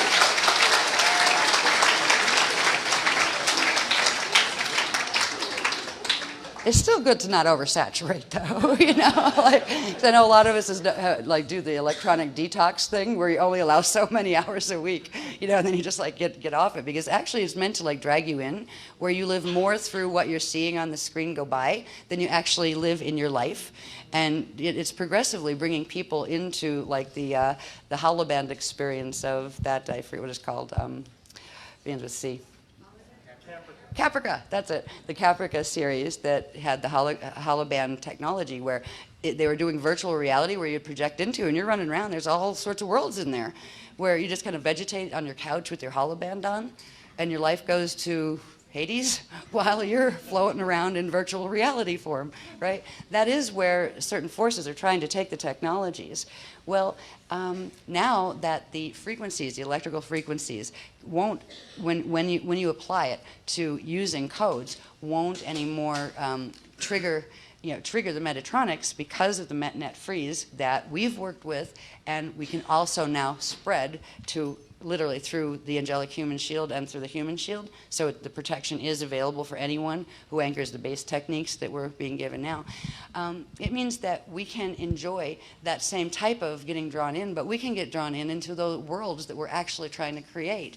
And it will just help to actually give you some simple, places to follow in some of the journeys. And then you can take them on your own, where you have enough of the visuals and you go, okay, this will be really great for people who've had a hard time visualizing, because not everybody can close their eyes and imagine they see something. For some people, it's like if you can't see it, if you can't do that really well, just intend that it's there, even if you can't make the images happen, on the inside of your eyelids or whatever. So this will assist lots and lots of people. It will also assist lots and lots of younger people that have become glued to those, those war games and things that they're always playing. It'll give them an option where you can also have joyful worlds where they're win-win games and not win-lose games. And worst case scenario, you could always do a game that has the Christics and the fallen angelics, because all of those games tend to have to have a good guy and a bad guy, right? And the goal is the gates, right? Right? Who's going to get the gates? Whatever. But anyway, it's going to bring it's going to combine finally the spiritual inner technologies that we've been working with all along. We can now finally begin to combine them with the outer technologies that are basically running the planet and everybody's plugged into. So it's a nice vision that the beloveds have in mind here. Now things like that do not come cheap and they don't come easy. So they're not going to be like out by next workshop. Yeah, right. We'll be lucky if they're out by 2013. But they are coming. That is part of the the things that they're aiming for. Okay, so anyway, the call of Aya is, I don't know if it's going to come through with a drum beat, and I think it might, because that's why they had me bring the drum. But this will be part of the next session. I won't say tomorrow, because it will be tonight. Excuse me while I take my shoes off. I have blisters on the backs of both heels, and these hurt. I've been limping through the airport. There we go. Better. Okay, next one, please. Now. I think it's the next one. Oh yeah, I'll go into this really quick. I'm not going to go heavily into these questions. I touched on them before, and I'll probably touch on them again before we leave the workshop for good. Frequently asked questions about the teachings. One of them is, who are the guardians? I'm going to show you something that will help answer that much more quickly than if I go on and on for an hour and a half. Where did where did the freedom teachings come from? When I get tired, by the way, I've been at the computer ever since I woke up this morning, except for the last hour where I started to sequence the stuff. So if I seem a little tired, yes, I am, but I'm still cheerful. It's just sometimes when I'm tired, the wave of information that I kind of ride on when I'm speaking with you goes faster than my mouth can keep up with. It's a little bit funny sometimes, so pardon me if I trip over my lips a bit. Where did the word come from? This will also, what I'm going to show you will answer this and give you some pretty good answers into this. There's more answers you can get to this that have to do with the cloister Duratura plates and those kind of things. But for now, it will give you an idea of where all of even those things come from. What is the purpose of the freedom teachings? What we will see and learn about in the thing I will show you. Not just the next graph I'll show you, but it's actually a list. But this, by the time we get through, I hope, the 49 graphs, this will help you understand. The purpose is simple. Ascension, freedom from the mind control networks here, getting our birthright of eternal life, freedom, joy, love, cooperation, nice worlds to live in, all of that, getting all that back. That is the purpose of the work. But you will see some more of the specifics of the purpose when we go through the diagram set. Is this work fear-based? Nah, we'll talk probably a little bit more about that when we're on our way out to end the workshop, at the end of the last session. And that too. You'll probably be able to answer that pretty much yourself. Why should I care? By the time you get through to the end of this. And if not, that's okay. You don't have to care. Nobody has to, right? The beloveds do. I'm glad for that. Okay, we'll probably talk a little bit more about this as a wrap-up in the last session. Okay, we talked a little bit about that. We might touch on it again. No. Right, simple answer, no. Yeah, call it what you want. It's not that. Let's see. What we'll learn through even this graph sequence, which isn't a heavy graph sequence, will give you a bit more information on that. Yes, science, and yes, God, etc. And what God. This will give you an answer to that. do they break up relationships? We might touch on that again. We kind of covered that already. Where is the love? What's really neat is for every time I've heard that question being thrown at me by certain people who say it in a certain nasally tone when they're saying it when they have people like Thetans and Tothians hanging out in their fields with them, I've always been like, what do you really mean by that? What love are you missing? Because this is all about love. But where is the love? With this, now I know where it is. I know exactly where it is. It is that field. It is the Aya field. That is the endless, eternal love, the infinite, eternal love field of God Source. It is a living God Source consciousness field. And that is literally the location of where is the love. And we are embodying that progressively. So we finally found the love. I was kind of happy about that. So next time, if anybody says that question, just go, it's right here. And beam it at them. And I have a feeling we'll probably learn a bit more about orb phenomena when we do the next session's information about the orbs of Aya, or whatever they call them on the other page. Next one, please. We'll go back to who are the guardians? In a nutshell, this will be in your chart packs or your handbooks. Yeah, basically, who are they? The CRIS councils listed below are all active members of the GAM-CEO. Each council has a massive number of other race line collectives that exist as members within the collective of each council, okay? So this is just the basic councils we're dealing with.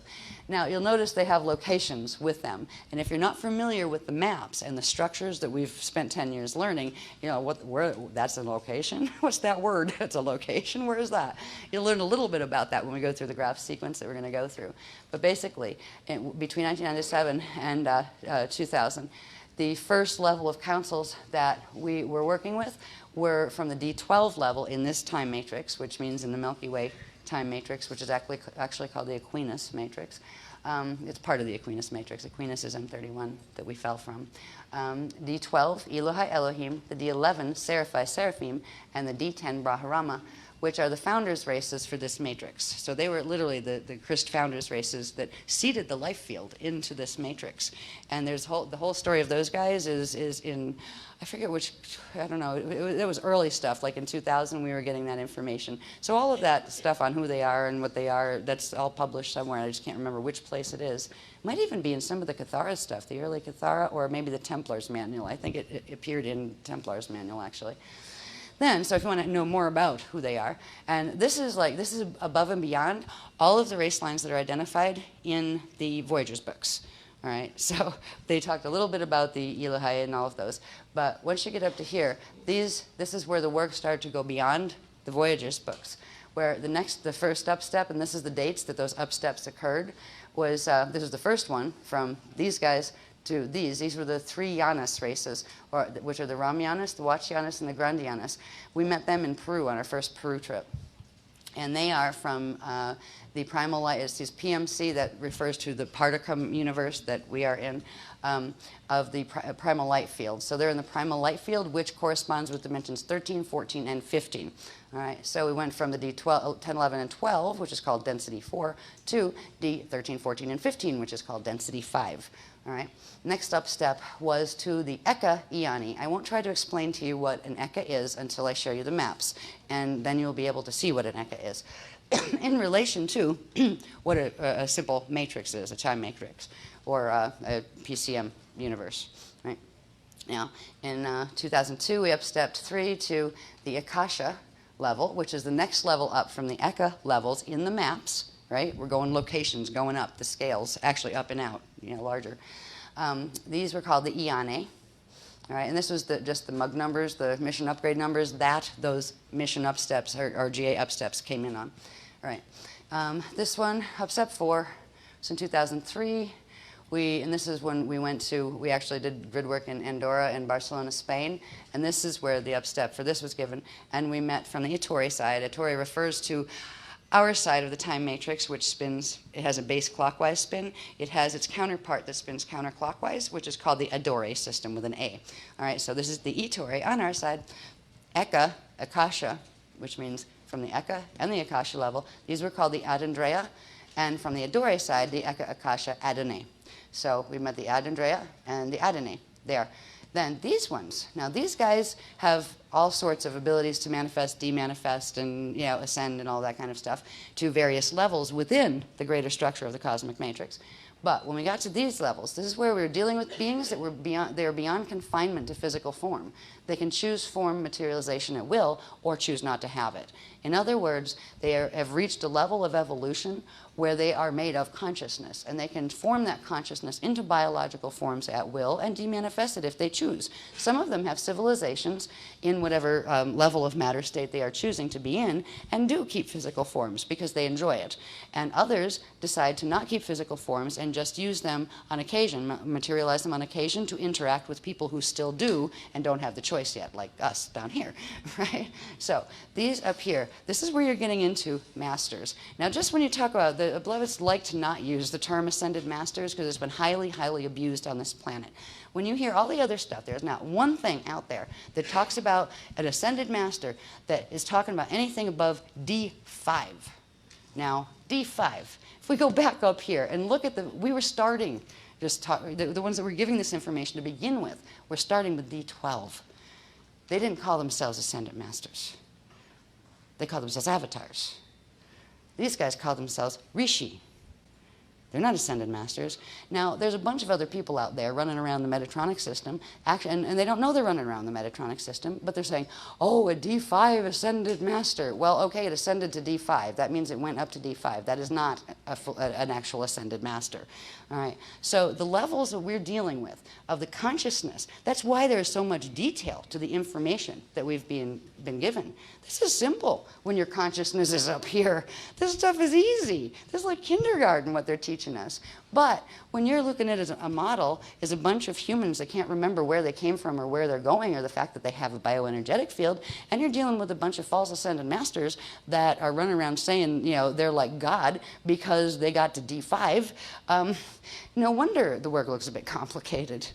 There's a little trick that they tend to use with some of the false teachings. They'll tell you, keep it simple, stupid. The devil is in the details. You know what? It's the opposite.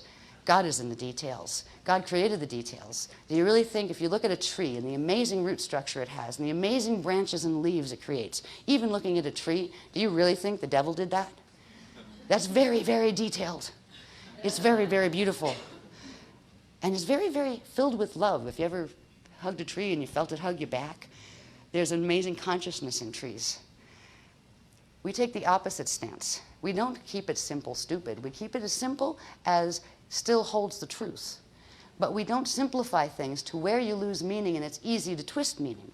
And we will show detail, because it was in the detail that the beloveds could show us what the Metatronic stuff was doing. Because it showed what the whole creation structure was, what the forms were, what the sacred geometries were, how they're supposed to work, and it was all very coherent. And then it showed what was actually being done with it to twist it. So those other teachings are actually distortions of these teachings. So without knowing the details, you would never be able to tell. So if anybody tells you the devil's in the details, tell them to think again. Maybe it's God that's in the details, and maybe that's just a trick of the devil telling you that. So anyway.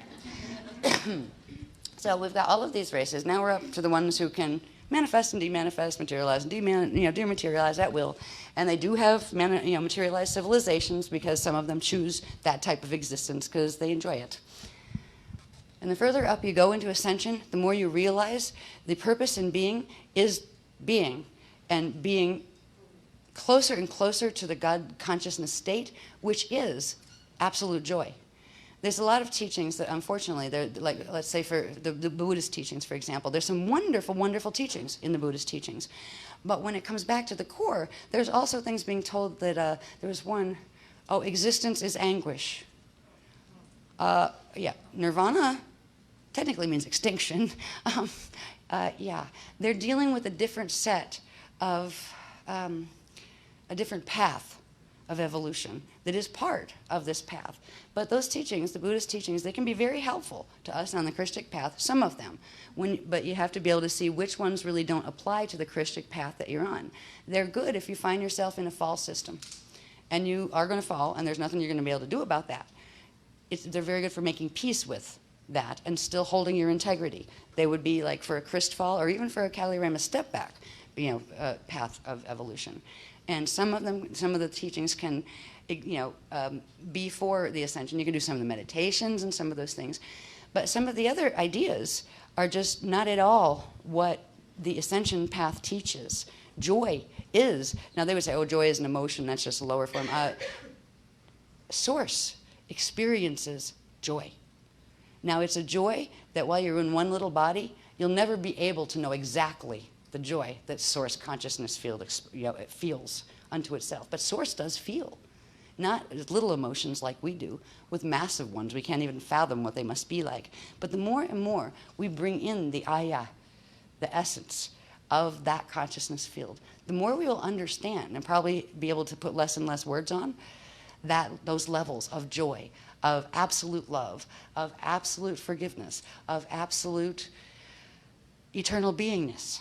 Because that is the objective that the Christic path and the ascension path takes us on. Not to get to the point where we can detach ourselves because existence is anguish.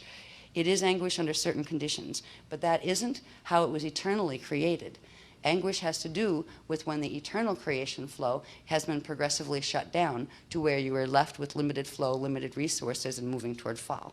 So I just wanted to point that out. We are aiming for the joy, for the love, all of those things.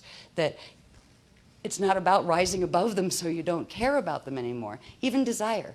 If Source did not have desire for creation, nothing would be in existence in the manifest bodies of God's Source. So desire is a natural aspect of Source, just as is love, just as is joy, just as is intelligence and awareness. So anyway, I wanted to point that out because some spiritual traditions will teach you that detachment, progressive detachment, where you really just don't care and won't be ruffled and therefore you don't suffer anymore, that is the ultimate to aim for. While we're still in this system here, we still have a choice to aim for something higher. And you can take some of the good from those paths because there's some great teachings. In every path, there are some great teachings. But those paths are not teaching the whole picture in order to get to the level of ascension that we are referring to. So you can take the best of any path, be it Christian or Jewish or Buddhist or Hindu or Islamic or whatever. Take the good, see where that part can support you in your path of going even higher. You don't have to stand against the other teachings. When it comes to Merkabas and Death Star Merkaba teachings, you don't have to stand against them either. You just stand with the Christ and say, well, I choose to spin my Merkaba this way, that's all, and I know why I choose to do that. So, but everybody has free will. People who want to do the Metatronic way have the absolute freedom to do that. And Source feels the same about that. Source gave them the freedom to make that choice in the first place. They will come home anyway, so Source doesn't feel like it's losing anything, because eventually they'll go back by space dust return. It's all in the experience. We all were given equally and created equally in terms of value from Source, and we all came from the same consciousness field, and we will all ultimately go back. The choice is ours, whether we will live that as a joyful experience of becoming whole again, or as a progressively diminishing experience that eventually brings us into a space dust return. But we will all meet back in the center again anyway. Anyway, so these are some of the things that at the core of the teachings that we stand for. This is some of the things that that it represents. Let's see. I'm just going to go really quick up these because you can read these, and you can read them in your chart packs when you get them. We went from, all right, these are the ones that are beyond where they can manifest and demanifest. We've got the Hathor. They're from the inner hub domains, the inner domain hubs. Now, if you don't know the maps and all those things, you're not going to know what's a hub, right? It has to do with the structure of the cosmic matrix, and a part of that would be referred to as hubs. And I'll try to point those out quick when we go through the diagrams quickly. So we have the hubs. We picked those guys up in Morocco in 2005 during Demon Fest 1.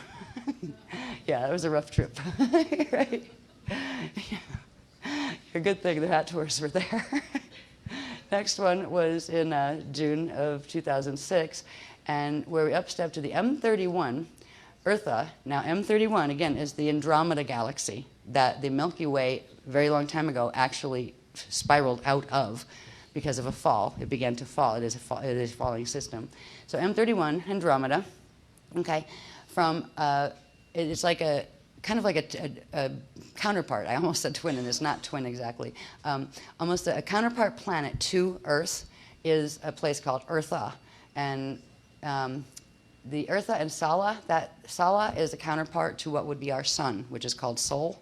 All right, so we have Eartha, Sala. There's a race called the Bendi, another race called the Aquiferian, both of which are part of the Adashi councils. When you see the word Adashi, it means return. It means those cycles that after you do the 4 Kali Yugas coming outward from source, you do the turnaround, if you're ascending, and go back through 3 cycles of Adashi return back into source. So when you see the word Adashi, it means that they are councils that have made the turnaround already, and they're back in those cycles of, you know, at various stages of going back into source, which means they are really ascended masters. That is what ascension is. When you go through that turnaround, which I'll point out in some of the diagrams, that is when you actually qualify for being called an ascended master. And the beloveds prefer the term Adashi Adepts because it is more accurate and it doesn't get entangled with the twisted meanings that the words ascended masters have been used to misrepresent here. So they prefer the word adepts. All right. Okay, so this is where we met these guys. Then in 2008, January 2008, we met from the same area, the Anshutesa hub, which is another center point. A hub is a center point in a matrix. The Anshutesa hub and adjugate, I'll show you what adjugate means when we look at the diagrams, A10 Buddhaya Adashi councils. So 2 more Adashi councils. We met the Anshutesa hub ones and we met the Buddhaya Adashi councils. Next, 2008, we met the Median Earth. And that I'm not even going to go into for new people because there's certain workshops that cover that extensively. So if you want to know what's the difference between net Earth that we're on, median Earth, higher Earth, lower Earth that we're on, that is net Earth, and various other things that have to do with the splitting of the Earth planes. All right, same Earth, but different plane splits from the original of what the structure here was before it became damaged. So these guys, median Earth is another word you could put there, is ascension Earth. It's a portion of Earth that the gates from here will open into, but they first have to open into a place called Aurora Earth. And Aurora Earth is a set of gates that interface between this Earth set of planes and the set of planes that are the median Earth set of planes, which are the next stage up in this progressive ascension that we are, we're opening the gates to put it simply. We met there, the Zione, and I love these guys. I've known these guys for a long time. They used to come to me in childhood and stuff in like etheric form. The Zione, you could also call them the merfolk, like mermaids and mermen and merchildren and things. They have the ability to choose whether they will take on an aquatic hominid form or a land hominid form. They can also, some branches of them can actually choose to just be fish, but they're kind of born like fish are born and those kind of things. But they're lovely beings and they're quite beautiful. They're very, when they do their human thing, like their hominid thing, they look very human, but they're very, let's just say they look like what we would consider models, that kind of thing. They're very beautiful. And they're just hugely loving. And then you have the Aquiferi, and these are both Adashi councils. The Aquiferi come in a lot of different forms. And again, all of these don't have to take on form. They choose to, and they can also dematerialize it if they want to. When we get to 2009, we started even further up steps. These are the Ashale 3. Now, the word Ashale has to do with, remember I said there was net Earth where we are. Then you have the Aurora Earth that is the next set of gates to go through to get to median Earth, which is ascension Earth. Then there is what was called the host star, that in the Mentia rescue mission, that the fragment of Terra that is called Earth was actually host seeded into. So it is actually a star planet at a different level of density that Earth was seeded into, and it's actually it's beyond our plane structure. Like if you went up, up, up, and up and out into space, you would start going into the plane structure of Ashale. You wouldn't see it, but you would be interfacing with it. So Ashale would be the next step up above ascension median Earth. All right, so their hubs of that place are called Ashalom, and like Ashale is the outer level, and then when you go to the center point of that as Ashalom. Here we met the Akwi and the Iridani, Akwiel. All right, so these are another set of two that we met. When we get up a bit further, we find that there's something called the floating Buddhas, which is a technique that I do believe they're going to bring in with the new people again tomorrow, and everybody that's done it before, we can do it again, and because it's really good to bring in your good company, right? And we will go over the floating Buddhist technique with you, with the new people tomorrow, and it's really how to get a team that will work with you if you want them to. And it's a team composed of 6 of these particular race lines. And they'll communicate with you, they'll assist you. They each have their own specialty of being able to do different things. Some are better like at healing, some are better at grid work, that kind of thing. Some are better at training, like technical training, that kind of thing. So we have the Floating Buddhas workshop. I forget where it is in the chronology, but it's back there, and that covers all of that, where we first met them. You can catch up with that by using the technique, so we'll be bringing that back in for everyone to do, but it will be the first time that the newcomers have an opportunity to meet the Floating Buddhas. And there's a reason they call them Buddhas. It's not because it's about Buddhism. It has to do with, I'll talk about the Bud, B-U-D, when we have the structure diagrams up, okay? Because that will make it simpler. The people that know this information, they know what the Bud means, the Buddha. It's at the center of something, and I'll show you what that is in structure. Because without the diagrams, I will probably lose you of what I'm talking about. But when we're talking about the Buddhas, we're not talking about Buddhas of Buddhism. All right? The concept of the Buddha, I actually collect little Buddha statues because there's something about that peaceful, like sitting cross-legged, peaceful stance kind of thing that does have to do with these layers of your own self. You all have a Buddha level of self that you can access, and a number of Buddha levels of self. So we'll talk about that a little bit, not extensively in this workshop, but as we go through the diagrams. Let's see, who else? Where am I? Right here, we met those guys. Okay, next one's in April of 2009. That was when we did the big drum circle, the first one at Sarasota Beach, Siesta Key Beach. We met from the Middle Earth, which is a different place than Net Earth, so this is why the maps come in handy, so you have any idea where all these these versions of Earth are. These aren't even probable versions of Earth. Probabilities are something different that are part of the structure too. These aren't even parallel Earths. Parallels are something different that are part of the structure too. Parallels have all of these type of things in them as well. So the structure is huge that they've showed us with the maps, with the structure of creation, the structure of the cosmos. It is huge, and that's why if you try to read this without some interpretation, you're just coming in and you go, what the heck are they talking about? How many Earths are flying around? Well, maybe they're probabilities. No, we're not talking about those when we use these words. We use other words to talk about probable Earths and those kind of things. So it is a huge structure of understanding. You don't have to understand all of it. What you do need to understand to benefit from the technologies and to actually grasp what you're having an opportunity to become a part of is just some basics of the structure that help you to have the big picture of what our little tiny existence down here on Earth is connected to, the cosmic matrix, and that we're going to see a little bit of that because it will help to conceptualize what we're talking about. You don't have to know every little Earth from every other little Earth and those kind of things to make this work for you, but it does help to know that they are there and the potential for them is there of other Earth versions and those kind of things. Next upgrade was, we talked about those. Did I talk about? No, I didn't name these yet. The Idanai Mashaya Ajuna. These were the Ajuna guys. These are ones that actually, they exist as conscious air, but when they interact with us, because we tend to have a hard time conceptualizing talking to conscious air, they manifest as like just kind of white light beings when they interact with us. And they're also known as the gifting wizards, they can be very helpful. And they're from actually a place referred to as the Edans. And that's different than Eden. The Edans are, if you can conceptualize of us being in the outer domains of creation, and before there was a place called the middle domains of creation. The middle domains are where the Edans are. They're called the Edans. Then there's, of course, the inner level of creation, and then there's a core level of creation, and then there is Source. This is part of the expansion cycles coming back, literally coming into manifestation from Source. So they were in the middle domains. We are in the outer ones, the furthest away from Source, where we make the turnaround to start coming back. So we met the Ajuna. We met, who else? We met the Mashayahana hub councils of the Aquarian matrix, which when you see the maps, it will help to know where they are, because the Aquarian matrix is a place, and the hub councils are, again, are part of that hub structure that all matrices have. They're part of the Tri-Universal Mashayahana priest caste.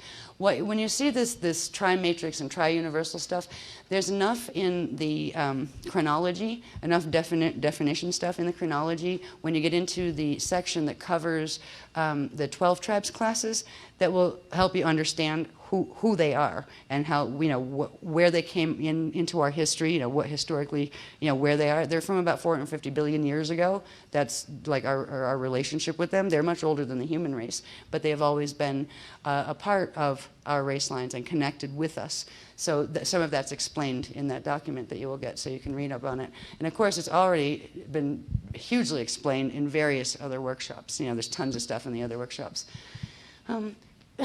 So here we met the Mashayahana hub councils of Aquarian matrix. And these are considered the tri-universal, which means 3 universes, and not just universes, they're actually 3 Akasha levels, which is above a universal level. When we use the word Veka, Veka is equivalent with a universe. So there are multiple Vekas within a larger thing that's called an Akasha. And then there's multiple Akashas in something larger called an Akasha A. And then there's more Akasha A's in something bigger, the cosmic matrix, that's called the Akasha Aya. So there is this huge structure that helps you conceptualize, helps you understand the maps. You are here. Where's God? Right? First of all, I know, yes, God is here, God is with us, but where's the rest of creation? Is there a structure to dimensionality? Oh yeah, there is, a huge, massive, beautiful one. So anyway, the more you understand about this work, the more you know what these kind of words mean, as far as where these matrices are, what tri-universal, what tri-akasha means. Now, in January of 2010, we had another upstep 9, 2 what are called the Tri-Universal Mashayahana Master Councils, which would be councils above the regular priest caste councils of that same council group. In the last workshop, we had upstep 10 to the 6 YAS adept councils. Now, the adepts are Adashi, in the Adashi cycles of the Tri-Universal Mashayahana Master Councils of the Aquarian Matrix of the Crystal River Host Temples of Era. And this lists there is 6 different groups of the YAS that have different names, and we each have, on our own Rishi level of consciousness, each one of us actually has a relationship with one of these, like an association with them, like as far as family, family association. So we had, in the last workshop, we did some techniques to actually discover which ones would work with us, and which ones we are connected to in our Rishi levels, and they have agreed to, members of them have agreed to work with us, just like the 6 Buddha ones that we call the 6 floating Buddhas. So we had a 7th one that works with us now. So the beloveds are actually teaching us progressively to open communication and contact with them. So it's not just one person standing up on stage trying to explain it all to you, where you can start getting your own private, conversations and interaction with them, so you can learn things on your own. Okay, now let's see, and with those guys, we did the YAS, and this time we are going one step up. And this one is to the eternal councils. This is going out of the matrix, where we're beyond the cosmic matrix structure and into a structure that is bigger than that interfaces directly with the God Source consciousness field, the eternal life, first creation, infinite consciousness field. And that gets into something called the structured bubble cosmoses, or I forget the word, it's plural cosmoses. But we will look at that in structures tomorrow when they actually show. You'll see the structures that lead up to that, and a lot of the people have already seen them, so we're not going to spend a huge amount of time on them. Plus, it's very early, late, early, whatever, and I don't want everybody to be asleep by the time it's activation time. So anyway, these are the councils that we are now coming on frequency line with. And this we have been working for 10 years, and probably many lifetimes, actually, because it's not just our own selves in this space-time, but our incarnational families. Time is simultaneous, and so is space. It looks like it's linear, and one thing comes before the next, while we're focused within a track of time. But it is actually, time isn't circular, it's spiraling. It spirals and expands and contracts. That's living time. It's, if you have dead time, like Metatronic time, it actually does circle, goes around and around and around, flips, goes around and around until it burns out. So anyway, we're dealing with structures of time and structures of space when we are dealing with this work. We're not just dealing with shapes of things, but we are dealing with our experience of time. When we talk about we're working with ourselves here, we also have, just in one 15-dimensional matrix, if the fact that you exist, and a lot of people that have been with us know this, the fact that you exist implies you have 1,727 other selves simultaneously in different space-time locations, right here, right now, in the space-time matrix. Now, if they were behind you in vibration, they would appear to be behind you in time. If they have a higher vibration, they would appear, or I think I used that wrong, I'm using vibration liberally there, not in the technical definition of the way they use it, but if they have more energy than you, let's use energy than you, right? If they have a little bit less energy quantum activated in their bodies than you do, they would be in a space-time location that you would perceive as past, and if they have more energy activation within their bioforms, they would be in a time frame that would appear to you as future. So you are, as a single incarnate, you are you, but you are a family, you are one of a family of 12 children that together comprise your soul. And that keeps growing upward. 12 souls comprise the oversoul. 12 oversouls comprise the avatar. 12 avatars comprise the rishi. All of these are you, are your levels of identity. But you as a single incarnate here are responsible for you. You are not indebted if you did something bad, if one of your others did something bad in other lifetimes. It is not your fault. You do not have to pay for it here, but what you do get, and this is what karma comes in, you get a bit of energetic bleed through right through the DNA template from that time period because of this larger structure that nobody sees, the spirit body structures that unite all of this. They unite space-time. It's united through that. Because of that structure, you will actually get bleed through from some of the lifetimes that are behind you in let's say, base pulse rhythm, where they're less quantum than you, and you will also get bleed through from the future. And this is where you end up picking up karmic patterns as well as memories. You can get very clear sequenced memories from your other lifetimes, your past ones. You can even get points where you know when you died. When you open those memories, it will feel like you, because it is. But it's a different aspect of the consciousness than the you that is here. And if it did things that were bad, it was not you here that did those. There are ways to create DNA block where you can bring through the memories, but not take on the karma, because if you take it on, activate it in the DNA, it will start to outpicture in your life, and you'll repeat the patterns again and again. So there's a lot of things to learn. Anyway, I'm trying to give a little crash course as we're going to, to the people that are new, to help them catch up with how broad the things are that we're talking about. Anyway, so we are going on to dealing with the Hayaru Cosmea. That's that word for the plural of cosmic matrices, Cosmea, of the cosmic Christ star master councils. When we see the word Christ star, it refers to the Christ star creation process, the natural process by which beings expand out, or cosmoses expand out from center and then hit through the 4 yuga cycles and turn around and go back in. That turnaround point is where you go through what is called Christ star ascension, where certain things happen, you become a Christed being, your body becomes Christed, your atomic structure transfigures. And from that point on, you would be considered, of the Christ star matrix, where you are now a Christ star ascended being. So when you see that, it applies to beings who have done that already, and these have done it on a very high level. So we're going to learn more about what that level is in the next session, but we're going to learn a bit as we go along here through the rest of these graphs. Oh my God, I won't talk as much on these graphs. I'm going to have to go fast, just so you know, the new people. It's important. It's not just for the new people, though. Just so you know, the guys that have been with us a long time. You've seen these before. You've seen these graphs before. But there is a sequence again that is building to when the next level that are going to be given in the next session. It hits that sequence. So it fires. When you look at these graphs, it's like looking at codes, like we've explained before. When we look at the codes, we are actually turning on those frequency sets in our DNA template, our body fields, our biofields, all of that. So when we do a sequence of graphs, it's like looking at a sequence of codes that you can use it one day you use it with code A, B, and C, and then you next day use it where B, A, and D, those kind of things. You can use them for different purposes. So when we go through graph sequences, you are seeing coded mathematical information that will speak to literally your biofields and your DNA, even if you don't get it consciously. Even if you fall asleep in your chair and it's still floating through the room, you will still pick up some of it. It's best if you can stay awake, because then you actually consciously remember it too. But so just so you know, when you guys that have looked at these graphs before, understand that the sequence it's used in a little bit different way than it's ever been to lead up to when we all use the final graph that's on top of this that I have to, they're going to show me how to put it together for the next session. That is going to become a code. I do believe there's a new code that is going to be given. Yeah, at least the black and white version. It hasn't gotten its fancy on yet, but yeah. So it's fancy. That's Sue. So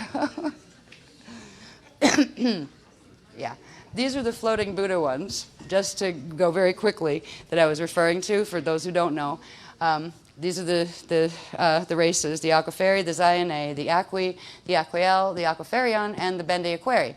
Right? They're the ones that a member from each of those groups will form what is called your floating Buddha team, which is they'll form a shield with you personally, and they will assist you in various things, journeys, and teaching you things if you want them to. It's an invite thing. The people who haven't done it will have a chance to do that tomorrow, and we can all have a chance to play with our own Buddhas if we've been working with them for a while. These, what you'll notice over here, I just want to point this out to the people that are new. There are certain, again, these are tones, right? If you want to call the Zayané, you don't go, Zayané.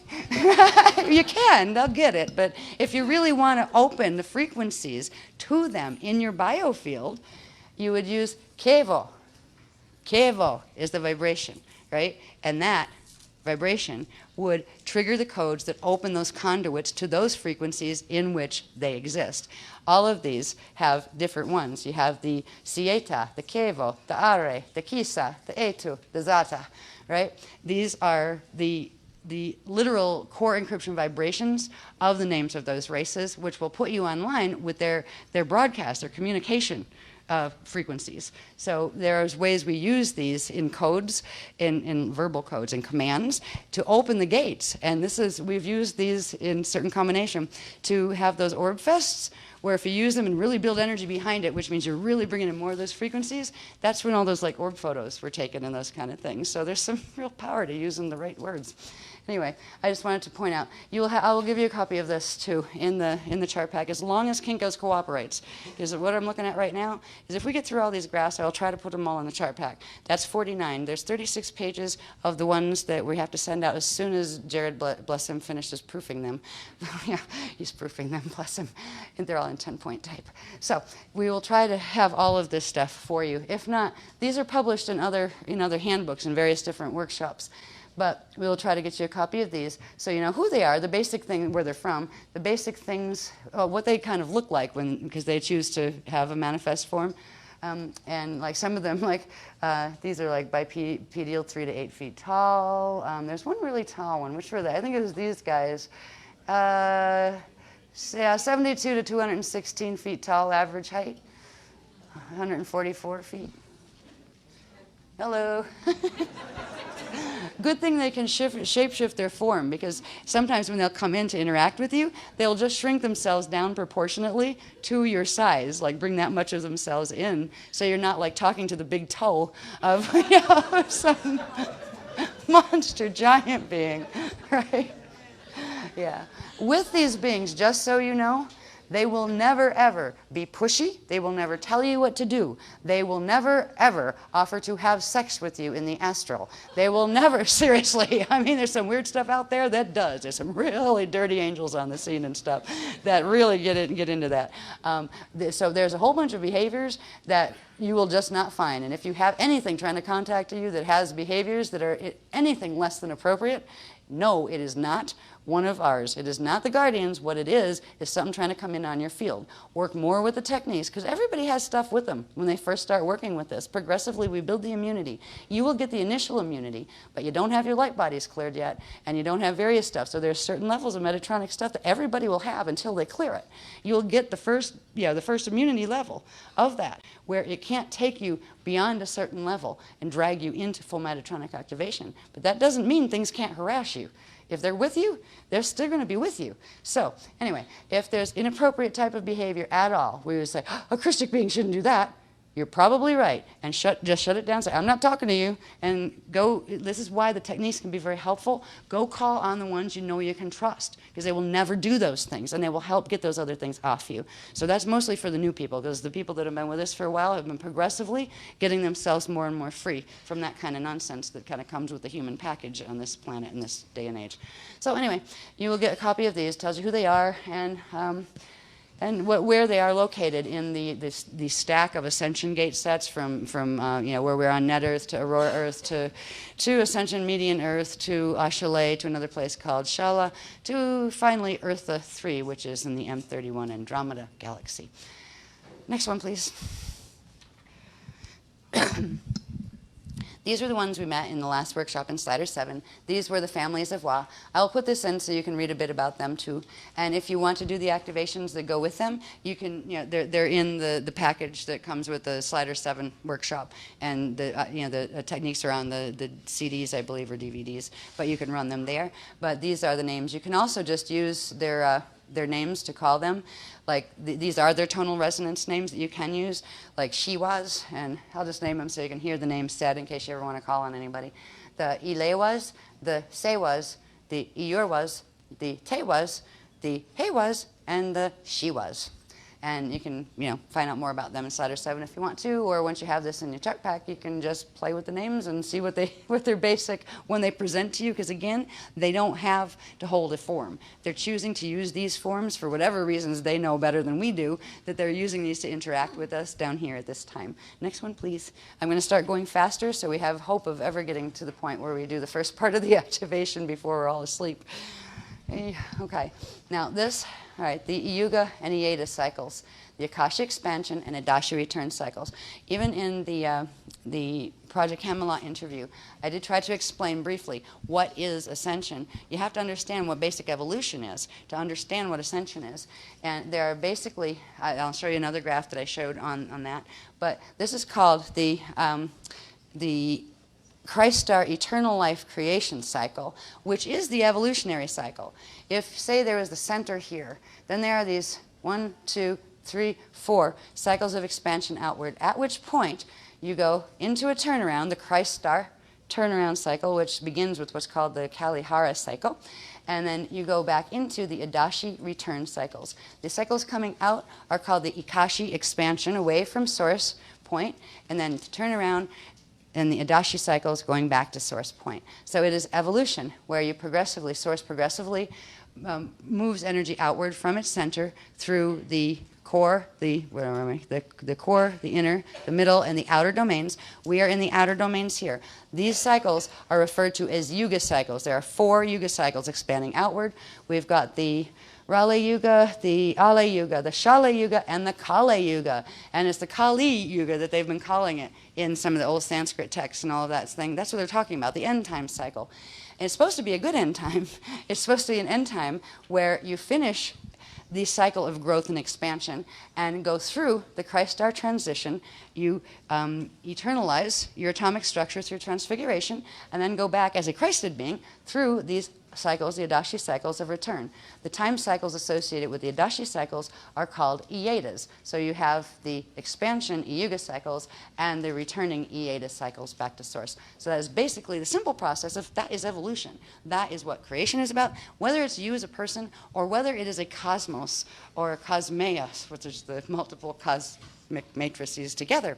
It's the same process of expanding outward, from source consciousness field into individuation, and then progressively pulling from the spirit body more and more of those frequencies back in, expanding your form to the point where it can transfigure and go back into the natural state. From going into manifestation and materialization to the height and the fullness of materialization and manifestation in the Kali Yuga cycle, then progressively going into the stages of dematerialization and demanifestation. And these are what real ascended masters are, the ones that are up in these cycles. Anything that's in any of the matrices down here, D5 is not high, D10 is not high. There are millions of sets, billions of sets of D5s and 10s and everything in between them in the structure of cosmic matrices. So this is the real path of ascension. Next one, please.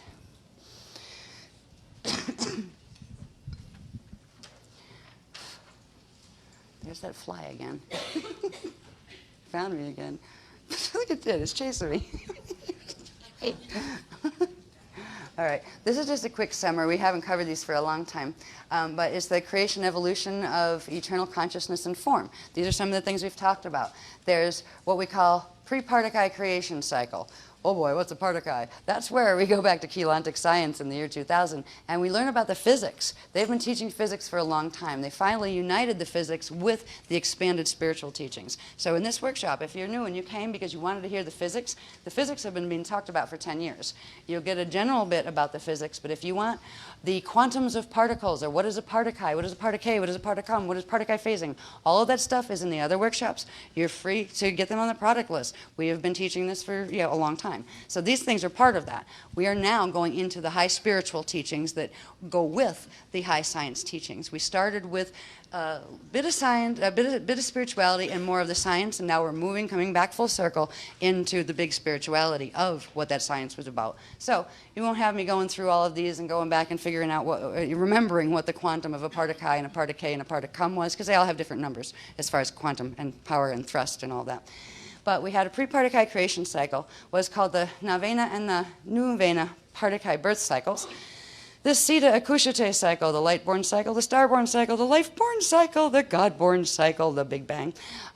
These are all processes by which from one point of intention, let's say, in the God source consciousness field, that eternal field, the Aya field, this is the word for the essence of it. In that field, there's a point of creation that starts, be it for a cosmos or for a being, and it starts with the first Partakai and then the second Partakai. There's a whole massive amount of information that's been given on how the light body grows. First, before that, first you have the spirit body grows from the first Partakai. Then you have the light body growing. Then you have the what's called the Rasha dark matter body growing simultaneous with the light body through what are called tachyon cycles, which are tachyon harmonic key generation cycles, which are quantum that manifests itself. It has the quantum, the eternal life structures have the ability to what is called phase, which means just say energy units bump together and they make sparks. Those sparks generate additional quantum than the quantum that was the original sparks had, so they continually generate their own quantum. That's the difference between an eternal life type of form and a finite life form that cannot generate its own quantum. It has to suck quantum off other things in order to sustain its existence. Anyway, that was just a little side bit in there, just to wrap certain things up. So anyway, all these cycles have to do with, every one of these had huge chart spans that in various different workshops, you take one part, and that would be all the detail, and that would be given, all the detail in the next one, all the detail, and then how all they fit together. So there's a massive amount of information that combines the physics and the spirituality that is behind us. But these are the basic cycles we're going through. There's another chart that I really love because it helps to really conceptualize all those cycles together. Next one, please. I'm starting to talk fast because it's getting late, early, whatever it is. That's the next one. There should be another one in there. It's not supposed to be the next one. It's not.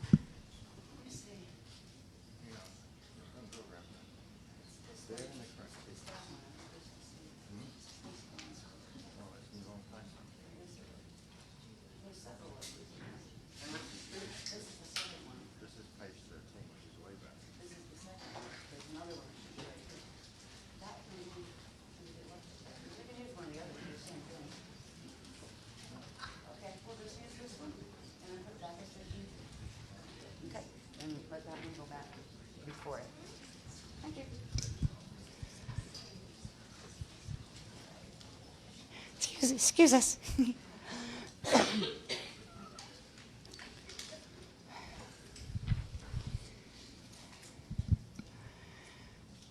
To conceptualize all those cycles, there's a simple core creation sequence chart that helps to conceptualize them. We'll put this in your charts too so you can look at it more closely, because in other workshops we have detailed every bit of these things, of all of these words. We've detailed, you'd have like 1 or 2 or maybe 3 workshops on this section, and then this section, and then this section. I just wanted to show you these because we're going to look at spirit body structure and a tiny bit of light body structure just to get to the point where we know what we're aiming for when we are going for the Aya field, all right? So, and the structures of where we are in relation to where that field is, because that will give us the sequential little map of mathematics turning on in our DNA and our fields that will lead us to be able to do the activation that has to do with anchoring the dream stream at the end of this. So anyway, right here, this cycle here is the spirit body gestation cycle. It is from here that the spirit body starts to grow. Now, we don't have the ones, this was never typeset yet, from, I think it was back in Tenerife, and I think that was 2005. I believe it's around there that we introduced this chart, but in relation to just a single life, from the point of conception, where a sperm and an egg come together. That would actually happen down here. That would be the point where sperm and egg come together. Then all these certain things happen, and they were going from like the first 12 minutes to the first 12 seconds to the first 12 minutes. So they could be used. This is also what happens when conception occurs. But on a larger scale, as far as universes and cosmoses and stuff, there's a general format, and the numbers are much different than seconds and things, where first you have where the first particle would be born, the first energy unit of consciousness. Then you would have where the second particle gets born in here. When you get two particle together, it forms something called the triad, and that is where phasing can start to happen between those two energy units. And that's where generation of more quantum and more sparks can come.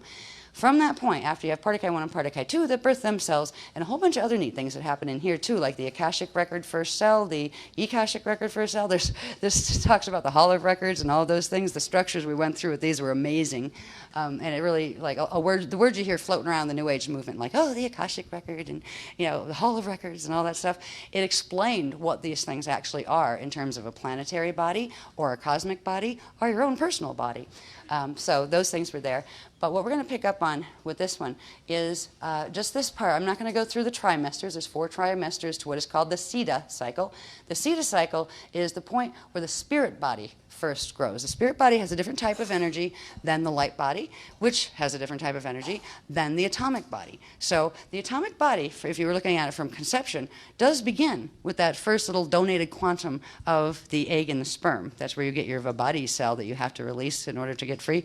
All right. But anyway, yeah, I could go on and on for ages, and I'm trying not to do that. But anyway, when we get up to here, you have these things that occur first from the point of conception, be it conception of source decided to create something, so it conceived the thought and started the particle, or from egg and sperm coming together. When we get up to here, this is where the spirit body structure begins to evolve and grow. And when the Siddha cycle is done, then there is like this boom point, and what's called the Ilumeridana spirit body births. And when that births, at the center of it, there's something called the Taran light seed. It's a little light seed, and it is actually a phase generator where it sparks and makes quantum, progressively. And once that occurs, and meanwhile, of course, you have a baby body growing if you're talking about this in terms of pregnancy. This is in the womb after the conception point. You do not have a spirit that is in that body yet. All right? It would blow the body apart. It is so small. Conception happens over here. Fetal integration happens over here. Fetal integration is where the spirit attaches itself and begins to put itself into the fetus form, attaching itself to the atomic structure, forming the jari, that part that sticks to the atoms, the part that needs to be set free if a body's not going to have to reincarnate into the same space-time location. All right, so I'm really condensing a lot here, just so you know, but hopefully it makes some sense. Anyway, this is where the spirit body births, and the light seed inside of it. Then you go through what are called tachyon cycles, which again are more quantum generation cycles, to put it very, very simply. And you go through a series of those. This is the birth point. Now, that's called the Big Bang point. That's where, in a physical pregnancy, that is where the frequencies would raise to a certain level where the spirit body is already born, right? The light body forms through this cycle here. So the light body structure has been born up to a certain point. It has the Taran light seed, and up point here is where the dyad, which is the next level of the light body, births. When the dyad births, there's too much energy in the body to keep it in the host body, so it has to birth out. And that's the point that a natural birth would occur as far as babies coming out of bodies and things. And also, it's a natural point at which, if you're talking about planets and solar systems, it's also the Big Bang point. There is a Big Bang point, except there's lots of stuff that comes before the Big Bang. It's not the Big Bang that starts the cosmos. It's a part of a chain of things that start the cosmos. So once you get to this point, the birth point, what I want to look at when we look at the maps that we're going to look at, because we're going to look at structure in order to understand the maps, in order to understand where we're going to draw this frequency from and where we're going to go on our journey to get to the dream stream. Did I say that too fast? I'm sorry. The wave is coming through pretty fast. I apologize for the new people if I'm talking too fast for you. I'll try to slow it down a bit. Jeez. Oh. People get used to me after a while, and the hearing just kind of follows. They go, yeah. Okay, anyway, we're going to look at just what happens, what the structures that form in these two cycles. Because it is from understanding the basics of those that you can understand the maps and you can understand the structure of your own form as far as your multidimensional identity and those kind of things. So we know what we're, there's that fly again, it will not leave me alone. Yeah, I hope it's not one of those little micro robotic things that they send around. Get off! Get off! Okay. Ah. Where'd it go? On your arm. Arm's okay, just don't like it on my nose. So anyway, at this point, when the dyad of the light body structure bursts, that is another phase cell, but a much more powerful one. It's twice the amount of the first one. This one has actually only, like, say, 3 light cells that generate quantum. At a certain point, there it goes again, through these harmonic key generation cycles, enough quantum is generated where it actually pulls into the center, actually. It actually disappears out of creation and pops back out again. And this is actually 6. You just can't see them. It's 2 of these put together, but 2 of them are at the center. So it looks like there's 1, 2, 3, 4, 5, but there's actually 6, 2 of these in that. So there's a quantum expansion that occurs through the process of tachyon key cycles. Each of these, there would be a different level of the light body grows. You would have here the dyad, here the myad, here the monad, here what's called the Amareya 48 unit cell. Here you would have, and this is going back around, like conception started here. This is coming back around to the second round, right? Let me see. Here you'd have the Adon, which would have 144, not just 3. It'd have 144 cells up to this point. Here you'd have the 1,728 cells of the Edon. And up here, you go back into the formation of what's called the seed atom, and there's different names for that depending on whether you're in the core, inner, middle, or outer domains. But the unisized seed atom is referred to as the inner light body structure. And up in these places is where you would have the unisci form. You'd also have something called the aton that forms here that has 20,736. What used to be 3 here, now you have that number of these. So this is the quantum growth. This is what a living, organic, Christic light form does, or body form. There's also a process that goes with that we'll see in a minute that has to do with what are called birthday cycles. And birthday cycles are literally where, once the structure is born, there's a process of bringing in the frequencies from each of those layers progressively of light body.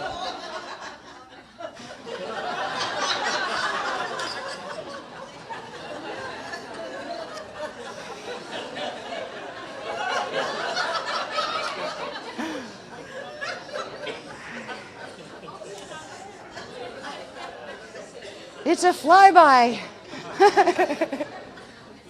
Not the usual flyby we look for, though. Maybe the fly wants to ascend, whatever. It's taken in the teachings. Whenever possible, I try not to kill things. Like bugs. If I have to, like the flea infestation that was making our cat sick. Sorry, exterminator had to be called. Nothing personal. You know what I mean? But I don't have to whack flies just because they're annoying me. I don't have to be annoyed. I can consider it fun, and I will. Anyway, what I think I'm going to do is I'm going to go just to the next graph to tie it in with this one, and then just do a really short bathroom break, if that's all right with everybody. I hope you don't mind. Yeah, because we're up late anyway. We're going to be up late, and I apologize for that, but it is what happens sometimes. So I will give just a little bit of break so we can do a quick bathroom and then come back or whatever. Okay, next one. This is the birthday chart I was telling you about. It's called the Density Integration and Transfiguration Points chart. If you took one of those cycles that you just saw in the other chart, each one of these would be like that. Now, you'd have all those mini little lines that show the little tiny trimesters and harmonic key cycles, but the main cycles are these. They're called octant cycles, and there's like 1, 2, 3, 4, 5, 6, 7, 8 different cycles. And you can do this by years. There's actually here it says right, let's see, right here is the birth point, like that we talked about. That would be right here. Say if it was a fetus, that would be where it birthed out from the body. And then each one of these would be a yearly cycle of growth. The yearly cycles of growth occur because there's something called the process of frequency accretion, where the light body and the spirit body progressively bring in and open into the cellular structure the frequencies that they are carrying at various levels, starting with the lower frequencies and progressively building up. So literally each year, say of a child's life, or the life of a solar system or a sun or a star or planet or whatever, it does this accretion cycle where the spirit body and the light body structures begin to transfer or translate their energy into base matter, where it would turn it into matter. And at the end of one of these cycles, just one of them, you get born here and go through, this is birthday 1 would be here, birthday 2, birthday 3, birthday 4, birthday 5, birthday 6, birthday 7, birthday 8.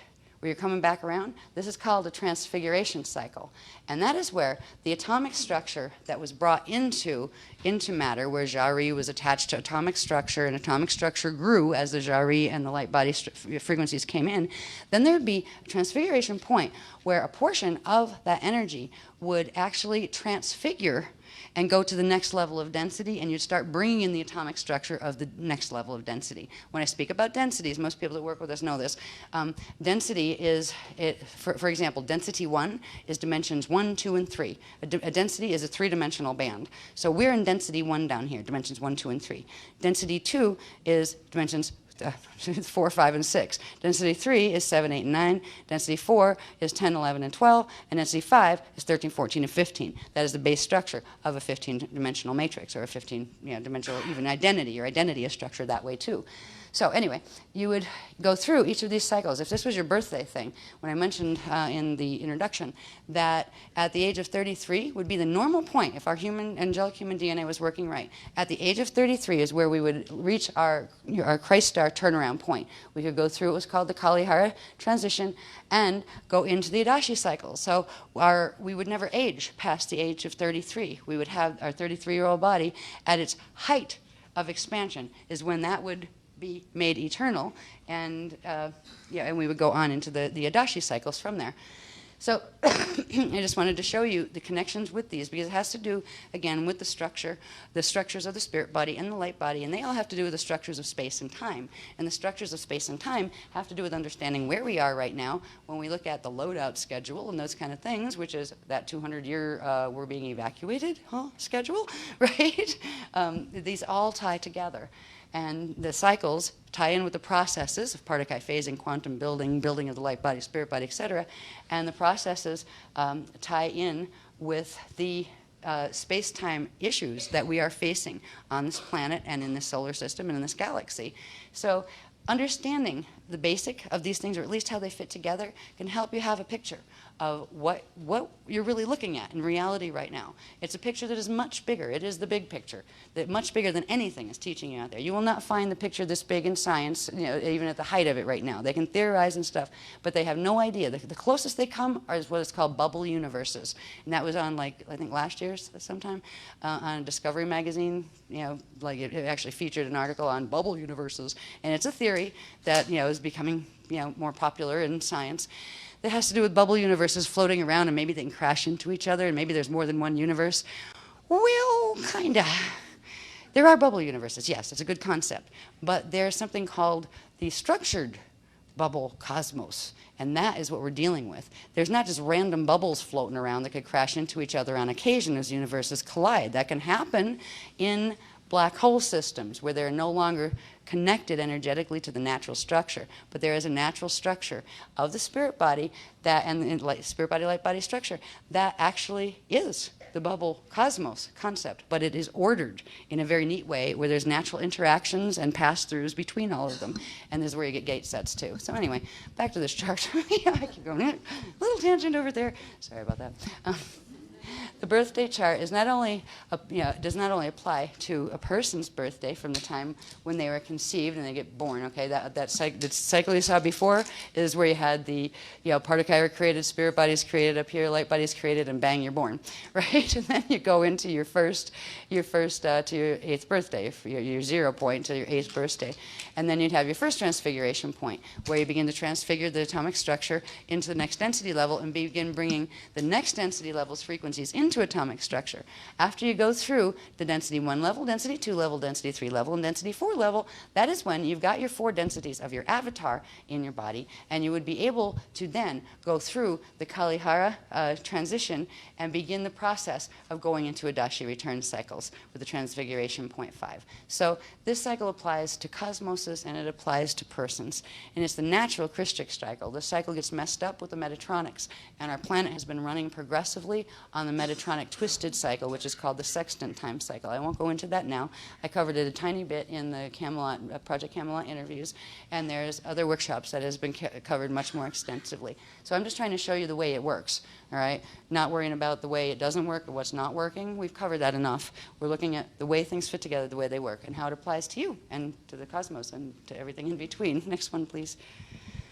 I'll just put the next one up and then we'll go. I won't talk about it too much. I'll just say what we're going to talk about. That birthday chart that you just saw, this basically shows you at what ages various things occur. There are leaps. When you hit those transfiguration points where you're supposed to transfigure part of the atomic structure, they are the leap cycles. So you would actually leap into the next density level of accretion and growth. So this just goes with those, and it shows the ages, and I will put this in there too. These things have been published in other things before. Okay, I'll leave it off on this one, and we'll just take a break right now, and then we'll come back to this one. All right, so like I say 10 minutes, but it's usually 15. All right, thank you.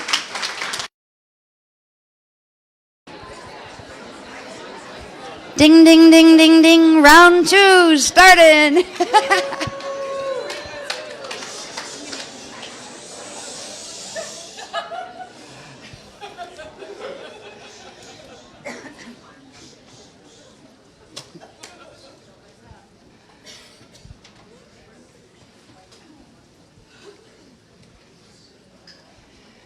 When we were out on break, a funny thought dawned on me. Especially for anybody that's coming in new or anybody that watched the Camelot Project. I remember there was a funny comment made by somebody, one of the detractors, is, oh great, we got a yuppie that data streams, right? They said something about that, because I had explained the process of Keylontic data streaming. And this happens to me all the time at workshops. I talk about riding the wave and the whole bit, the wave of information that comes. Well, when I went to that little phase where all of a sudden I was talking like really, really fast and it was going to be like that, that is a perfect example of data streaming, Keylontic data streaming. When the wave releases from that big energy ball that I've talked about in the orientation, when it starts to release and come through, it literally is a waveform. And at certain points, it moves very, very quickly. And that was a perfect example for anybody that might have seen the Project Camelot interviews and what is data streaming. That is a perfect example. When the wave comes through, it's me in here. I'm fully conscious. But when that data and the frequency it carries enters my consciousness and my fields and translates through my body, it just comes out and I speak faster, and when the pulse of the wave gets faster, I get faster, and usually the hearing of people gets faster too in the shield, which is kind of neat. It just dawned on me as a good example of Keylontic data streaming. Yes. Anyway, can we have that, please? Thank you. All right. Isan and I were also discussing something that we're on, what page? 8? I don't know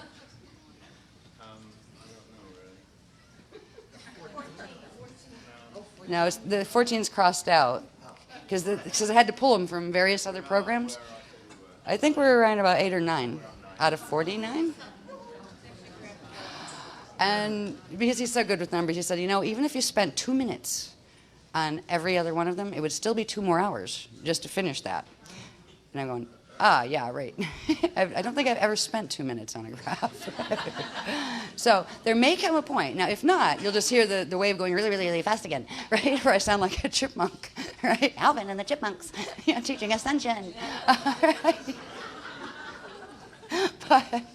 But there may come a time, and I have a feeling there is, where there's a certain set of the graphs that I can touch on very quickly and then and take them out and use them as portions of the program that we're going to be doing this evening. So if I get that nudge that, aha, here we can do that with that, and just shift that over, where it plugs in more perhaps to things we'll be expanding on in the evening session, then I might do that, just so you know. But anyway, there's still 49 minus 9 to go. 40. Anyway, I'm still on cycles, just trying to, have us all retouch base, I don't think that's a word, with the cycles of growth and expansion. This cycle that we looked at before in terms of the birthday chart is also, in a larger context, the cycles by which we can track the stages of the loadout schedule, which is it runs to... The gates actually close. The whole cycle runs past when the gates close here, but we are over in this stage of the planetary and galactic relationships with the ascension cycle, or it is the last ascension cycle. Normally, it wouldn't be the last ascension cycle. When planetary grids and galactic grids are working the right way, these things are just perpetual. They continually do it. There's continually ascension cycles, and there's expansion cycles, and there's turnaround cycles, and it keeps going. When a system is going into fall, like the Milky Way is, there comes a point when that expansion and contraction doesn't happen anymore. So there is a point where there is a last wave of ascension that can go out before the gates close. The system stays where it is, where it fell, but it doesn't go through the evolution anymore. It stays until it burns out. That is what a black hole system does. That is what fall means, is the primal life force currents that normally recirculate and regenerate themselves through the natural processes of the living matrix. Actually, the fall matrix no longer can process most of those frequencies, so it gets stuck with just the frequencies it has until it burns them out. So that is what we're in right now, is the last ascension cycle. That it's 200 years now. It was like 223 years starting in 2008. Is when the gates will finally close. That doesn't mean the system is going to be dead. It means it's going on, the Milky Way system is on its way to dying. That can take many, many eons for that to occur, but it tends to go more quickly. Our solar system will experience it more quickly because the sun has entered solar bardo because of the core gates being forced closed on March 25th of 2007. So there still will be life on Earth. There still will be a life that can no longer, once the gates close, the life forms on the planet will shut down any potentialities of ascension codes they had. But because of the Metatronic activations that are occurring in 2012, that's going to happen to a lot of the life forms anyway, before the point of final gate closure happens. We're holding that ascension potential open on the planet and in our DNA and for literally the human race and the angelic human race. This cycle chart, which is published before also, just simply shows the birthday chart, but on the larger scale, of the years we are moving through until certain things occur. Now, when we go over here, these are transfiguration points again. If we look at it here, in 2008, in January 2008, between December of 2007 and January of 2008, we entered this point that was called actually the Kalihara cycle. And that's the point where if you don't reach a certain level of frequency and base pulse rhythm, that you won't even enter the ability to go into the next stages that take you into Christ Starfire evolution. We were fortunate that because of the grid work that was done with our teams, we're not creating it. What we're doing is co-creating it. We're allowing the frequencies to anchor here, because without us and the people working with this, there would be no anchoring rods for these frequencies on this planet. So it's because the people that were working with the beloveds with this, and some of them are the ones that come to workshops. Others are ones that live all over the place. Some of them are in countries where they've never even learned to read or write, but they have the codes in their DNA. So it's not just the people that come to workshops. There's other people out there that are part of the Christic family too, that never heard of us and never heard consciously of any of these teachings. But because of that collective of the Aquafarian shield on the planet, that we did make the Kalihara point. It was a celebration because we actually made it to where we could start going into the Starfire ascension cycle, for the Christ Star ascension cycle. And we are right here, about in this area. This spot right here is where we'll be in May of 2013. So we're back in here somewhere in this cycle. We've just started the Barda phase of the stage 2 is called the Kali Krista cycle, and that runs from May of 2008 through 2047. We're only right here in this right, 2047 will be over here. There are certain things that take place with, now if you remember, we've talked about structures, and we're going to go into those structures a little bit. You could put this chart of birthdays and the different octants or time cycles. You could put the structures of the bones and the balls on top of this, and it actually will show you where you can understand some of the things that occur at various points that are called folds. Now we started here. When we go through this cycle, this is a point that we're going to reach, I think it's about January of 2028-ish, right around there. Once we get over here to 2047, when we talk about the Mashayahana, or the Mashayanic fold, that is when we're going to see the graphs in a little bit, where there are two things called our hara bodies, actually 3 levels of them. It would just be like a circle here and a circle here on this vector line, right? It runs this way, where those 2 balls would come together into the center ball, and that is considered a Mashayahanic fold. Then they'd come back out again. When they go back into that center, they recharge, and it is at that point that we start picking up enough momentum. And it's at this point, too, that we begin the separation from the portion of the Milky Way that is not going to hold hold ascension, where it's going to go in its own direction. So right now we're here. We've got a lot of years before we get there. And there's a lot of things that happen before we get anywhere near there. This phase that we're in is called the Barda phase. At the end of the Barda phase of the Kali Krista cycle, this is when something called the Bardo chamber opens. Now the Bardo chamber we'll look at in some of the structures when we get to that. It has to do with a chamber of energy that runs through systems or beings. Our Bardo chambers run horizontally, front to back. Actually, it's only the back part of a big tube of energy that runs this way through us and connects us to the rest of our spirit body, light body, etc. anatomy. The front part is called one thing, and when I look on the chart, I'll remember what it is, because we're always talking about the back one, not the front one. The Barda chamber is actually what opens when a person's body dies and they go through natural ascension. They would, where they get out of body, they would go through the Barda chamber. That would be experienced as the tunnel of light and those kind of things. There are smaller tunnels that aren't the full Bardo chamber, but it would actually be the consciousness of the spirit coming out and going through those chambers to vacate the body. Now, that doesn't mean it's the death point, all right? So it doesn't mean that when we hit this time that the planet's going to die or anything like that. It just means that chamber will open. That chamber is a good thing because it allows for frequency to come out from center to us as well. So we're going to learn about, we've learned a lot already about these things in other workshops, but we're going to be working with, I believe, the 4-chamber, the 6-chamber set with the activations we're doing. I'll show you what that is when we get to the point where we're doing the activations. But all of the structures plug into the processes, plug into the time cycles and how to chart the cycles of movements and what happens. So these become very practical, where the cycles themselves become practical, where you can chart your dates, know what's coming in the future, know what you went through in the past, once you understand how to put these into the time frame that you're actually in. You'll find when we look at the structures that the structures also allow us to see where we are. They provide the structures for the maps, so we can say, okay, where are we down on Earth here in this little solar system in this galaxy called the Milky Way? Where is that in relation to God knows what and God right in the whole structure? Where are we in relation to what? So all of these things allow us some very practical information to know where we are in time, to know where we are in space, and to know what the natural process of evolution is supposed to be, so we can start becoming part of conscious evolution. We can start consciously evolving.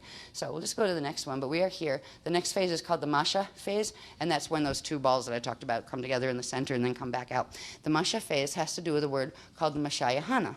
Mashayahana, or the Mashayas. Now, the word Messiah got twisted in translations from the old text. This information, part of it, was in the old Atlantean texts and the Cloister Duratura plate texts, which were the Maharata texts. So these words were actually there before they got translated into English here and those kind of things.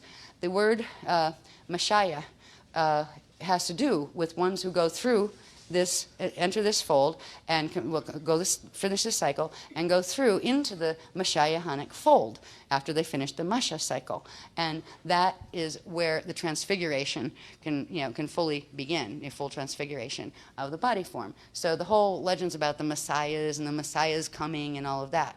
The Messiah was a twisted concept having to do with the word Messiah. And Messiah got twisted into waiting for some great being to come down and save you from the outside. The teachings were never about the outer Christ. They were about the inner Christ. And that is what Jesus stood for too. He was real. Jesus was very real. He was known as Jeshua 12. Well, we call him 12 just to indicate his strand count on DNA. But his name was Jeshua. He was actually of the Constantine family line, which became the Constantine family line later.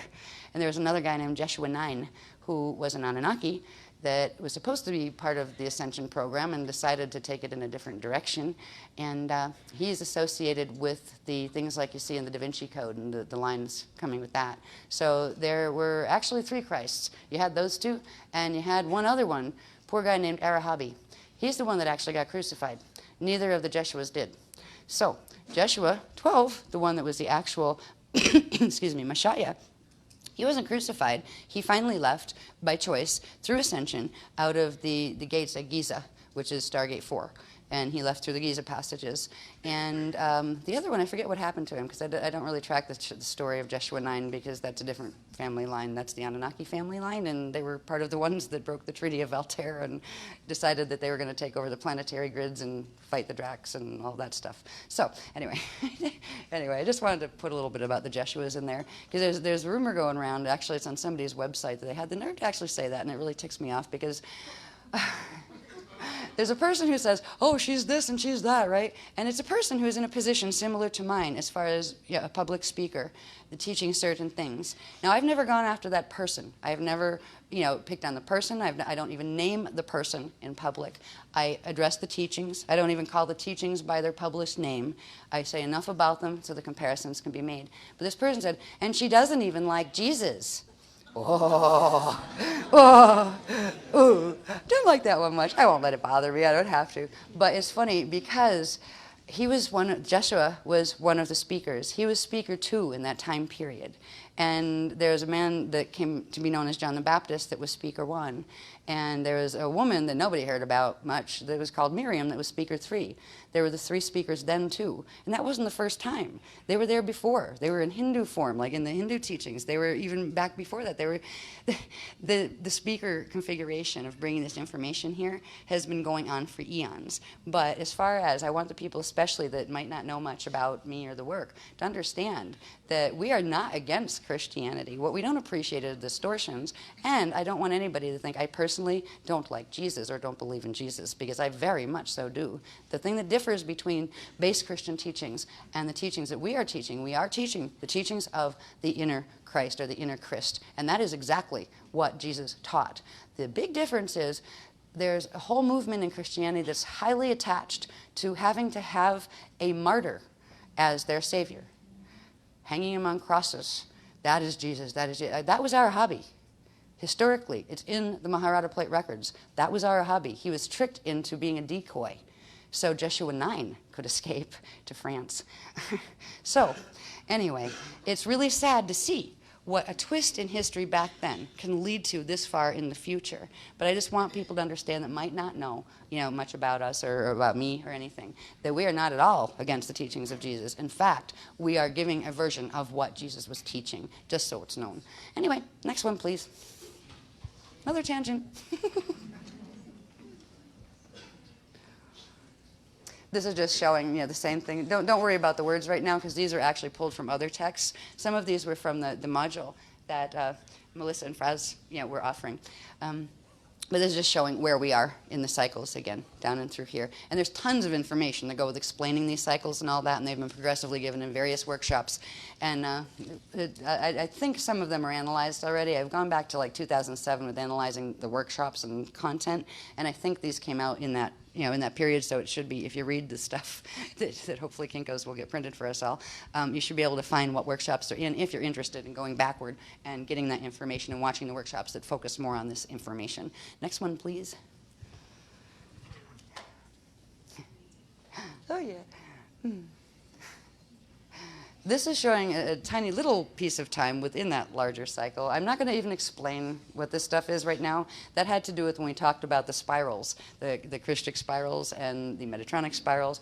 And again, we're just looking at a time frame that started with April 2009 when we did the big workshop in the Drum Circle in Sarasota, where we had the big Orb Fest, where major activations were taking place. And we're working through this time cycle down into, and this is like a smaller one within that larger time cycle, the Barta cycle.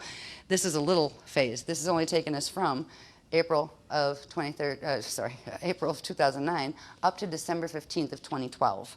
All right, so this is the immediate smaller cycle that we're in the middle of, and various things occur during this period. So again, I'm just trying to show you how these cycles fit together, and that the fact that there are structures that form at each, at points in each of these cycles.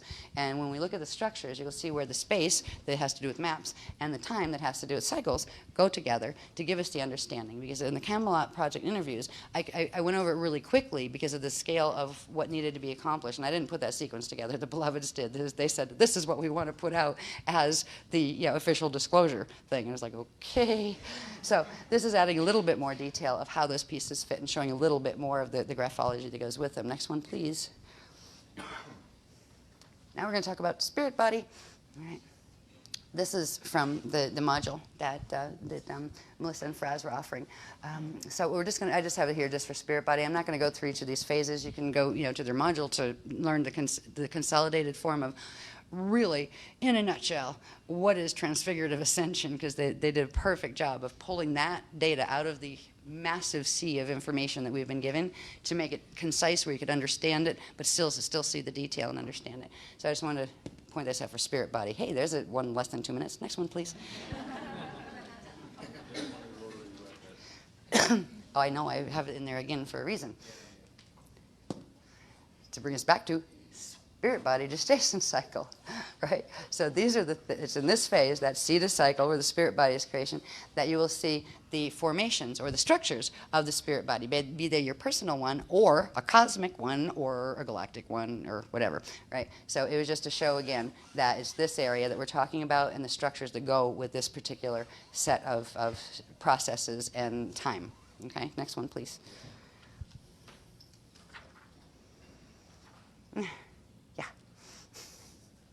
I think right now Melissa and Fraz are doing a much better job than I would at this, because it's been so long since I've had to do these that we have to go back in and look at all the detail. There was a ton of graphs that went with this whole sequence. This is a bit of, each one of these are actually big full graphs that then got consolidated into summaries progressively. This is just showing the spirit body when it starts. It starts with the kusha, which corresponds to what is said on that other time chart, with the point where the kusha forms. I'm not going to go explaining what the kusha is. There's whole workshops done on explaining every part of this, every word, where you know what every word means, every shape, those kind of things. I just wanted to show you that where the spirit body starts growing is with the kusha, and it progressively does, it phases and creates quantum generation, which means it expands. It's quantum, it's original quantum. It expands and progressively forms more shapes, more cells. These are spheres. Think of spheres within spheres. So there are these levels that form the core levels. This part is called the first eye and heart of God. All right, and it has to do with the eternal lava flows. They call them lava flows, and that kind of corresponds to lava on planets, actually, and how that actually works. And there's actually lava in stars as well. So they didn't get into that level of it, but this is where we talk about the lava flows. And you hear a lot of people in the group going, oh, the lava, so lava you, lava you. They're talking about the core flows that come from the core aspects of the spirit body. And these are the eternal flows of the Christ. These are the 7 core lava currents. And this is where you get the karaya satahala, right? The 7 core vibration sounds that go with the 7 first currents that form from this process as the core of the spirit body is growing. And then there's a whole bunch of graphs that go into, this is like the 3 eyes of God, where first you get 1 eye, and then it replicates and you end up with 3 of them. This is progressively building the structure that you will see very soon that has to do with the spirit body structure that we talk about, and now we just kind of like pull out the big graph and show that's the spirit body, right? They actually showed us how that was built, and there's all sorts of things with what had what quantum. This had like number this had number that, and this mixes with number that, and then makes this number. It was amazing, some of it. It was like, and I really don't like numbers, so I was like, oh God, I hate doing this. You know, I love the information, but oh really, we should bring somebody down to transcribe the numbers. But we got through the numbers, and fortunately you don't have to know all that stuff, but if you want to do, what we're really doing is getting a PhD in metaphysics. Now, you don't get a fancy degree or anything at the end of it, except if it really works, you get out of here, right?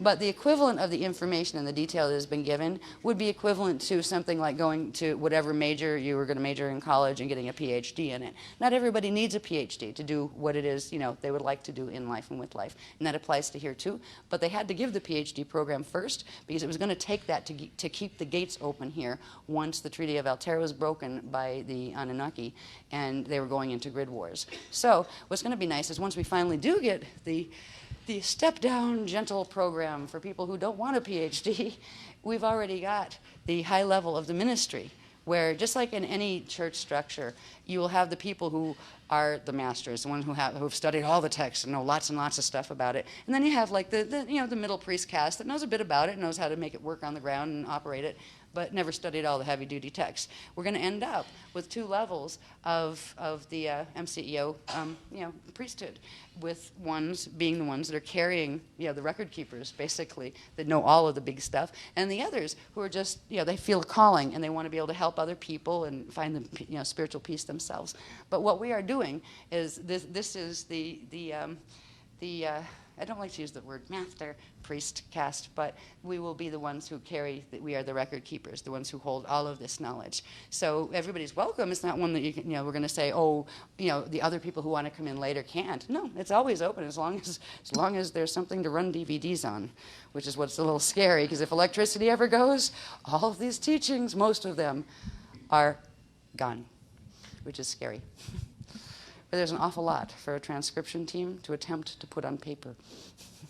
Anyway, this is just showing how the spirit body core forms with the Karayasata Hala, or even the Karayasata. We sometimes just leave it at Christ or Christa, but it's Christala, actually, when you do the whole thing. And these are the eye of God things. And these things all phase. They're spheres of energy with different quantum and different qualities of not quite matter. They're before you get into what we call matter. And they move together and they phase and they make sparks, and that generates currents. It generates the currents that start coming out from the center of the spirit body. And these currents are currents of consciousness.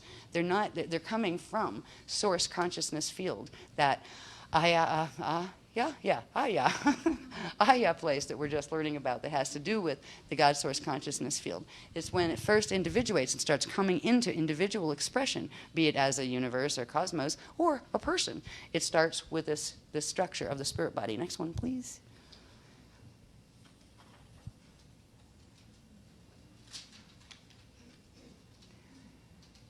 Now, Hara bodies of the Lumeridana spirit body. This is showing a part of the Lumeridana spirit body, but in simple form. Now this would be just looking at front view. These are spheres, remember, they're not just flat circles. We're dealing with spheres of energy.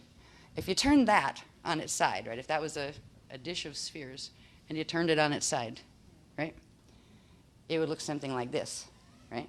So they're just showing you that these are the Hara bodies, because we're going to look at these a bit in terms of certain structures and processes, so we know where we are. It's from understanding these structures that we can understand the maps, and from understanding the maps, we can understand where it is we're going to be projecting to, where we are drawing frequency from, and why it's exciting that the levels that are opening now with the Aya field is something we've been working for the whole time to get to this point. So we'll start simply with those. It's you can from the front of the back, you see the spheres laid out like this. Turn it on its side, you would see them from the side, and it doesn't look quite spherical, not yet anyway.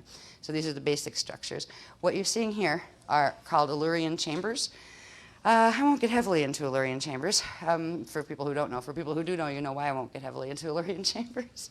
They're basically what form what eventually becomes atoms of elements. There's 144 different elements that form on these chambers.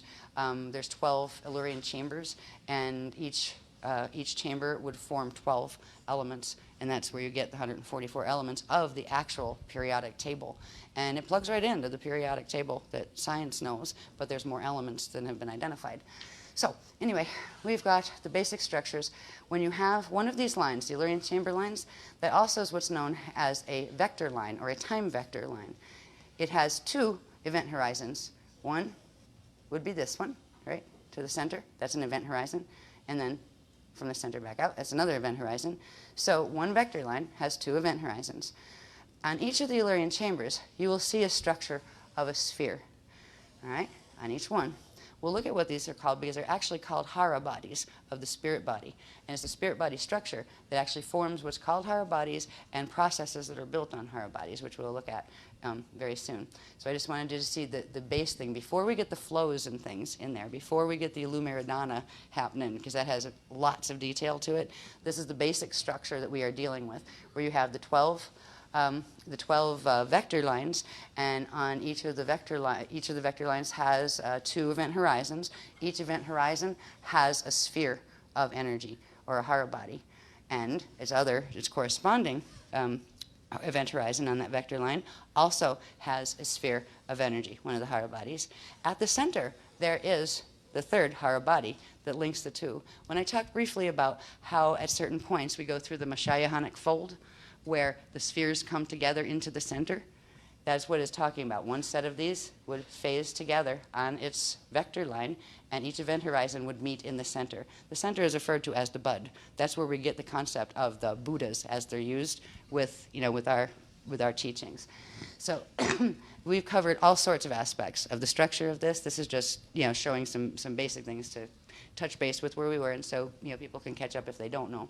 I think we'll go on to the next one, please. Excuse me, shoes are going again. Ow. Hey, at least this time I haven't done any of the shirt on and off thing. Not full shirt, but there are times when the heat waves come through with the heat comes through with the wave, that I'll get so hot, I just the scarf comes off, the sweater comes off. That's why I always wear layers, so I don't end up naked on stage. But so far I haven't had to take clothes off. Now, that structure that you saw, the balls, all right? I call them the balls.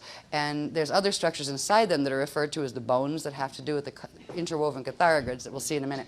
But when the balls are still here, which are the hara bodies, two on each vector line, one for each event horizon, and the center ones. All of these things are flows. They're flows of currents. Those 12 points, those 12 petals, are forming on the Illyrian chamber lines that we talked about. And they're chamber lines where energy circulates out and back. So they're circulation systems. And these flows here, these are called the Astura flows of the spirit body. And half of one looks like the Azurite A that we use sometimes that goes like that. That's actually half of an Astura flow. A full Astura flow would be the Azurite A with a backward one going the other way next to it. It forms these. These are the bigger outer flows. And then in here you have these little figure-8 type flows. These are the core flows. They're called the spanner flows. When we talk about spanner gates, we're talking about gate systems in a planetary body or a galactic body that are these. So the configuration, they look something like a figure-8, and they are running the core lavas, the core lava flows. They require more DNA coding to use than the outer flows. In terms of gates, the angelic human, we're in angelic human seeding 3 on this planet. The other 2 seedings were destroyed. The information on that is in Voyager's book. But seeding 3 was seeded through these, not the core gates, which means the seeding 3 angelic humans had only the coding to go with these outer gates. If at this point in time, because of what has happened to the natural Templar in this system, the outer gates alone would not be enough to be able to hold the ascension system open. That's why we've been given upgrades at various points that are called the Aquari genes have been given back to us in seeding 3 back between 13,400 and 10,500 BC. There were hybridization with what are called the Aquarian and the Aquiferian races in order to bring back the codes that seeding 2 humans actually had. Seeding 2 humans that before our seeding, when they were wiped out, the seeding 2 ones were wiped out. But before that, they had been actually born through and incarnated from the center through these gates. So they had all of the the codes to the spanner gates. Another word for the spanner gates are called the Navajo gates. And the races of angelic humans that were brought back in, or actually that were from Seeding 2, were referred to as the Navajo, and that is actually, there's still a descendant trace in the Navajo lines of the Native American people. There's also other lines of people that carried that all over the place that aren't affiliated with Native Americans. So anyway, the Alumaradana spirit body is the key to understanding lots and lots of things. It's the key to understanding the base structure of your own spirit body. This is before we even get to your light body. They interface with each other, right? And your Ajay hydroacoustic body, which interfaces, and your Rasha body, which we're not going through all those tonight, just so you know, this morning, whatever it is. But I wanted to touch base with the Illyrian chamber lines, the flows that form on them, the outer Astura flows, and the inner core flows, or the Navajo flows, and just how all those things fit together with the structures. And in the core of these things, this is where we end up. I'm not going to do this heavily either. It was covered in other workshops. But at the core of these, you end up with the Akasha,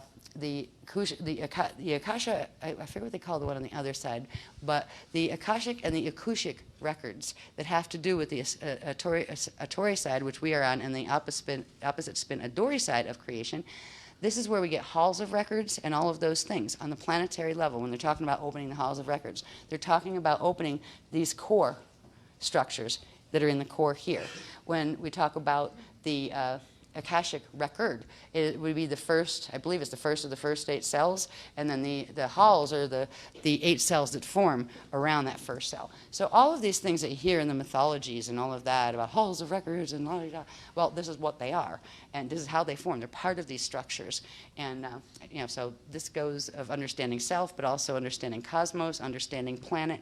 It's all the same anatomy that from the macrocosm down to the microcosm we share. And it's the invisible part. We look different here, but we all started with the same structure. The structure can become damaged, and that's what's happened on this planet, in this galaxy, and in our own biofields, but it can still be repaired at this point in time because we're not in full fall yet. Next one, please.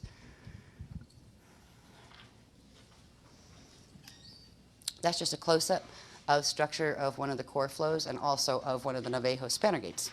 And there's lots of different aspects. See all these chambers? There's like chambers of energy inside of them, and then these larger flows that form out here, and there's also Merkabah structures that form around them when they fully activate, and they literally allow you to go in your Christ Star vehicle that's shaped something like that, and transfigure yourself into light, and then actually first transmute yourself into light, and then transfigure yourself into spirit body, and disappear and pop up elsewhere. And there's platforms that these connect to, and there's maps that they connect to that are literally the planes maps. Here, I'll just show you that really briefly in case people haven't seen that. Next one, please.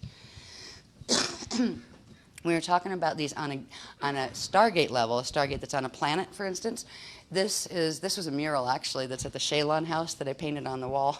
It was really big. I didn't paint this part, but I painted what you see behind this that you can't see really well. This was a full-color mural. And it was done to show how the spanner gates fit.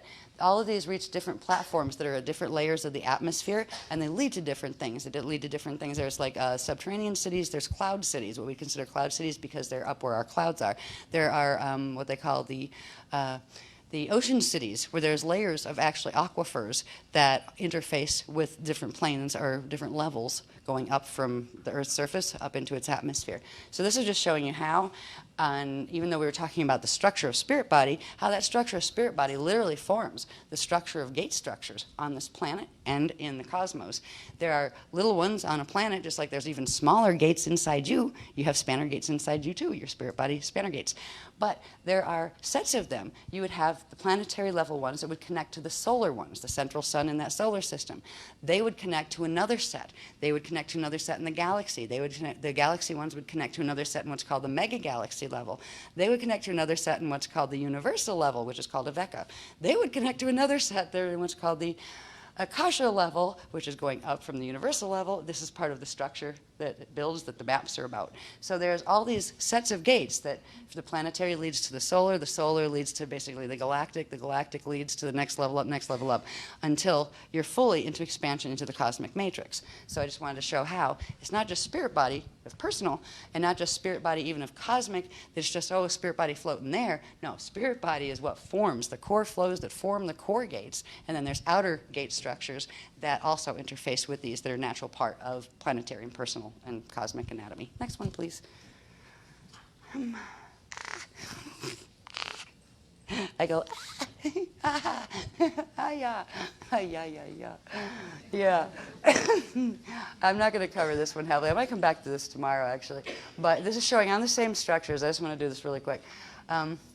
We have, as you'll notice here, there's not just 12 lines, right? There's not just 12 rays, there's 24. This is because we're showing the Illyrian chambers that we showed, spirit body chambers. We're showing those. But in between them, there are what are called the fire chambers. The fire chambers are flow chambers that are in the light body structure. And because spirit body and light body are existing in the same place, they're just made of different stuff and they have different qualities that differentiate one body from the next. There's a flow that happens between where energy comes from center, and I won't even get into that because there's a whole workshop on that and the pentagonal flows and all sorts of complicated things. But simply energy comes out at the same time from the center into all of the 12 Illyrian chambers, comes up and it hits the outside portions of what, now in this term, this would be considered the Ajay hydroacoustic body layer that's part of the spirit body. Well, it's kind of like between the spirit body structure and the light body structure. Energy would come out, hit that boundary, and split, forming currents. So whatever the coding, the encryption on this level, on this line was, Illyrian chamber line was, that would split. Part of it would go this way, part of it would go that way. Part of it would interface with fire chamber 12, part with fire chamber 1, and they'd all be doing this, right? So it's a mix master. They refer to it as the mix master because this is literally what begins the formation of where spirit body energy and light body energy and what is called Rasha energy that has to do with the core begins to circulate and break apart, refract, and create what are called refracted code particles that come together. They start to group together. Once the split happens, down in the fire chambers, you will have other things happening once the energy comes together and blends in the fire chambers that actually creates the things that bond together to form atoms. Now, each of these fire chambers has very specific encryption, and there are layers to this where you've got 12 well, you've got the 12 Illyrian chambers. The Illyrian chambers are what carry the signature for the elements. And there are 144 natural elements. And there are 144 of them because each one of the Illyrian chambers has the coding for 12 elements. So when you have the frequencies from here coming out and splitting, that's carrying very specific elemental encryptions like hydrogen, oxygen, helium, right? And that we all broke them down too. It's actually, I'm not going to read them all right now, but they actually have them there. So you see what they are. There's also a dimensional structure involved with it where you have the Illyrian chambers. If you're on an Illyrian chamber, let's say it's 11 out here, right? Say that's called the density level, which is like a barrier around D1, 2, 3, density 1. You come down into D3 level, it's the same thing, Illyrian chamber 11, Illyrian chamber 11. You come down to D2, we're on Illyrian chamber 3. This is why it's a mix master, because these spheres of energy that are holding the Illyrian chambers, actually the chamber numbers, which has to do with the encryption they hold, actually changes. So you go from the 11 to 3, and then down here into 5. So you're getting different combinations of these core encryptions that form little light units called refracted code particles that then come together and literally form the different atoms.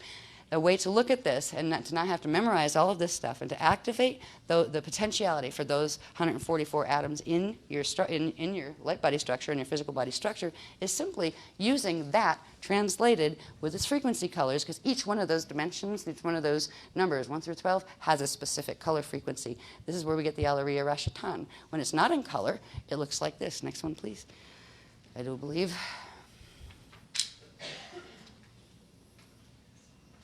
That is what you just saw without the technicals, without showing, labeling the lines. These are just the color combinations. The colors have to do with what dimension they are.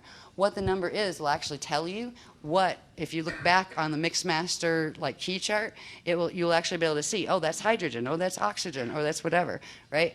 But it's encoded in this living symbol form. It is literally a living symbol form that carries the encryption of the 144 elements. So I just wanted to bring that back for a minute. So people that have, when I've talked about, you see some strange things here, and, sometimes we inhale.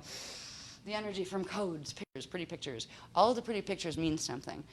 Many of them, we have all of the technicals going all the way up that shows you what the structures are, where those forms came from, all the flame pictures you might see around in people's windows when you walk down that way outside. I don't know whose room that is, but it's really nice to see them in the window. They all plug in this way to the mathematics, to the actual structures and processes and time cycles that creation exists within and it runs on. Next one, please. Now, we're going to come back to a simpler way to look at, remember the spheres, the Hara bodies of the Lumaridana spirit body that had all of the spheres around. This is looking at just one vector line. Okay? Where you have the one vector line, and that one vector line has two event horizons, and it has the central area out of which these two spheres or bodies actually first come. So it all starts at the center and then they expand outward. What this is showing you too, and it wasn't shown on the other diagram that just showed all of the 12 of them, because it gets really, you can't really see what you're even looking at when you have all the detail on all 12 of them. But this can show you that inside, you not only have, on one vector line, you have the central sphere of energy, the central Hara body that the other two come out of. You have this Hara body in that one, but you have these little smaller ones inside. These have to do with the core formations that we were talking about, with the core lavas and the core structures of the spirit body structure.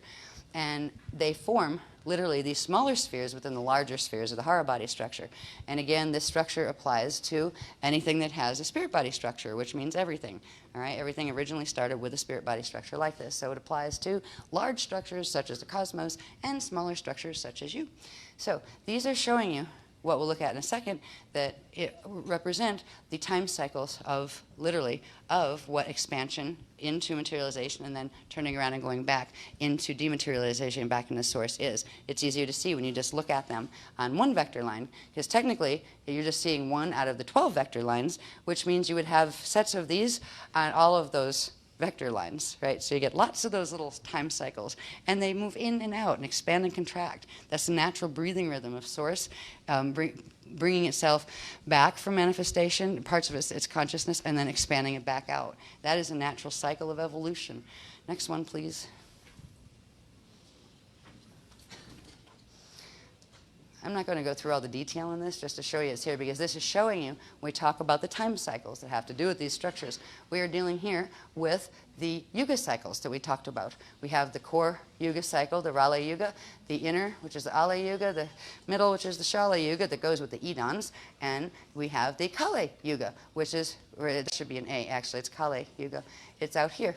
And this is the place when you finish accreting the frequencies of this cycle is when you go into the Christ star ascension turnaround, and then you go back in through the Adashi 1 cycle, Adashi 2 cycle, Adashi 3 return cycles. So it's a very simple process of consciousness expanding out into materialization, turning back around and dematerializing, going back into source.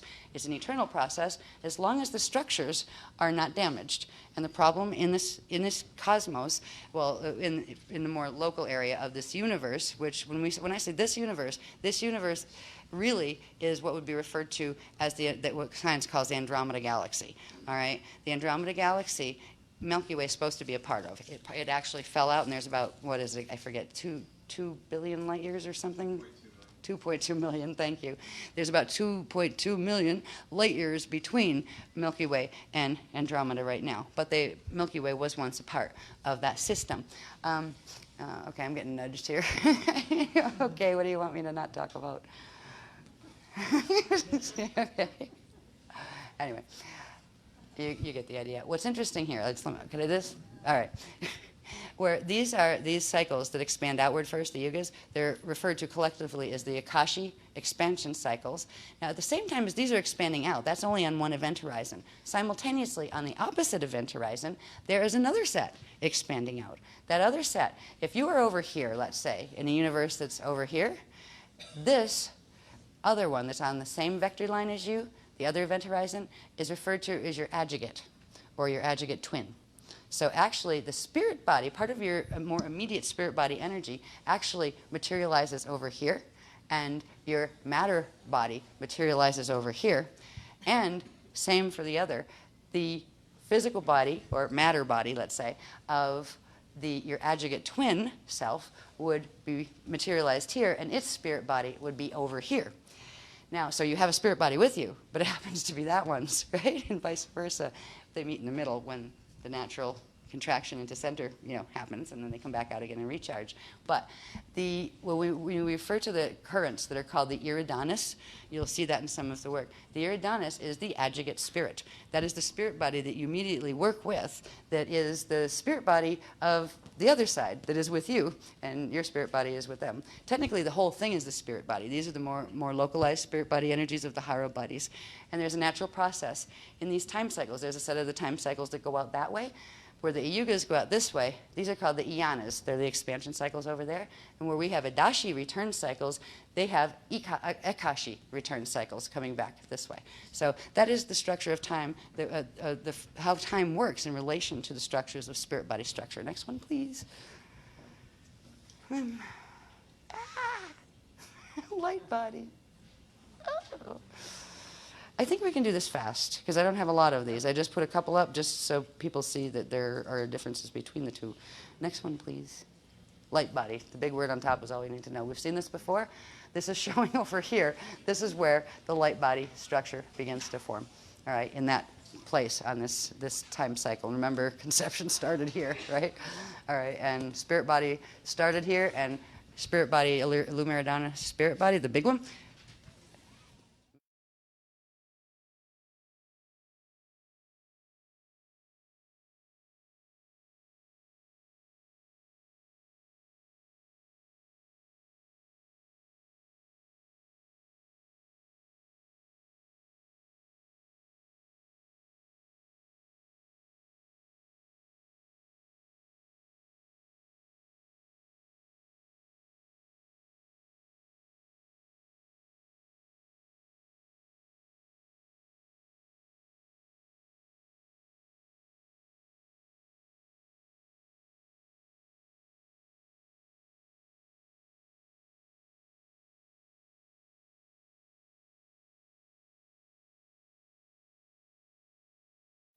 all right, and spirit body started here, and spirit body, Lumiridana spirit body, the big one, manifests here, and with the light seed in it, and that's where the light body starts to grow.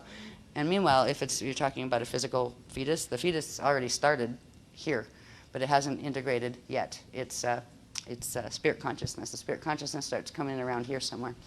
Next one, please.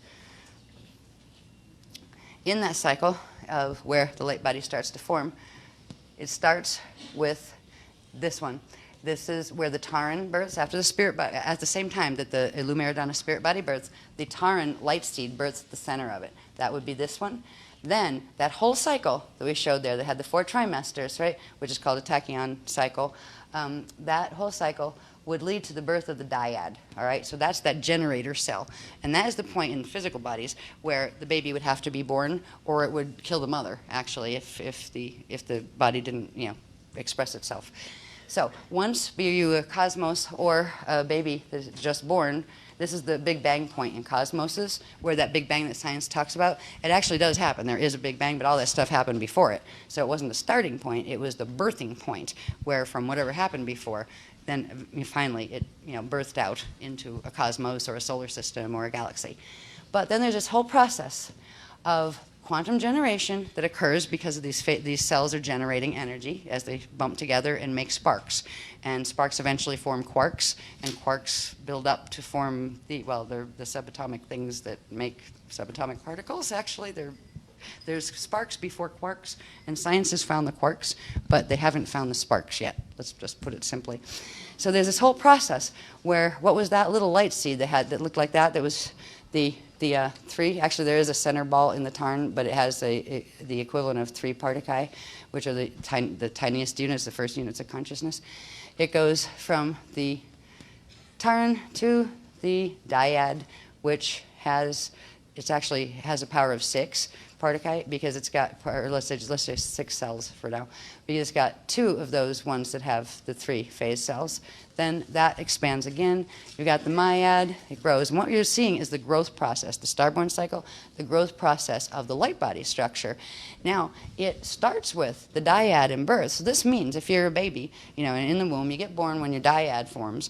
And then there's this whole huge cycle of where the rest of your light body, you've already got your spirit body, but your spirit body has to turn itself into, once it starts integration into a fetal pattern, it needs before that birth point, and it's usually 33 to 56 days before the dyad birth, or the body comes out of the womb. At that point of birth, there's still all of these levels of structures of light body where the spirit body needs to translate itself into the expansions of the light body. When we looked at the birthday chart, those cycles of bringing in the different levels of the light body, they actually occur in the first, I believe it's in the first 8 years, you actually would birth what is called the unici. By the time you get done through all these expansions, where it's growing and growing and growing and growing in structure. And it's very specific. All of these, they look tiny here, but they were all big diagrams where you could see the structure of them. They each have X amount of quantum. They each have X amount of cells, of light cells. So this was a huge amount of material when it was originally given. I won't even go into the flame shift cycle right now, but I will say there's something that happens when it grows to this size that involves a angular rotation of particle spin shift. It's called a flame cycle. And these little shapes here that you might see on charts and stuff are like they're codes. They're very beautiful codes that Sue took from their rough forms and turned them into beautiful art. But that beautiful art is just like the L'Oreal Rashatan. It brings those core light body flows back into activation. So we use those codes that way too. So if you see flame codes, that's what they're about.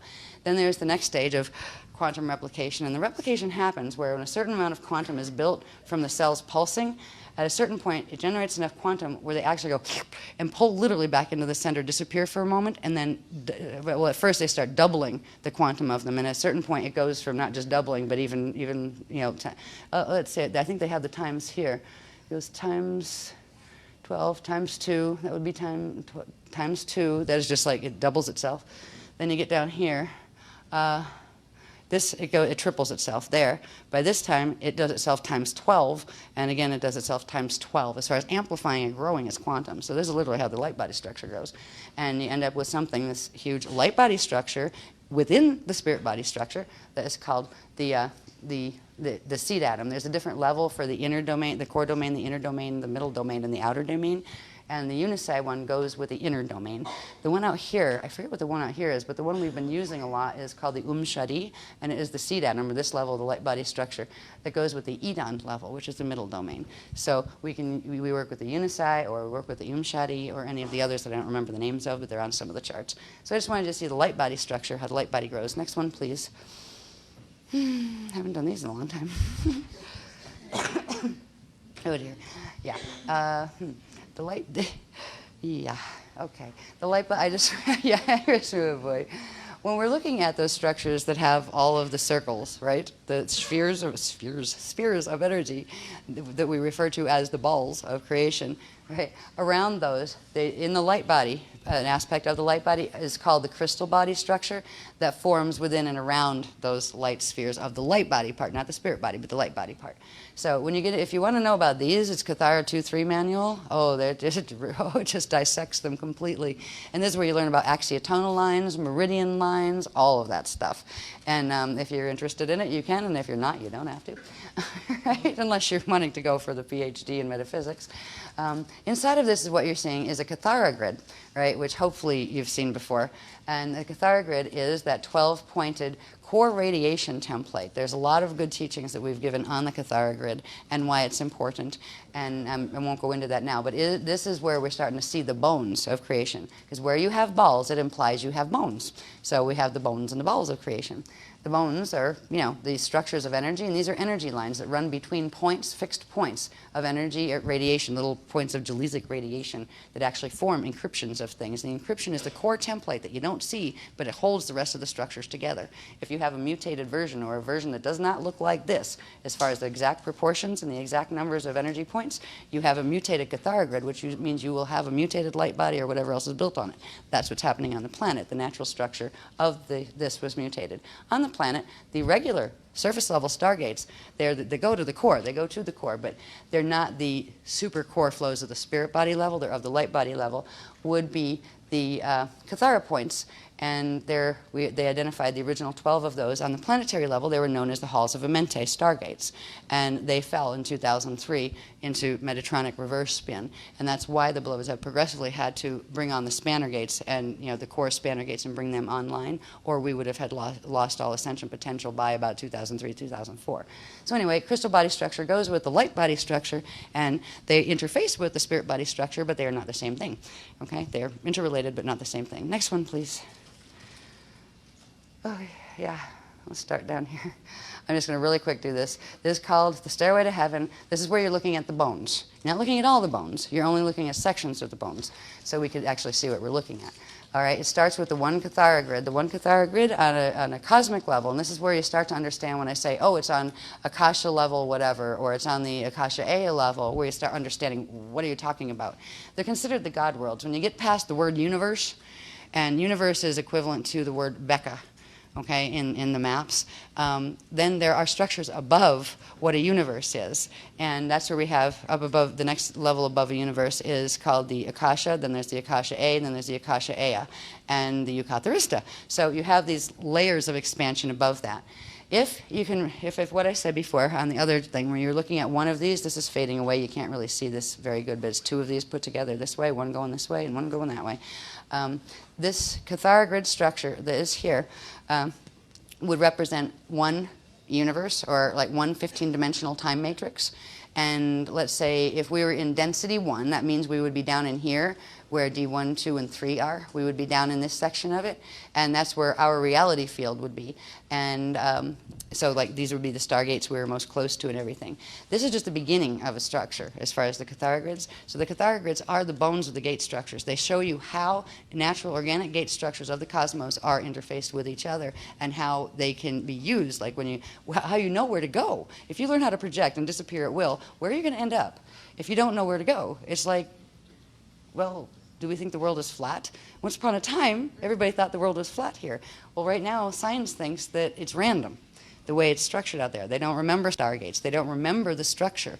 The bones give the structure of the interface of stargates. And these are the outer gates, the light body gates. All right? This is where we go from the simple Veka level, or the Veka universe level, into where these grow, where you have 4 of the Vekas together make an Akasha, and at the center of it you have an Eka.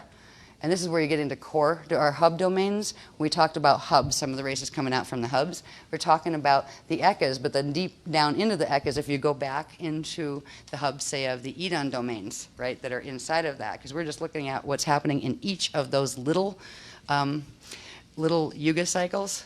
And there were 4 of the yugas coming out on one side, right, in our event horizon. So this is just the structures that happen in one of those little ones within inside the big one, on one event horizon, on one side of that line that we've seen on those other diagrams. These progressively build. I'm not going to go through each level highly. Can we bring it down to still, please? So they're showing us right now these in sets of 4 because it was easier to understand that way. There's actually 2 more sets of 4, which means there's actually 12 of these. For everywhere you see 4, there's actually a set of 12. But they showed us the easy way to understand the basic relationships of the bones when they first, before they started giving us the 12 spheres and all of that stuff. So these are called the Eka maps, where they actually show you where you go from Veka to Eka in Akasha, to Akasha Aya, which is 4 Akashas, or to Akasha A, which is 4 Akashas, to the Akasha Aya, which is 4 Akasha A's. And what that forms is what's called the Eucatharista body. Now, the Eucatharista body are the bones of the light body structure. On those bones, where there's bones, there are balls, and where there are balls, there are bones. And that is what is, one implies the other. Right? This is cosmic structure, and though there may be damaged areas within it, most of the cosmos is structured this way because most of it is still living. Because it is an eternal life system, it was created that way, where just the laws of energy, how they work within these systems, at a certain level, they cannot be compromised, and there is a certain level. When you get past the Vecca level, Akasha levels can't fall. So from that level, they're referred to as the God worlds. Because there, you don't have the duality consciousness. You don't have beings making the choice to create a false situation, to try the path of opposite expression to divine will. You have the absolute at oneness feeling with Source. So the choice, they have the free will choice. They could always choose to fall if they want to, but you have to enter the lower systems to do that, energetically speaking. So most of the cosmos is not in problems like this. These problems are very, very localized, even though they may seem huge when we're walking in the middle of them and learning about them, compared to the wonder of the cosmos. They are very tiny. And these are areas of the cosmos that will eventually heal.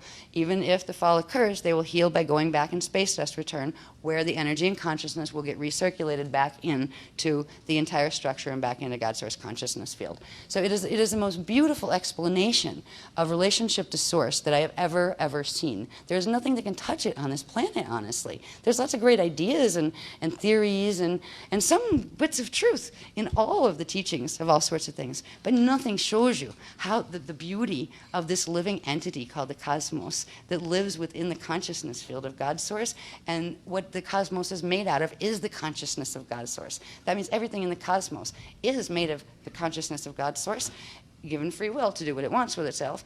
That means you are too. You don't need somebody to tell you, to make good with you and God.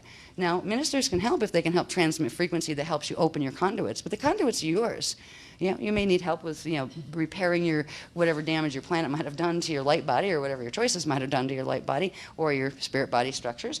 But you have a direct relationship with God's Source, and that is one of the most beautiful things. This is what Jesus taught. This is what a bunch of people taught whose names are not even remembered anymore.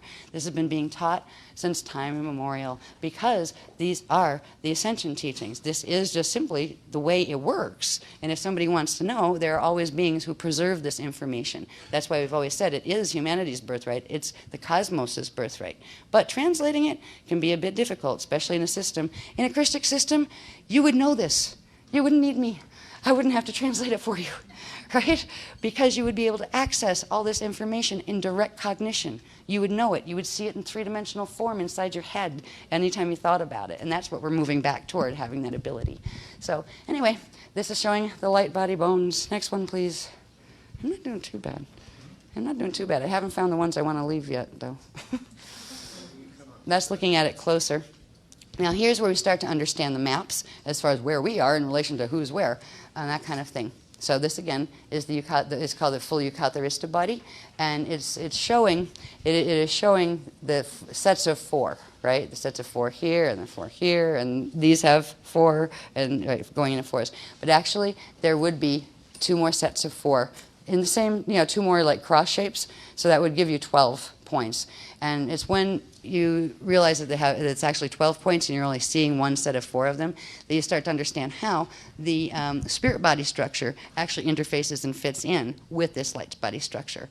And it is between the two of them that you actually do find the maps where you can say, wow, okay, we are here and we're trying to go there.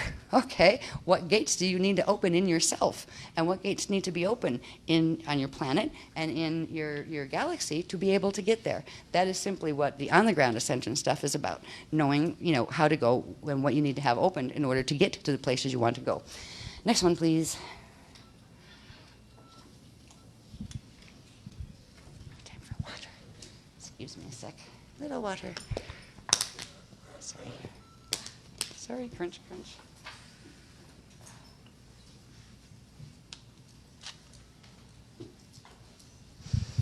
This is showing the interface of the Eucatharista light body structure with its bones, and it's showing its four sets of bones.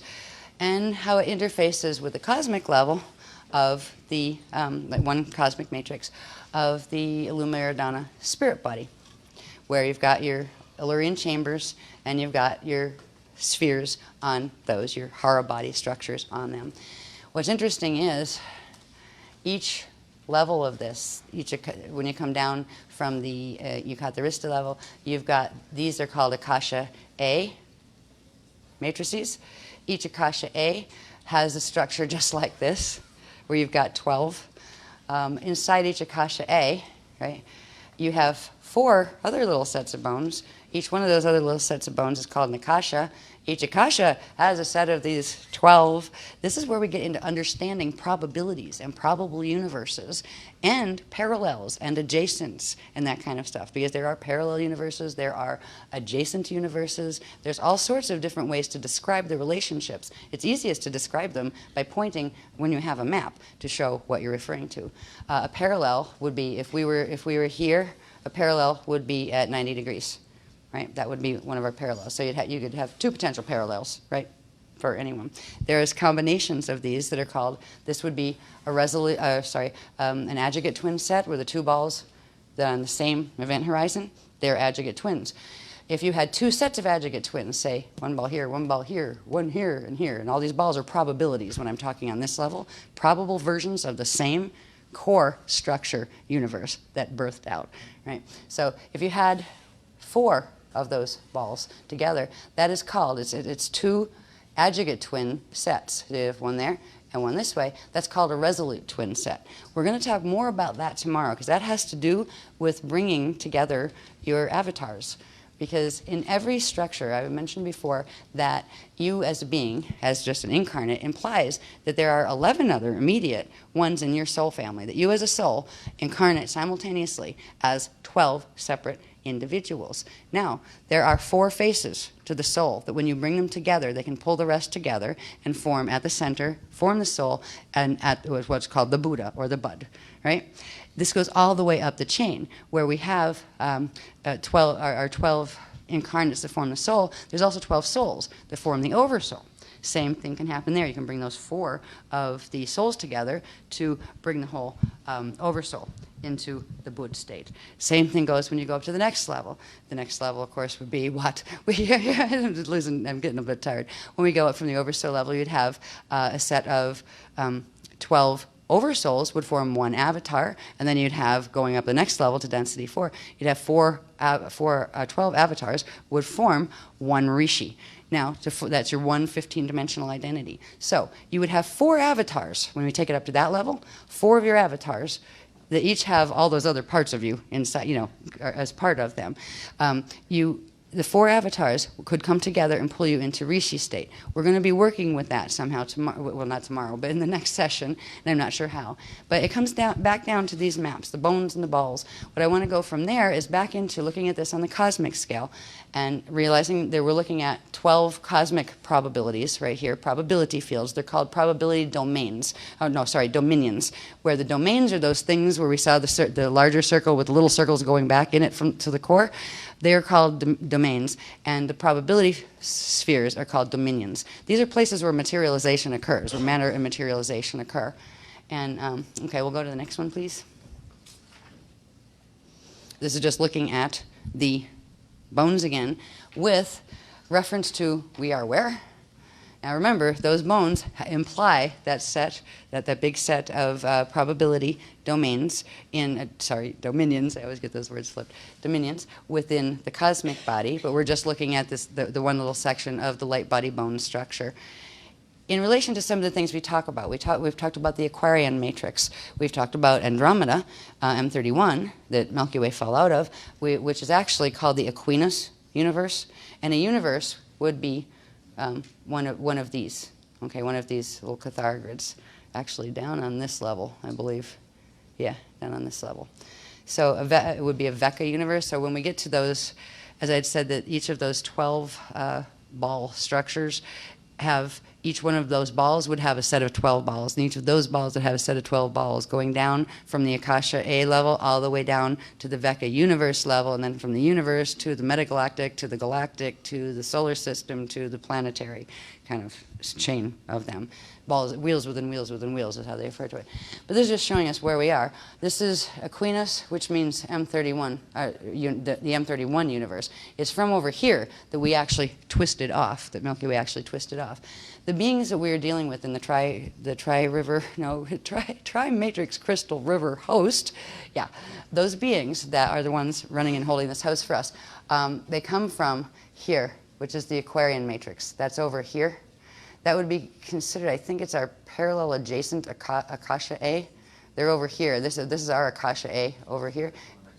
And they're over in here. There's also another matrix here called the Wisale that part of the currents come from. Now this matrix has nothing fallen in it whatsoever. It is considered a control matrix where the beings who incarnate in there agree to have it as a matrix that stays as pure to source as possible, so it can actually bail out other matrices that play, you know, more risky games with free will choice and that kind of stuff. So the beings that incarnate in that matrix choose to uphold that. So it is there as a rescue in case anything around any of its neighbors go into a crisis situation. So they are actually running the frequencies of the Crystal River host, and we are anchoring them down here. There's a whole path of passage by which that is occurring. There's a part of this system fell, so when you see things or hear about the Wisadek system, it's part of the Wisale, which is a natural system, that did go into fall. And there's a couple of these that are fallen. And that's where some of the Raider races are coming from, and there's various places. We're not going to look at the Raider races. I just wanted to go back into seeing the bones and how they do apply to maps. We can already identify, okay, we know we're on Earth. We know scientists tell us Earth is in the Milky Way galaxy, and we've got some basic concepts of, you know, pictures of what that looks like. And then, okay, if that's the Milky Way, and we know that, and science knows that Andromeda galaxy is there too, and they have maps in science books that you can, they try to show you about where our galaxy is in relation to M31. If we know that much coming from down here up, then we can take it, okay, this is Aquinas or M31. All right, this is showing us there's this whole other massive set of many universes, multiverses. This is a multiverse structure that science hasn't identified yet, but it is beginning to show us the maps. These are the maps that the ascended ones use. These are also the maps that the fallen ones attempt to distort because they are the original ones. They try to build wormholes in between them, and in fall systems that do go into fall, they try to build wormholes out of them so they can suck on energy off the living light field to try to, you know, to try to keep their system alive longer so its quantum doesn't burn out. So there's a lot of information to be held in these, and some of it's very practical. When we want to project and we want to know where we want to draw frequency from, it helps to know what matrices are actually carrying currents that are not fallen and which are carrying currents that can hurt you, because you don't want to bring in the frequencies of the ones that could hurt you. This is the way to actually chart this information. So that's why they are maps. Some people go, oh, maps, that's not a map. Oh, yes, it is. It is a map once you understand the structure of the cosmos that you're dealing with. Science doesn't understand that yet, but eventually it will. Science here doesn't. Science up there does. Anyway, next one, please.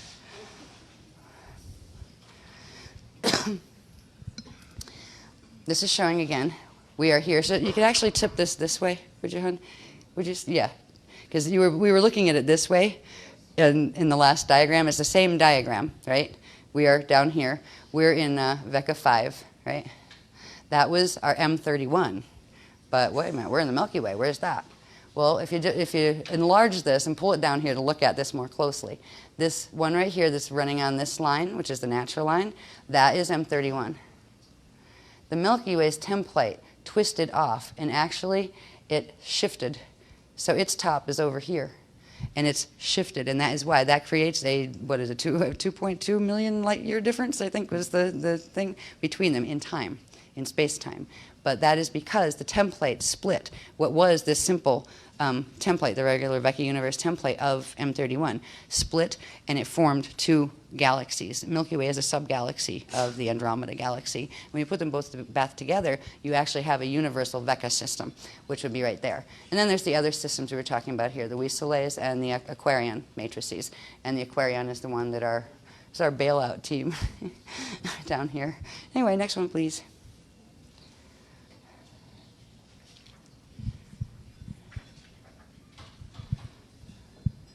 That's showing you more closely what the twist off is. If this one was the natural structure of the of M31 Equinus, the way it's, it's supposed to sit, and that would connect into that point where it goes into, the Vecca connects into the Akasha and the whole bit. This is the tilt factor. And we've got into like the tilt numbers and like the tilt that happens that is in our magnetic, actually our, I think, rotational axis on the planet, all of that, all of this, we've got into the numbers before in the different workshops. I'm not going to get into them now, but these tilts can be actually seen when you see the tilt of the Earth's magnetic field in relation to, like, where is north, where is geomagnetic north, where is, north-north, geophysical north, those kind of things. It translates right down to these things, but the same thing is happening on a galactic level in the Milky Way. The centers, the Milky Way center would be here, where the natural center of Andromeda would be here.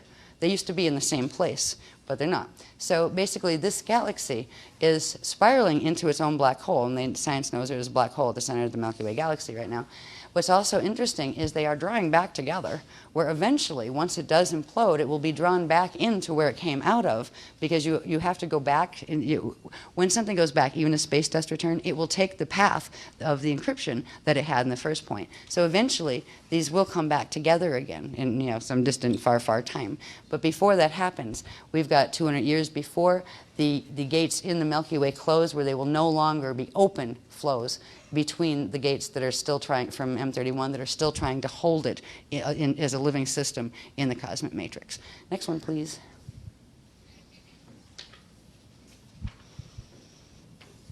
This is just showing the concept of the wheels within wheels, where we had the bones, we had the balls, and this is looking at the Akasha A, the biggest level, right? And inside of each one of those, you have then the Akashas. This is the Akasha Ea. Then you'd have the Akashas. Then inside the Akashas, you'd have, or I'm getting tired. Akasha Eas, the big one. Akasha A would be the next one, in smaller one, but same structure. Inside of the Akasha A, you'd have the Akasha set of probability dominions. And inside of the Akasha, you would have the Vecca systems. And the Vecca systems are, again, are universal levels. And from there, you can take it and break this down and keep going down with the circles and down with the circles. This is how we got the probability maps, where we can see what probabilities we are in, not just on our universal level, but bringing that down from the universal to the metagalactic to the galactic to the way they're using this is they're calling this one the metagalactic one when they've done the maps on them. So they take us down from our Vecca universe into the metagalaxy, and then the galaxy, then our solar system, and then to our planet. Depending on which probabilities we are in, some of the probabilities when we get into those lower levels are actually going into fall, and others are not. This is where we have the base pulse, yeah, I'm getting really tired. The base pulse rhythms, where we do drum codes and those kind of things to align with the encryption. If it's on a number 3 Illyrian chamber, it has a specific encryption. If you have a 3 and a 4 and a 2 and a 1, I forget what our lineup is, but we use it as a drum code, you actually have a specific set of vibrational encryptions that will, from where you are, bring in the frequencies from a specific set of probability fields.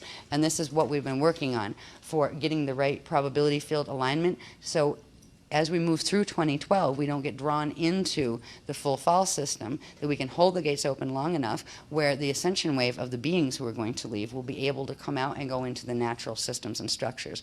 But this whole structure that started with the spirit body and then the light body, as they're just parts of anatomy, they are the anatomy of the cosmos too, that give you the mysteries of the cycles are revealed in them as far as time, and the shape of space time is revealed, and therefore the maps. Next one, please.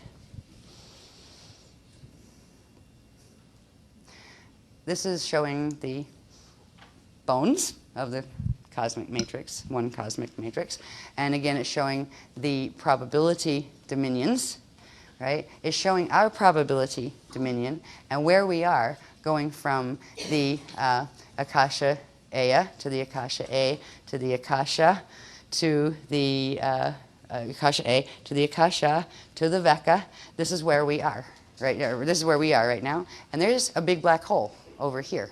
And this is where we're getting problems from the FAs, the fallen angelics and stuff. There's an even bigger one over here.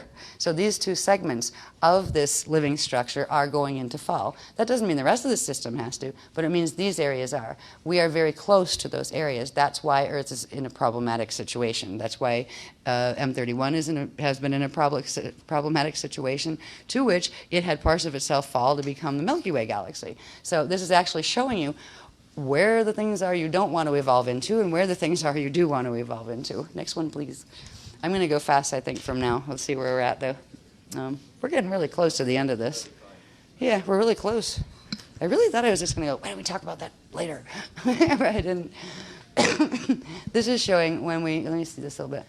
When we bring it down, this is where I'm just giving a demonstration of how we look at the probability maps. Once you take it from that large level down, then we have here one universal VECA 5. That was our VECA 5. That was the little one on the big map, right? So now we're down to this level where we have our metagalactic level, and actually we have our VECA level. That's our universe. That would be the M31 natural universe.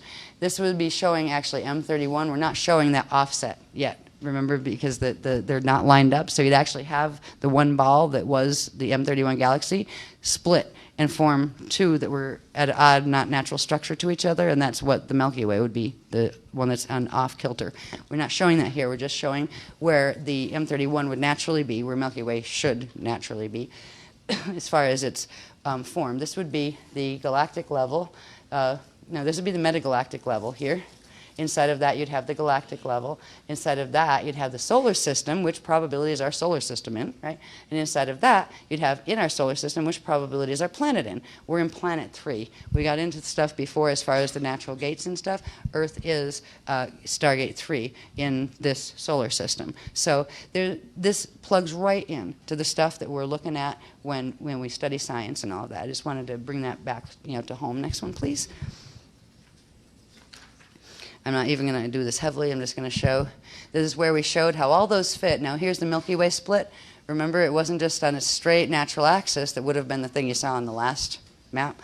But it has that off kilter, which means there is a twist off of the balls at a certain degree, and the degrees match up. So it shows you the placement of the unnatural Milky Way and the natural M31. It also shows you where, then, the center of the Milky Way would be. That's the place where the black holes are. That's the place where Sagittarius A star that science has identified and such exist. So we can find where the center of our galaxy is in relation to these things. That is where the transmissions are going to be emitting from the black holes that are connecting over here. They're connecting through the probabilities over here.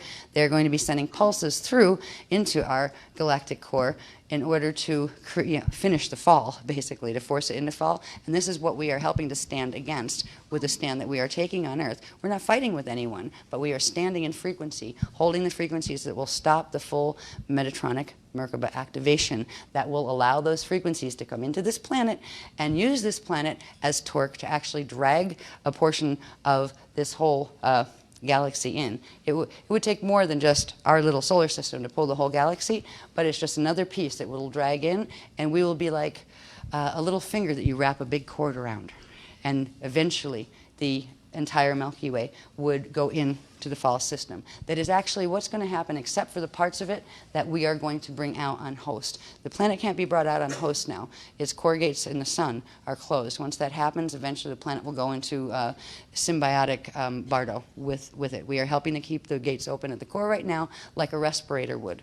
What we call the Crystal River host is actually sending a stream of frequency in that works as a respirator that is keeping the core gates in our planet from shutting, because the suns have. And if the suns have shut, it's actually diverting the sun, because the sun's gates have closed. And they're actually keeping the planet alive with a respirator line of frequency. So this is just showing how these maps fit together, because from the Project Camelot things, they could look a little bit confusing, because like, what is that? This shows how they fit together, but it's also the structure of where we are, what our spirit body and light body are structured at, and eventually it will get us to the ones I want to get to, which are right here. Let me see, do I need this one? Yeah, I've done that before. Yeah, just really quick. I just want to touch base on the shapes again. Yeah, there's just a touch base. We've looked at this before. Just touch base on the shapes again. Let's bring us back to looking at just one vector line with the horror bodies, right? 2 event horizons, 2 probability dominions. of the Lumeridana spirit body. From this, we can find the fields. Now here we're going into the fields so we can find out where is it that we're going to be projecting to when we do this technique, right? Okay, here, showing the same thing, is showing the yuga cycles and the core and the inner and the middle and the outer domains, and that we're out here, right?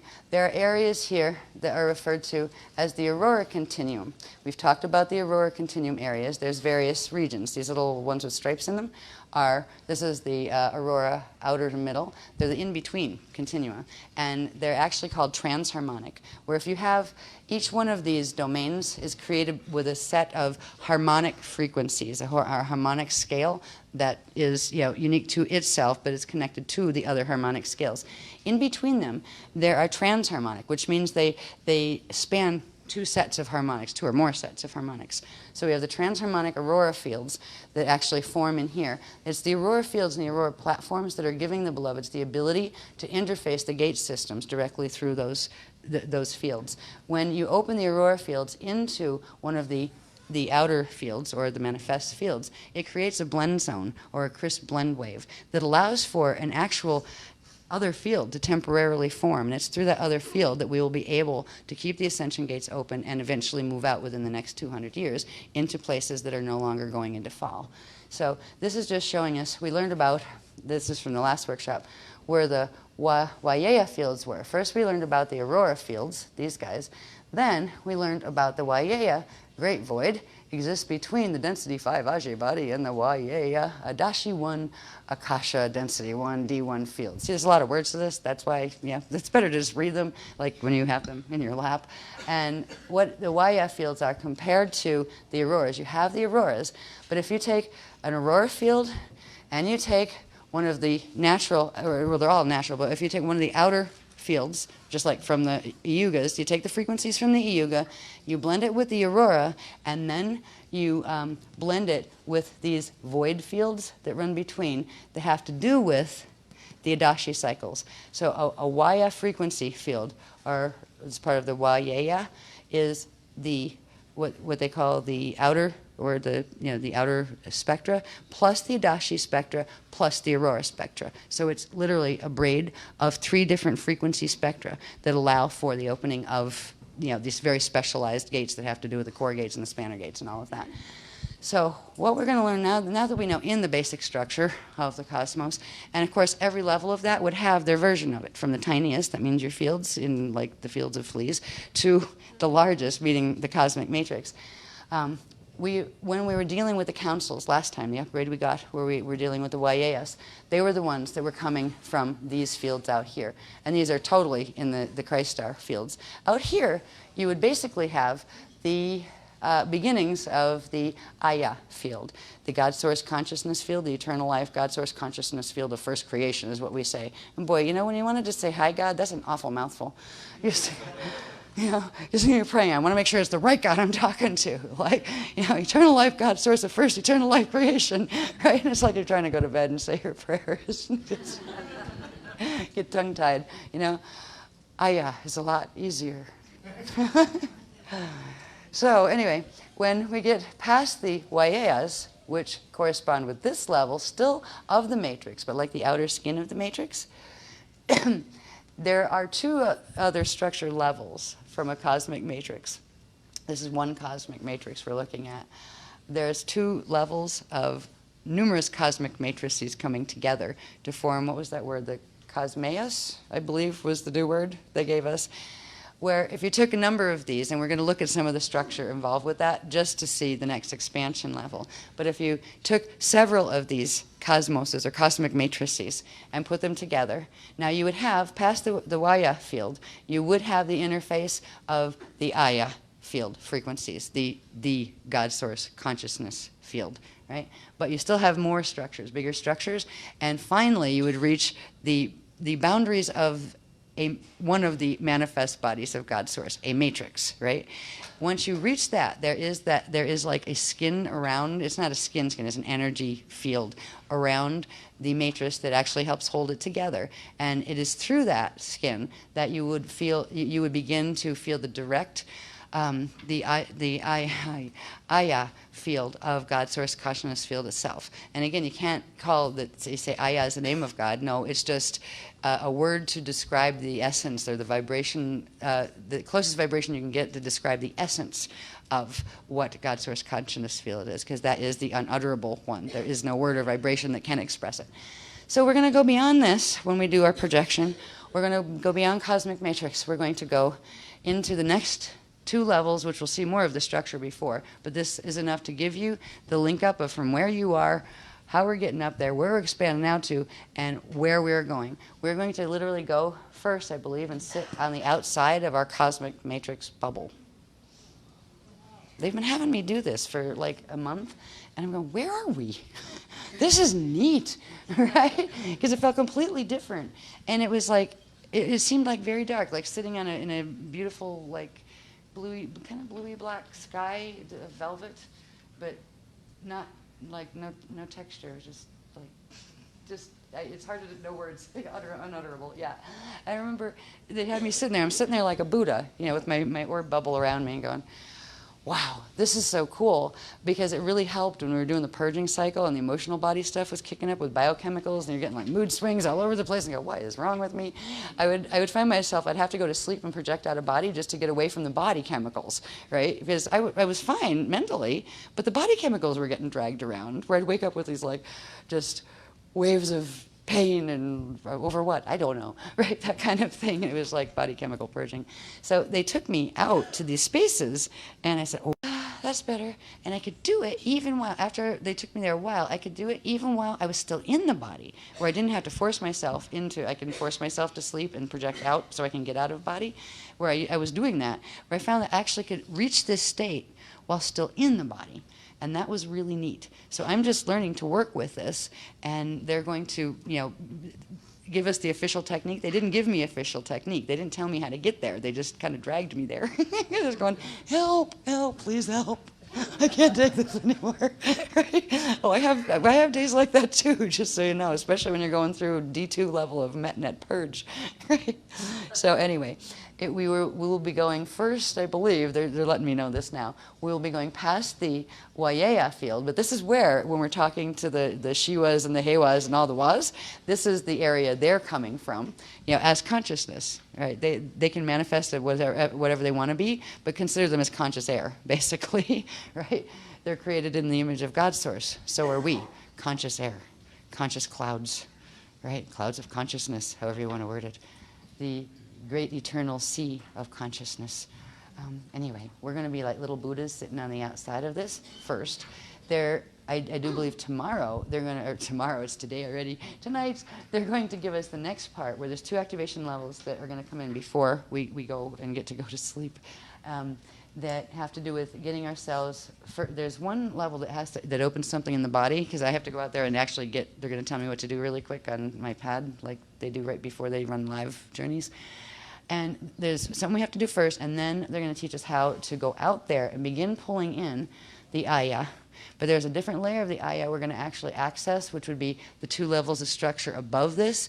But the Aya fields come in on the outside, that still field of source, right, comes in once you get past the Waya fields. But there's 2 other layers of it that once this is taken into the greater structures that I believe we are going to bring in tomorrow, but tonight, before we leave today, we will bring in the first ones. We will get from where we are, and I don't know how yet. I have to go out and sit at the table for about 15 minutes and scribble really fast, because they give me the roadmap. They say, here, go this, pray this way, go over there, turn this here, shoot the shield over that way, right? They give directions, literally. And that's how I have to jot them down when they do the live ones. And it sets the pattern enough for me. So when they're waved, because they'll actually transmit a wave that we can ride on, that all of us can ride on to go to those places, so we can activate those places in our own spirit bodies, they'll actually transmit the wave. And if I have those little road marks, it's enough to anchor. So it just runs live, and like if you haven't been at a workshop before, I'll just sit there with the mic, and I usually have to sit by that point because it's usually the last thing we do, and I'm usually absolutely exhausted, and we'll just run live stream. And it's a live stream journey. It's even more than, it is still a Keylontic data streaming, but it's like a new ongoing email. as opposed to an old email that got sent and the person's not there anymore. It's like they're sending direct into my email box and that's coming out direct. So it's kind of like that kind of loop. So we'll be doing a journey. The second part, I believe, is a journey. It's probably not a really long journey. I think the longer one will probably, I hope, come out in the next session, which will be this evening. But this will begin the activation process of bringing in the Aya. Can I see that page 41 again? That's the one I almost started with.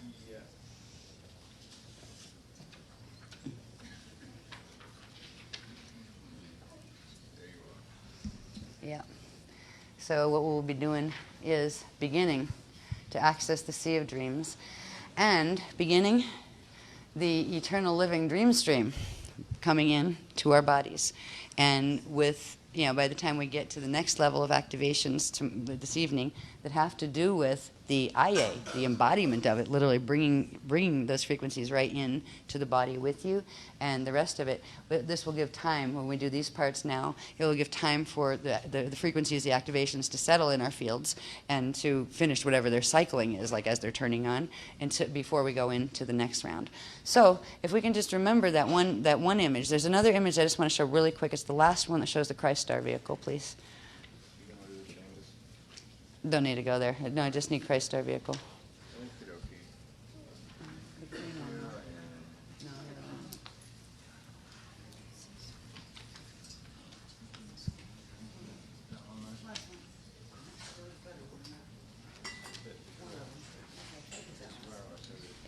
Yeah, I'm just going to put this up really quick in case anybody doesn't know what the Christ Star vehicle looks like, because you will be going into Christ Star vehicle like we always do when we go into any of these journeys or projections. It's a really clean one. That one there? No, it has the vehicle. That's just the shapes on the outside. Try the one before it.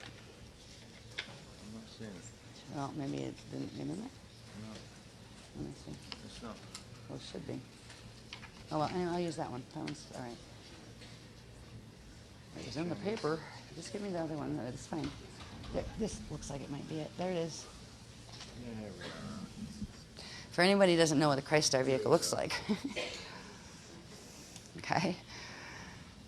This shape here would form around your body.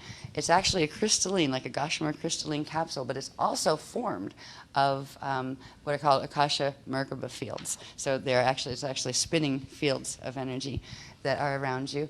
And the sphere levels of your spirit body and all of that, it's not showing all of the anatomy, because if you put it all in one place, you can't see what you're looking at when you have the spirit body and the spirit body and the Rasha body and the light body and the Aji body. When you put all of that anatomy in one place on one diagram, you can't see what you're looking at in black and white. If you could do it as a hologram hanging in the middle of the air and make each one of them a different color, you could actually see how they'd interact, but we don't have that technology here. So anyway, so if those of you who don't know, you'd have this capsule around you. These are actually flame fields that form at different areas, and we won't go into those. We went into those a long time ago, explaining what they were and that kind of stuff.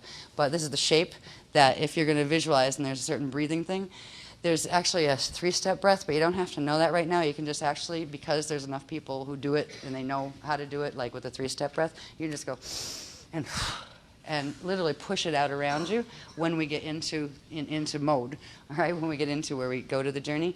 Because right now, if you don't know anything about it and you just go and try to do it, you probably won't get a full activation, because the other people haven't actually activated in the shield yet.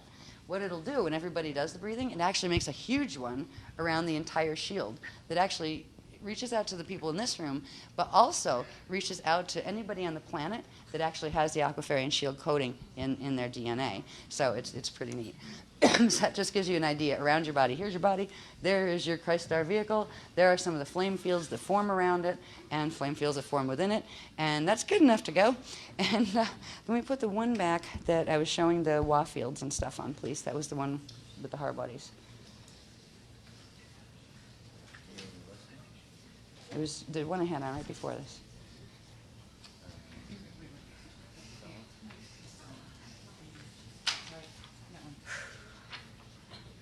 Yep. So we're going to take a break so I can get and this might be 15, 20 minutes, they're saying, because they're going to give me the directions. But when we get back, we're going to be using this basic visual. All right, this will be the basic visual, because when we do the projections, we know that we're out here in the Kalihara cycle, and or Kali Yuga cycle, and we're going, we're going to go through we've already accessed the Wa fields in the last workshop, which means the shield has, and even if you haven't been at the last workshop, you will pick up the frequencies while you were in shield to do that. That's why you'll be able to do this connection, because of the amount of people that have already done all of the clearings to, the activations and clearings in the body to allow the frequencies in. But we will be sitting like little Buddhas in our bubbles. Imagine a Buddha, he doesn't have to be a little pudgy guy, he can be a little skinny guy too, or a girl, right? Or an androsh with a orb bubble around them. And it can be a shining orb bubble if you want to, but only when you're transmitting. No. So we're going to imagine that we're sitting on the outside of this, sitting on top with the Wa field right under us. So we're actually entering the first level of the Aya field. And I'm probably going to need to keep those words really close to me, so when I'm giving the meditation, I don't twist my yas up all over. But that will be the visual we'll be using. So I'll leave this up on the thing for when we come back. And when we come back, I'll have the techniques to run live. And it's a two-part. I think the first part's quite short, and then the second part's a little bit longer, but it shouldn't keep us up for ages. Alrighty, see you soon. 15, 20.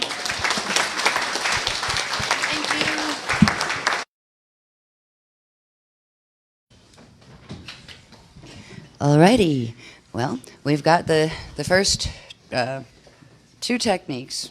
The first one is pretty simple. Second one is not simple, it's a journey, but it has an activation of the flows before the journey, and we're going to do that. What it will do is it's activating the eternal dream stream ayaye flows. Yes, I'm getting my ahs right here. I'm trying to get my ahs right. And the second part of it, we will do our first journey once the flows are open into the Sea of Dreams, or the Aya. Right now, before we do it, there's a couple things I just need to point out on the diagram for people, just in case they haven't seen this. This is part of that structure again. It's just showing 4 of the balls, right, instead of like the 12 that would be there. Just to show you these chambers, you have the Maharishi chamber and the Kalihara chamber running vertical, right? And front to back here, you have the Kalihara chamber out front, and you have the Maharishi chamber going out back, and that's the one that connects into to the Bardo chambers and stuff. I'm just using this diagram. You don't have to read the stuff on it. I'm just using it to show you the shapes. What we're going to be using is the vertical column that runs in our system. So I just wanted to show you that. And next one, please. And in relation to your body,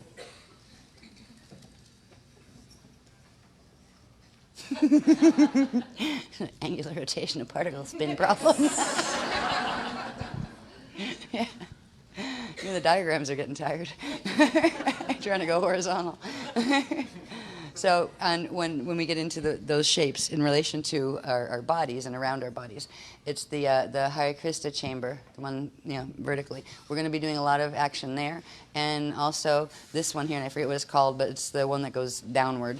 This one actually here refers to the one that goes side to side, that rides your rod side to side. We're not going to be using this one or this one, I don't think, right now. It's just going to be the big vertical one. So you can just think of it as the Hare Krishna chamber, but we're going to use the bottom part too, because there's something that in the last couple workshops came out. It's called the orb reservoir that was opened in Earth's core, and it's the Asayas orb reservoir, which is a particular type of matter. It's the in-between matter between the outer domain and the middle domain. So anyway, there's this orb reservoir that was opened already by activations that the group has done before. We're going to be drawing frequency or orbs, literally little tiny, those little snow, they look like snow orbs, they're the elemental orbs. We'll be drawing flows of that up into ourself and then moving that around and doing things with that at a certain point. So just so you know that when I say, go down and breathe in, when I say breathe orbs up, right, from the orb, however it comes out, because it gets worded however it does when I'm on wave as far as the live, running the live technique. But it means just using your breath to bring through these. If this connected into Earth core way down there, it would be bringing up the orb flows up through the whole chamber, but it's going to be centered in here where you concentrate them in, where you concentrate them in there at a certain point. So I just wanted to point out these structures in case anyone wasn't familiar with them, because they do pop up as if you like know those chambers are there. So now you know those chambers are there. Now what was really neat, and it's really funny because my voice progressively over the years is getting croakier and croakier, and I used to be able to sing a lot of the things. Now it's a bit rough. I can still sing them. I can croak them out to get them down so people that have voices can sing them. But it was really funny because I thought they were going to start this later, like tonight when they start getting into the, using the sounds, and there's a whole command that goes with this. But it was really funny. I'm walking back and I'm hearing part of it already, and it was at the right rhythm. And there's a group of people that were playing with just the aya sounds out there, and I got nudged from the beloveds. By the way, have them come in and set the field first to begin moving that vibration in those tones through the room and through the shield.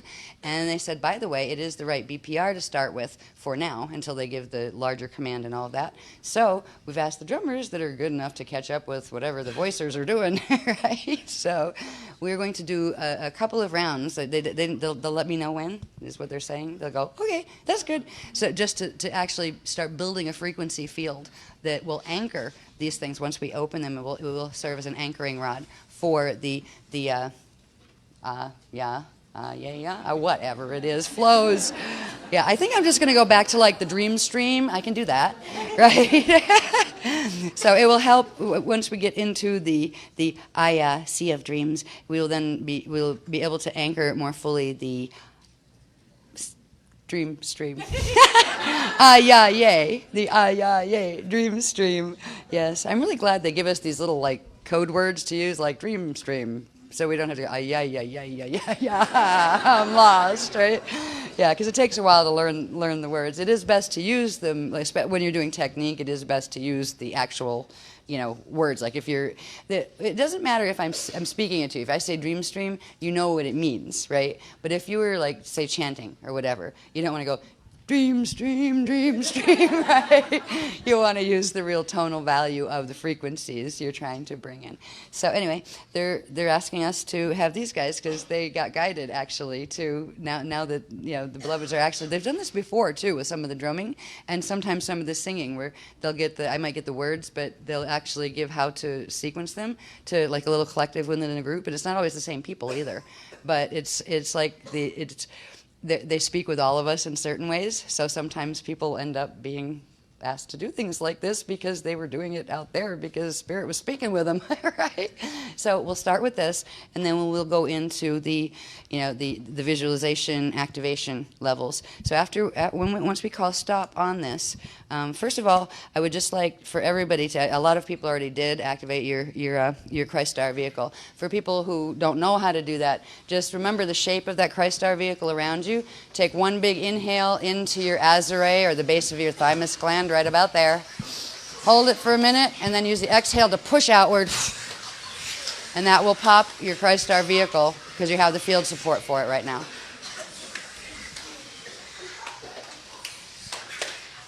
If you feel like chanting along with the chanters here, feel free to do that, because it's really powerful when the whole shield starts actually, running the tones. It gets really, really powerful. There may come a time when they ask me to ask you guys to pick up the rhythm, just so you know, you guys here, that they may ask, okay, increase it a little bit. That actually builds the frequency. It's starting to pick up the BPR with it, so they may ask us to do that as we move through it. There'll be a certain point where they call, okay, bring it down, which means it'll slow it down, BPR, go quieter, quieter, quieter till it stops. And at that point, I will come in with technique 1, which is called the in the image of God. This is where we turn ourselves temporarily into conscious clouds. All right? And once we do that for a bit and get a little used to that feeling, then technique 2 has 2 parts. The first part is activating the eternal dream stream, Ayaya flows. That's releasing the flows. And then the second part, 2B, is Journey to the Sea of Dreams. And this is where we actually we take our cloud self and we project up the conduit that we have opened. And the Wayayas from that Wayaya whatever band around, before you get to the Aya field, there was that Wayaya void field. All right, they will be working with us. The Wayayas races from there will be working to help us with this. They're helping to open the conduits between the Wayaya field and the Aya field. And remember, the Aya field is when you get beyond the immediate cosmic matrix. There are 2 other levels to this that we will go through this evening once we see the structures. Because seeing the structures, actually, it gives you the map. It gives you the mathematical map through the optical pineal injection. Just even seeing them for a second, you're actually getting the math of the link up. It's like a dial-up code mathematically, but visually imbued. So we'll be doing the going up for a journey, and then coming back in. Once we're done with that, that will be the end of the activations for this period. Then, we all have to get some sleep. I have to get some sleep, and then get back to get the program. So I'm still looking at probably 10 o'clock, all right, which means we are going to be up late. But I'm not going to be up this late. We're not going to be up this late because we've got the bus trip the next day. So if we get maybe 10 to 2 or something, if you go to sleep around 2:30, you still have a decent amount of time to get some sleep and that kind of stuff. If that works okay. Are you all right with that? Can you survive that? Good. Cool. Okay. That way. Good. So instead of telling you after the technique, what I'd like to do is once we are done